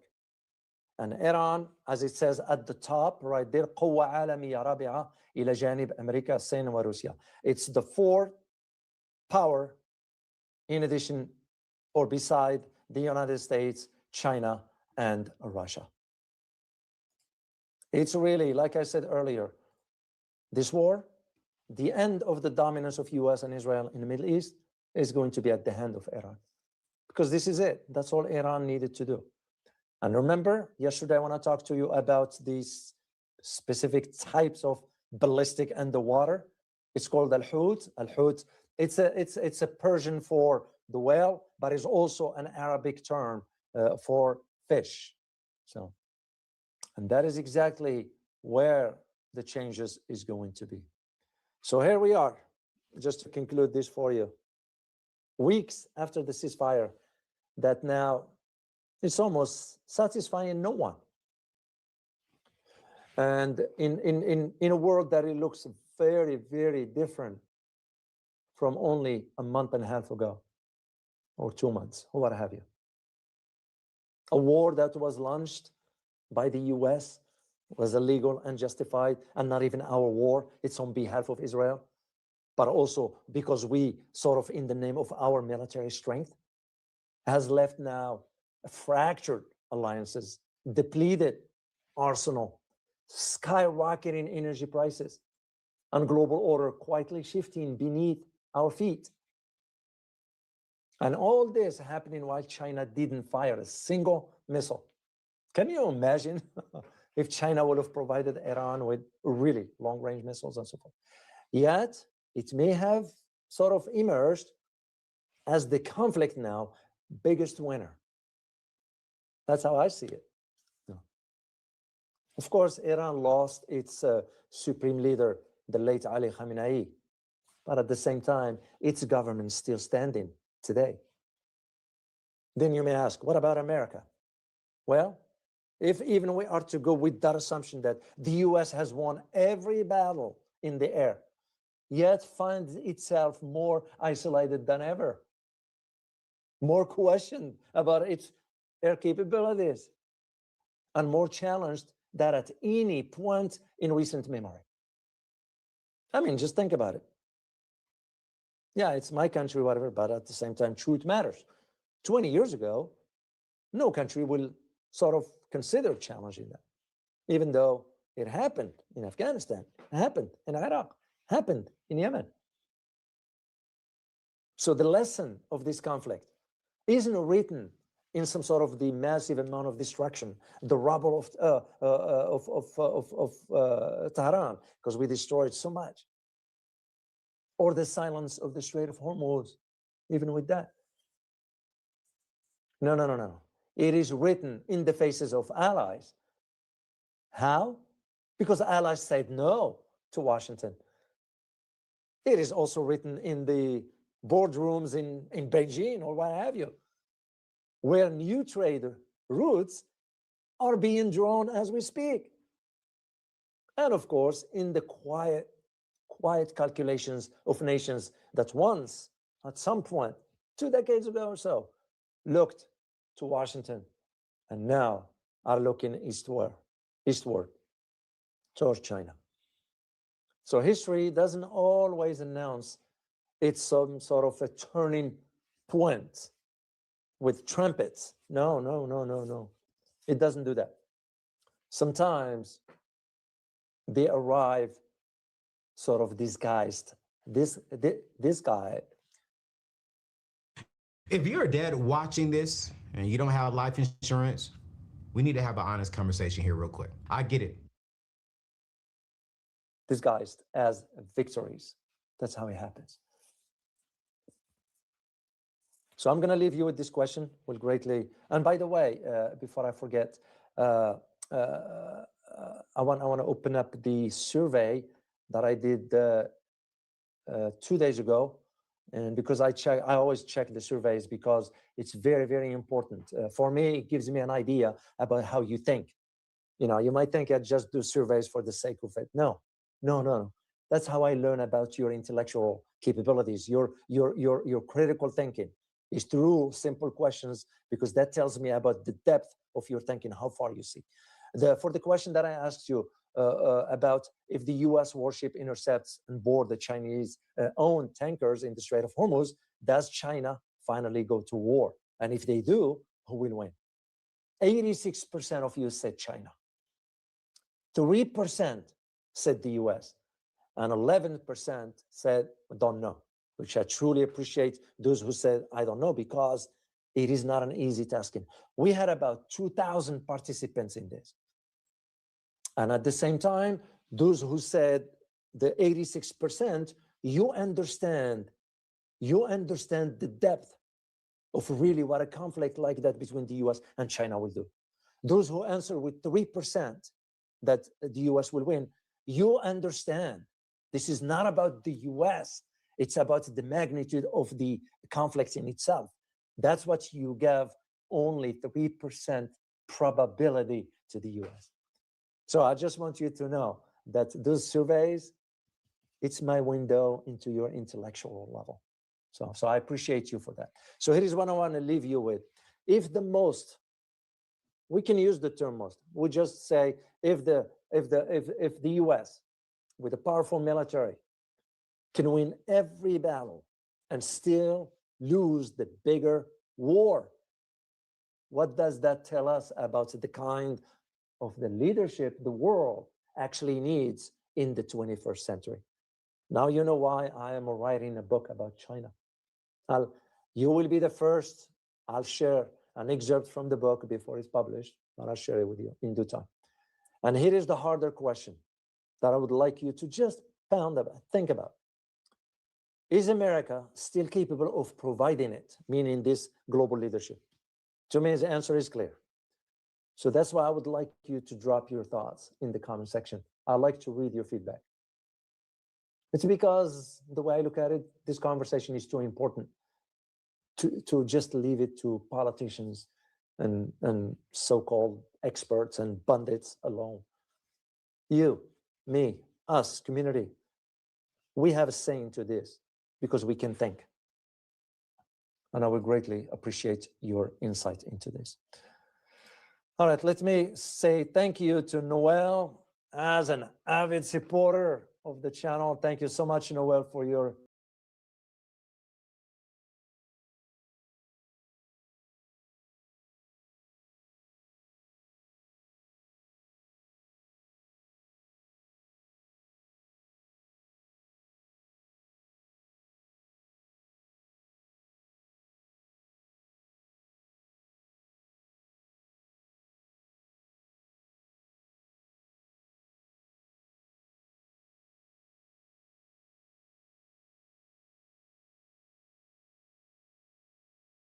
kicked out the press from the Oval Office during a bizarre press conference he held on Saturday with Joe Rogan in the Oval Office. And this came at the same time that the press was asking him questions about Iran. You see, earlier on Saturday morning, Iran announced that it was once again fully closing the Strait of Hormuz. Iran said that the Trump regime's bad faith negotiation tactics, the continued misrepresentations by Donald Trump of Iran's negotiation positions, the continued blockade over the Persian Gulf, and the continued escalation and threats by Donald Trump made negotiations untenable. And Iran said while it was previously permitting some ships to cross through the Strait of Hormuz, provided it was coordinated with Iran, they are shutting that down. And so some of the ships that we saw leaving the Strait of Hormuz using the ship tracker satellite,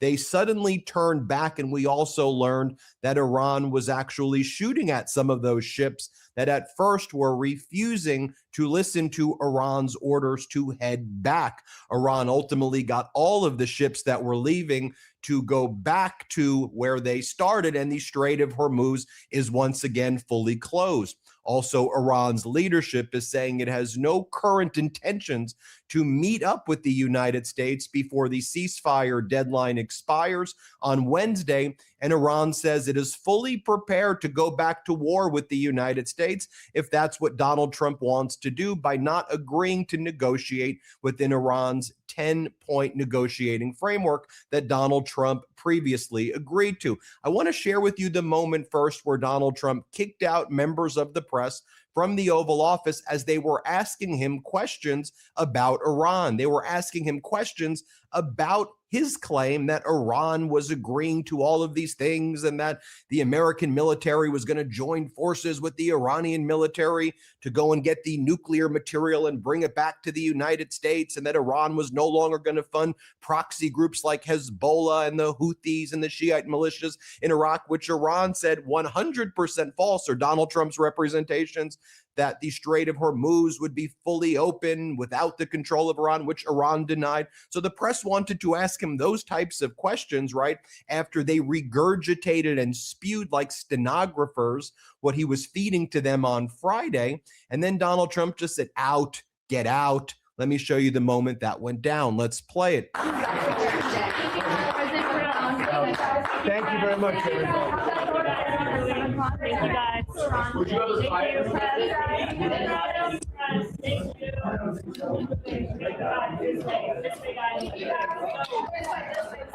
Just so you can see what this bizarre press conference was all about on Saturday, you had Joe Rogan in the Oval Office, and I think this entire move by having Joe Rogan there on Saturday, he was saying he was signing some executive order inspired by Joe Rogan. I think it was all part of a broader distraction plan from what's happening in Iran and the escalation that is taking place. But here's what he said about Rogan so you can see for yourself how bizarre this is. He talks about going on Rogan's podcast, and Kamala Harris didn't go on Rogan's podcast. Watch this clip right here. Let's play it. I want to tell everybody how this happened.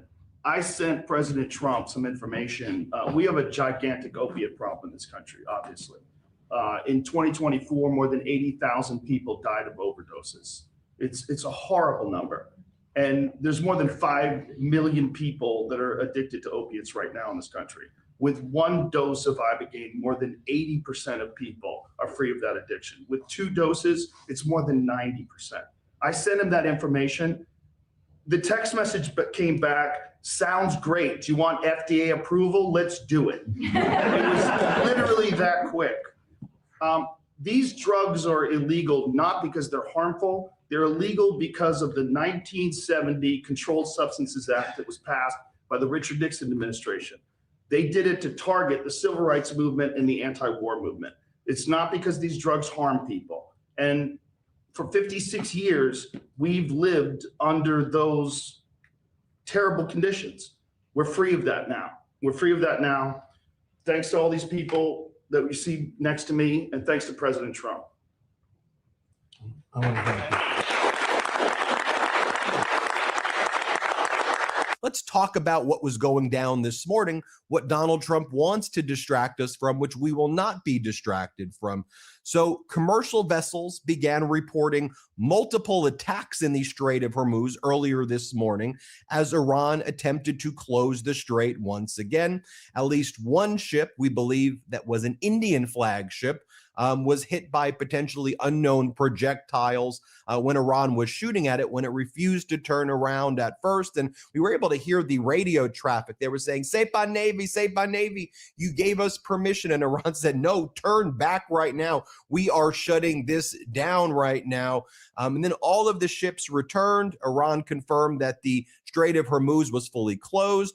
The main spokesperson for the Iranian Revolutionary Guard announced transit through the strait reverted to its previous state of strict military control, citing repeated U.S. violations and piracy under the guise of a blockade.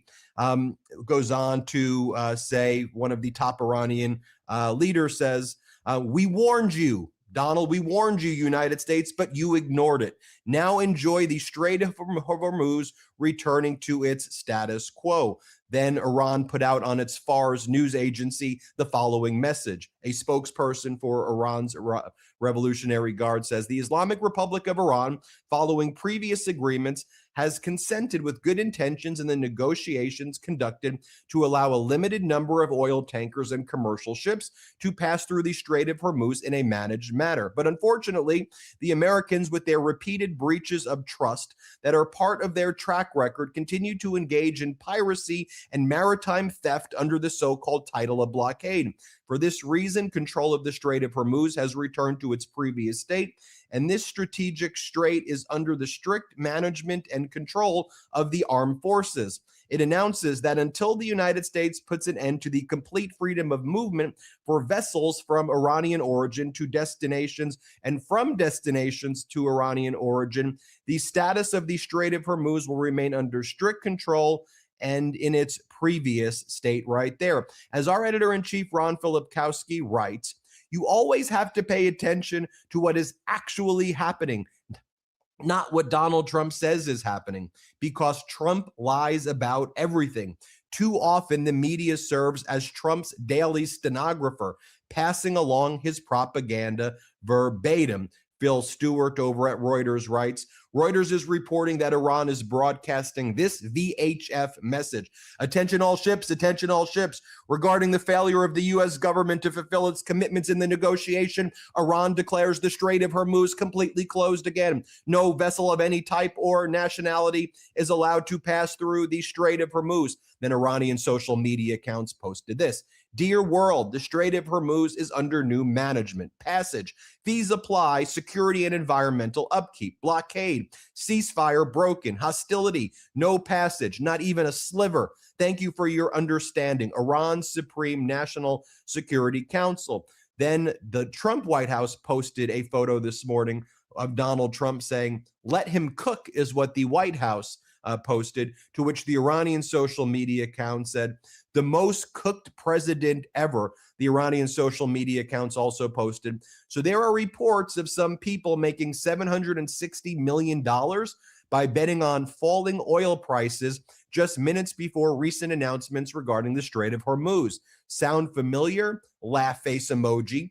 Other than his consistent pattern of losing political gambles, the only other reliable constant about Trump is his corruptness. That's what's coming out of Iran's social media. Iran is also saying we have not agreed to any other round of talks with the United States, citing the U.S. pressure tactics, which include Trump's blockade of the Strait of Hormuz and what it calls unreasonable demands. We're also hearing right now from one of Iran's top leaders. Iran's deputy foreign minister, Saeed Khatibzadeh, says Donald Trump talks too much. He needs to think before he speaks. He says all of these contradictory things. But if Donald Trump really means that he wants to go back to war with us, that he's not going to pursue a ceasefire in good faith, that he's not going to negotiate within the 10-point framework, then we are prepared to defend Iran. Here is what Iran's deputy foreign minister has to say. Let's play this clip. Trying to sabotage the path of the diplomatic efforts through this diplomatic circus that they are adopting. They thought that the force and the pressure and the escalation is part of the solution. No, these cannot be for the benefit of anyone. Diplomacy must prevail. One by one, please, one by one. President Trump said that if there is no agreement on Wednesday, there will be a return to the military action. Then let's President Trump talk. He talks too much. He said contradictory things within the same statement. This cannot be prevailed. I don't know what exactly he meant. The American people must decide about him. If his statements are aligned and if they are going with international law, then we will continue our defense with all heroism, with all nationalism and patriotism. We will defend Iran, the oldest civilization on the planet. We will fight till the last Iranian soldier. War cannot lead to any positive solution. The Americans must understand and must learn the lesson. The era of colonialism must come to an end. They cannot dictate the orders on the other nations. As we explained on the Midas Touch Network, Iran has not agreed to a next round of talks with the U.S., citing these pressure tactics. Tehran says negotiations will only continue if these demands, the unreasonable maximalist demands by the Trump regime, stop, adding that it has sent the same message through its Pakistani intermediary, that's the feared Marshal Asim Munir. Reminder, Trump said yesterday he expected a deal within a day or two. As our editor-in-chief Ron Filipkowski also explains, the worst possible tactic you can use when negotiating a deal with a regime like Iran is to dunk on them in public during negotiations. Any knowledgeable, seasoned diplomat knows this, but we have Mr. Art of the Deal who needs to feed his cult and the markets a steady diet of BS. We also are learning that Iran's supreme leader, Mojtaba Khamenei, says the country's navy is ready to inflict new bitter defeats on its enemies. So, folks, things are escalating right now. Also, you have Iran releasing this new Lego video. I'll just show you a short clip of it, mocking Donald Trump having fake negotiations with Iran. And I mean, just humiliating the United States. Here, play this clip. Going to talk to the Ayatollah now to resolve the Strait of Hormuz issue. What's the price of oil? Dad, please be patient a little longer.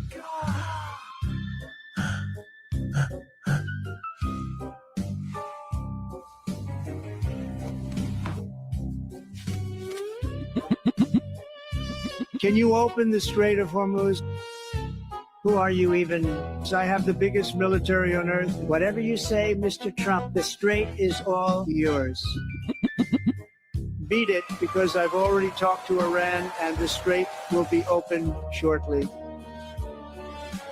Thanks, everyone. We are the best. Everybody knows this. Hey, Trump, you are fired. You are familiar with this sentence. Thank you for your attention to this matter. The central headquarters of Khatam al-Anbiya. But you know, when you have propaganda media out there like the New York Post and state regime media like Fox, this is what the front page of the New York Post is today, setting them straight. Iran surrenders Hormuz, and Trump says peace deal close. The height of propaganda right there. It's ridiculous. We'll keep you posted every step of the way. Hit subscribe. Let's get to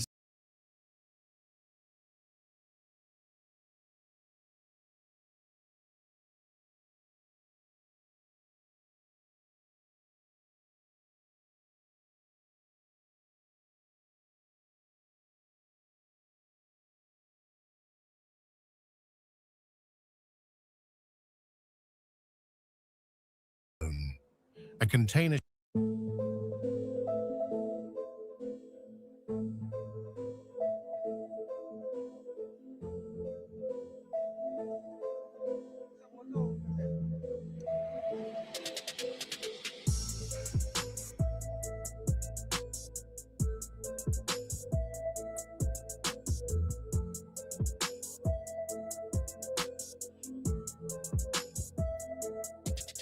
At this stage, India has formally escalated its response.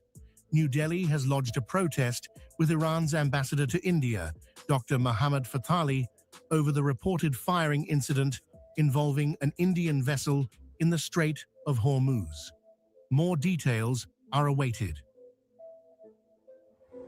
The Strait of Hormuz is erupting into a live conflict zone.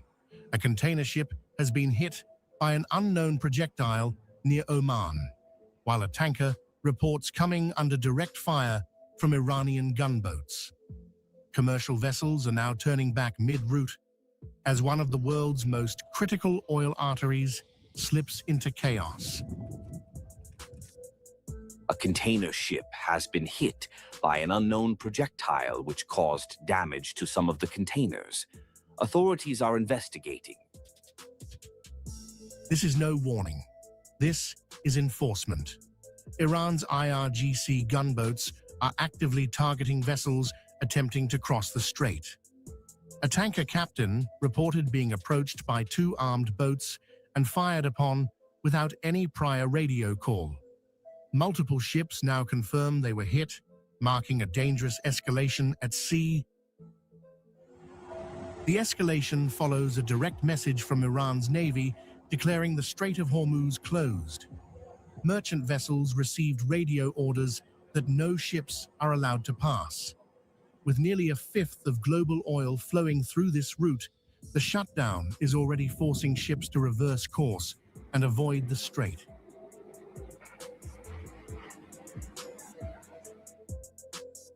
At the core of this crisis is a deepening standoff between Tehran and Washington. Iran says the lockdown is a response to continued US pressure under Donald Trump. Tehran warns control of the strait will remain tight as long as its shipping remains under threat. The fallout is already spreading. Reports indicate Indian-linked tankers were among those forced to turn back after the firing. With gunboats active and the strait effectively sealed, global energy supply lines face disruption. The crisis is now live, volatile, and rapidly expanding beyond control.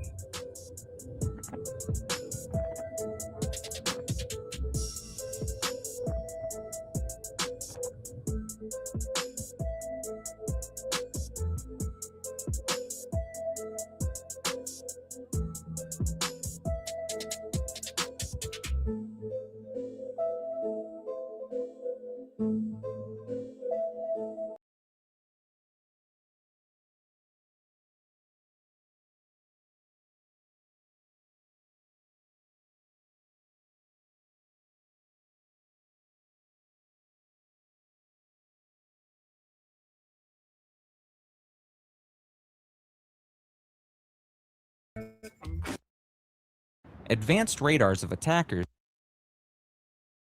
Have you ever heard of the stealthy Zulfiqar from Iran? This amazing watercraft can quickly go underwater in a moment. Its unmanned technology has completely amazed many military experts worldwide. Now we will read all details of this unique achievement. The design history of this advanced boat reaches the 90s. During the year 2015, it was officially introduced. The Southern Fleet hosted the first production versions of it. Its main purpose is increasing deterrence power in the sea. Physical dimensions of this vessel are exact for staying hidden. Total length of the vehicle is exactly measured 17 meters. Body width of this watercraft equals 3.2 meters. Its height was calculated at 3.5 meters high. Displacement weight of this fast speedboat equals 22 tons. The hull was built using very light advanced composite materials. A very low radar cross-section makes complete stealth possible. Advanced radars of attackers can never see it very easily. Moving speed on water was estimated at 40 nautical knots. This specific amount is exactly equal to 74 kilometers. Very high acceleration is completely vital for doing fast operations. Its driving force is provided by two powerful diesel engines. The special feature of this boat is moving underwater. Buoyancy tanks quickly fill with water during moments of danger. The boat sinks 3 meters deep into the sea water. This hiding capability causes intense surprise for any opposing forces. A special air-breathing tube for engines rests on deck. This boat can stay completely underwater for around 5 minutes. The purpose of this action is escaping from attacking radars. Then it returns to the water surface and attacks rapidly. New versions of this vehicle are completely guided without crew. Remote control fully guarantees the physical safety of military personnel. Smart satellite systems have the duty of precise boat navigation. This modern technology highly increases efficiency in direct suicidal operations. Its primary weapon is launching tubes for very light torpedoes. The length of these powerful torpedoes roughly equals 4 meters. They can completely destroy large warships of 200 tons. Firing ammunition is entirely possible even from beneath the water. Highly advanced radar equipment is installed on the boat mast. The range of these identification radars is evaluated 30 kilometers. Novel electronic systems have provided the capability of electronic warfare. Modern thermal cameras create the complete possibility of night vision. Mass production of this model continues in defense industry factories. Dozens of these specific vessels were delivered to fleet units. The exact number of produced items is always kept confidential. The delivery process of boats has accelerated during recent years. Swarm attack tactic is the main strategy for this vehicle. Simultaneous invasion of several boats will cause foreign ships confusion. Boats open fire simultaneously from different angles in complete coordination. Absolutely no defensive shield can contain this huge firing volume. Versions equipped with air defense missiles have been introduced recently. This new defensive system is known as the Navab missiles. Vertical launchers are well installed behind the main boat cabin. They can instantly shoot down any hostile helicopters and drones. Many of these boats are kept in underground missile cities. Deep mountainous tunnels protect them against severe aerial bombing strikes. These vessels enter the Persian Gulf waters immediately when needed. These hidden locations highly increase survival chances of the fleet. Operational range of this advanced vessel is 500 kilometers. This distance is completely traveled without needing to refuel again. A vast patrol radius is excellent for controlling Hormuz Strait. The boat can perform long missions in the open waters. Besides the torpedo, there are other light weapons installed aboard. 12mm caliber machine guns are located in the front. These machine guns are useful for close combat against targets. Machine gun firepower complements the torpedo attacks during naval battles. In the crewed state, this boat can carry 8 people. 4 main crew members are responsible for steering this vehicle. The remaining people are special forces for rapid coastal infiltration. But the unmanned model does not need physical human presence. These mentioned vessels are true nightmares for foreign aircraft carriers. A single torpedo can cause extremely serious damage to ships. Very high speed takes away reaction time from defensive systems. This special characteristic strongly guarantees the naval superiority of forces. Initial design of the boat was inspired by foreign models, but domestic engineers made it completely localized and upgraded it. Now all complex parts are easily produced inside the country.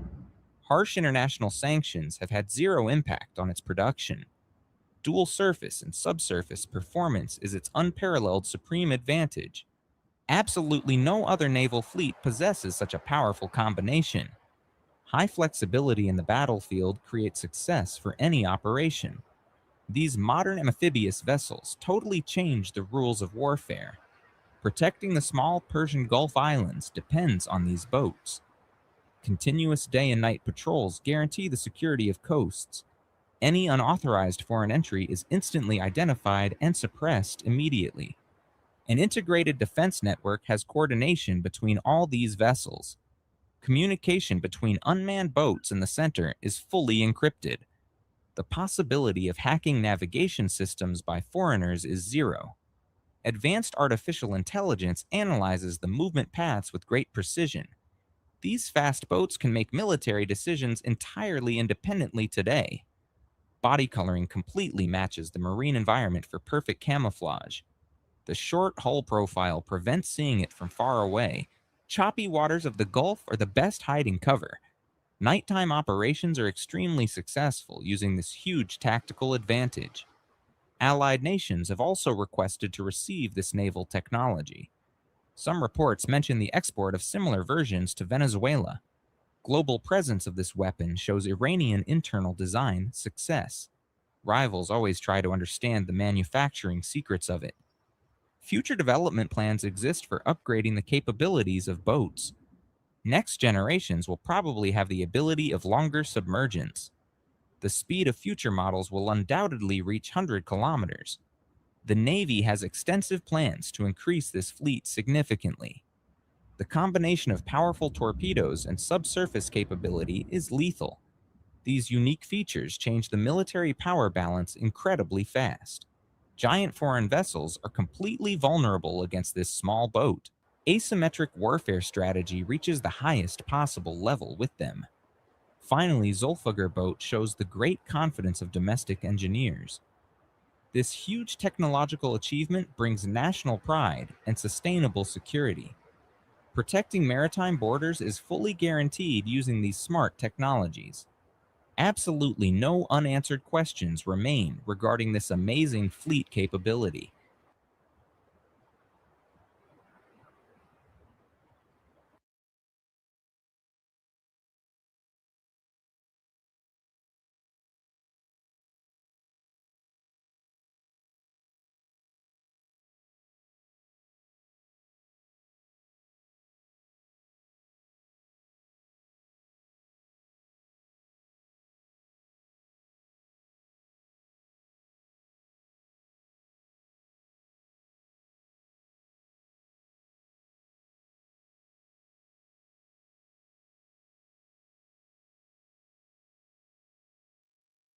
Truly guard the Iranian skies? This mystery challenges every military analyst in the global arena. A blend of Eastern tools and local genius created miracles. Let us explore this complex defense puzzle layer by layer. Iran had to change its entire defense strategy after revolution. Sanctions forced military leaders to look toward the Eastern powers. Replacing American systems with Russian and Chinese models began early. This was the first step toward building a new network. China was the first nation to secretly assist Iranian defense. The HQ-2 systems were the first gifts from Beijing's arsenal. These missiles became the foundation for the Sayyad-1 missile family. Reverse engineering of Chinese parts was done with high precision. The Chinese FM-80 system is the core of Ya Zahra. This system was designed to counter low-altitude aerial threats. Iran successfully increased the range and accuracy of these missiles. Localizing these components was a major step toward weapon self-sufficiency. Buying the S-300 from Russia was a long political challenge. Moscow initially refused to deliver this powerful system to Tehran. Finally, the advanced PMU-2 version arrived on Iranian soil now. This system is the backbone against long-range ballistic missiles. The Russian Tor M1 is the final layer for sensitive sites. This system destroys incoming cruise missiles and low-flying drones. The reaction speed of this system in intercepting is impressive. Iran used this technology to protect its vital nuclear facilities. Chinese JY-14 series radars play a vital role in detection. These radars can track targets from hundreds of kilometers away. Chinese radar technology helped Iran see stealth aircraft more clearly. Installing these radars provided complete coverage across all national borders. The Russian Resonance NE is a top-secret Iranian military purchase. This giant radar can detect stealth planes from very far. Many believe the F-35s are tracked by this specific radar. Its accuracy in monitoring the entire region is quite extraordinary. Iran built the Bavar system using Russian and Chinese knowledge. This system claims to be superior to the Russian S-300. Vertical launchers and phased array radars are its main features. Bavar shows Iranian maturity in combining various global military technologies. The third Khordad system symbolized Iran's power against American drones. This system uses Russian patterns for missile and radar design. However, all the software and electronic boards are made locally. Its precision in downing Global Hawk shocked the whole world. Iran's main strength is connecting these different systems together now. The Qatam Al-Anbiya Command Center linked all international radars together. This network allows Russian radar data to guide Iranian missiles. Managing this complex coordination was the hardest part of defense. Russian electronic warfare systems gave Iran very significant strategic power. The Krasuka systems can completely disrupt the enemy's guidance signals. China also helped the Iranian defense with secure telecommunication links. This cooperation made the Iranian sky unsafe for all invaders. Critics say Iran is just a skilled copier of weapons. The reality is that Iran made structural changes to systems. Optimizing Russian software made them better than the original versions. These innovations confused Western military analysts during recent combat tests. The Sayad-4 missile closely resembles the S-400 missile family now. This missile is designed to hit targets at long distances. Its solid fuel technology benefited from Chinese technical advice sessions. Iran can now destroy targets at a range of 300 kilometers. The Iranian air defense is designed like layers of onions. Each layer must completely cover the gaps of the previous. Russian systems are far while Chinese occupy the middle layer. Local systems provide final protection and fill all the holes. Iran began using artificial intelligence in radar data analysis today. This knowledge came from scientific cooperation connecting with top Chinese universities. Rapid identification of friend or foe is done by AI. This work reduces human error in potential accidental firing incidents. The main goal of combining systems is countering the F-35. Russian low-frequency radars are vital for detecting these planes.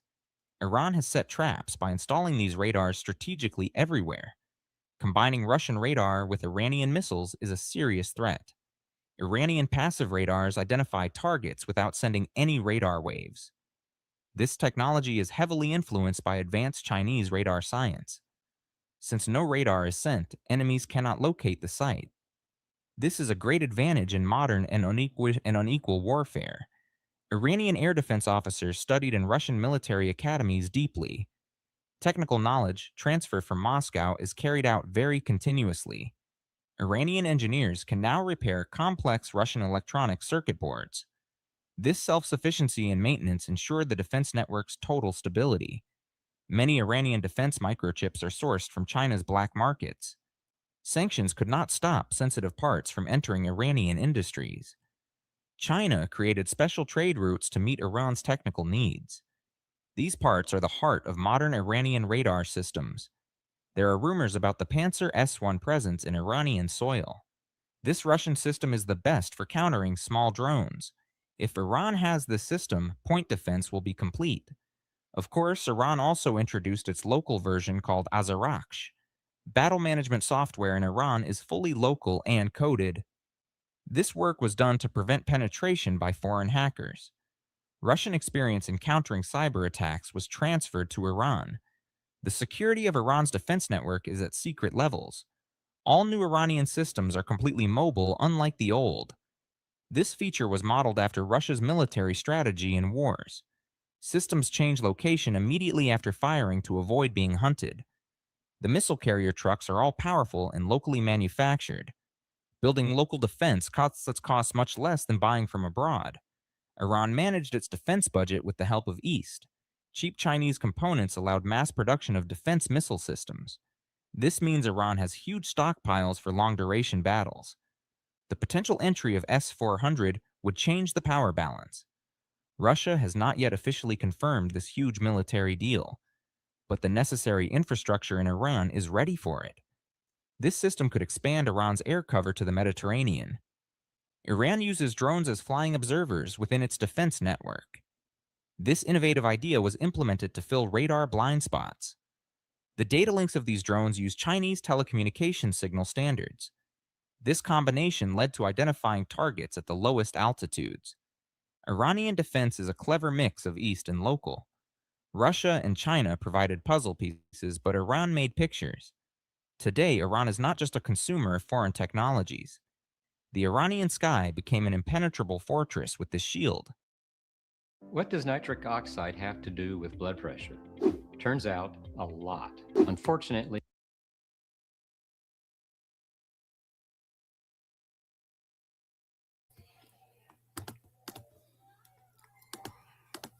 Perfect. Follow me.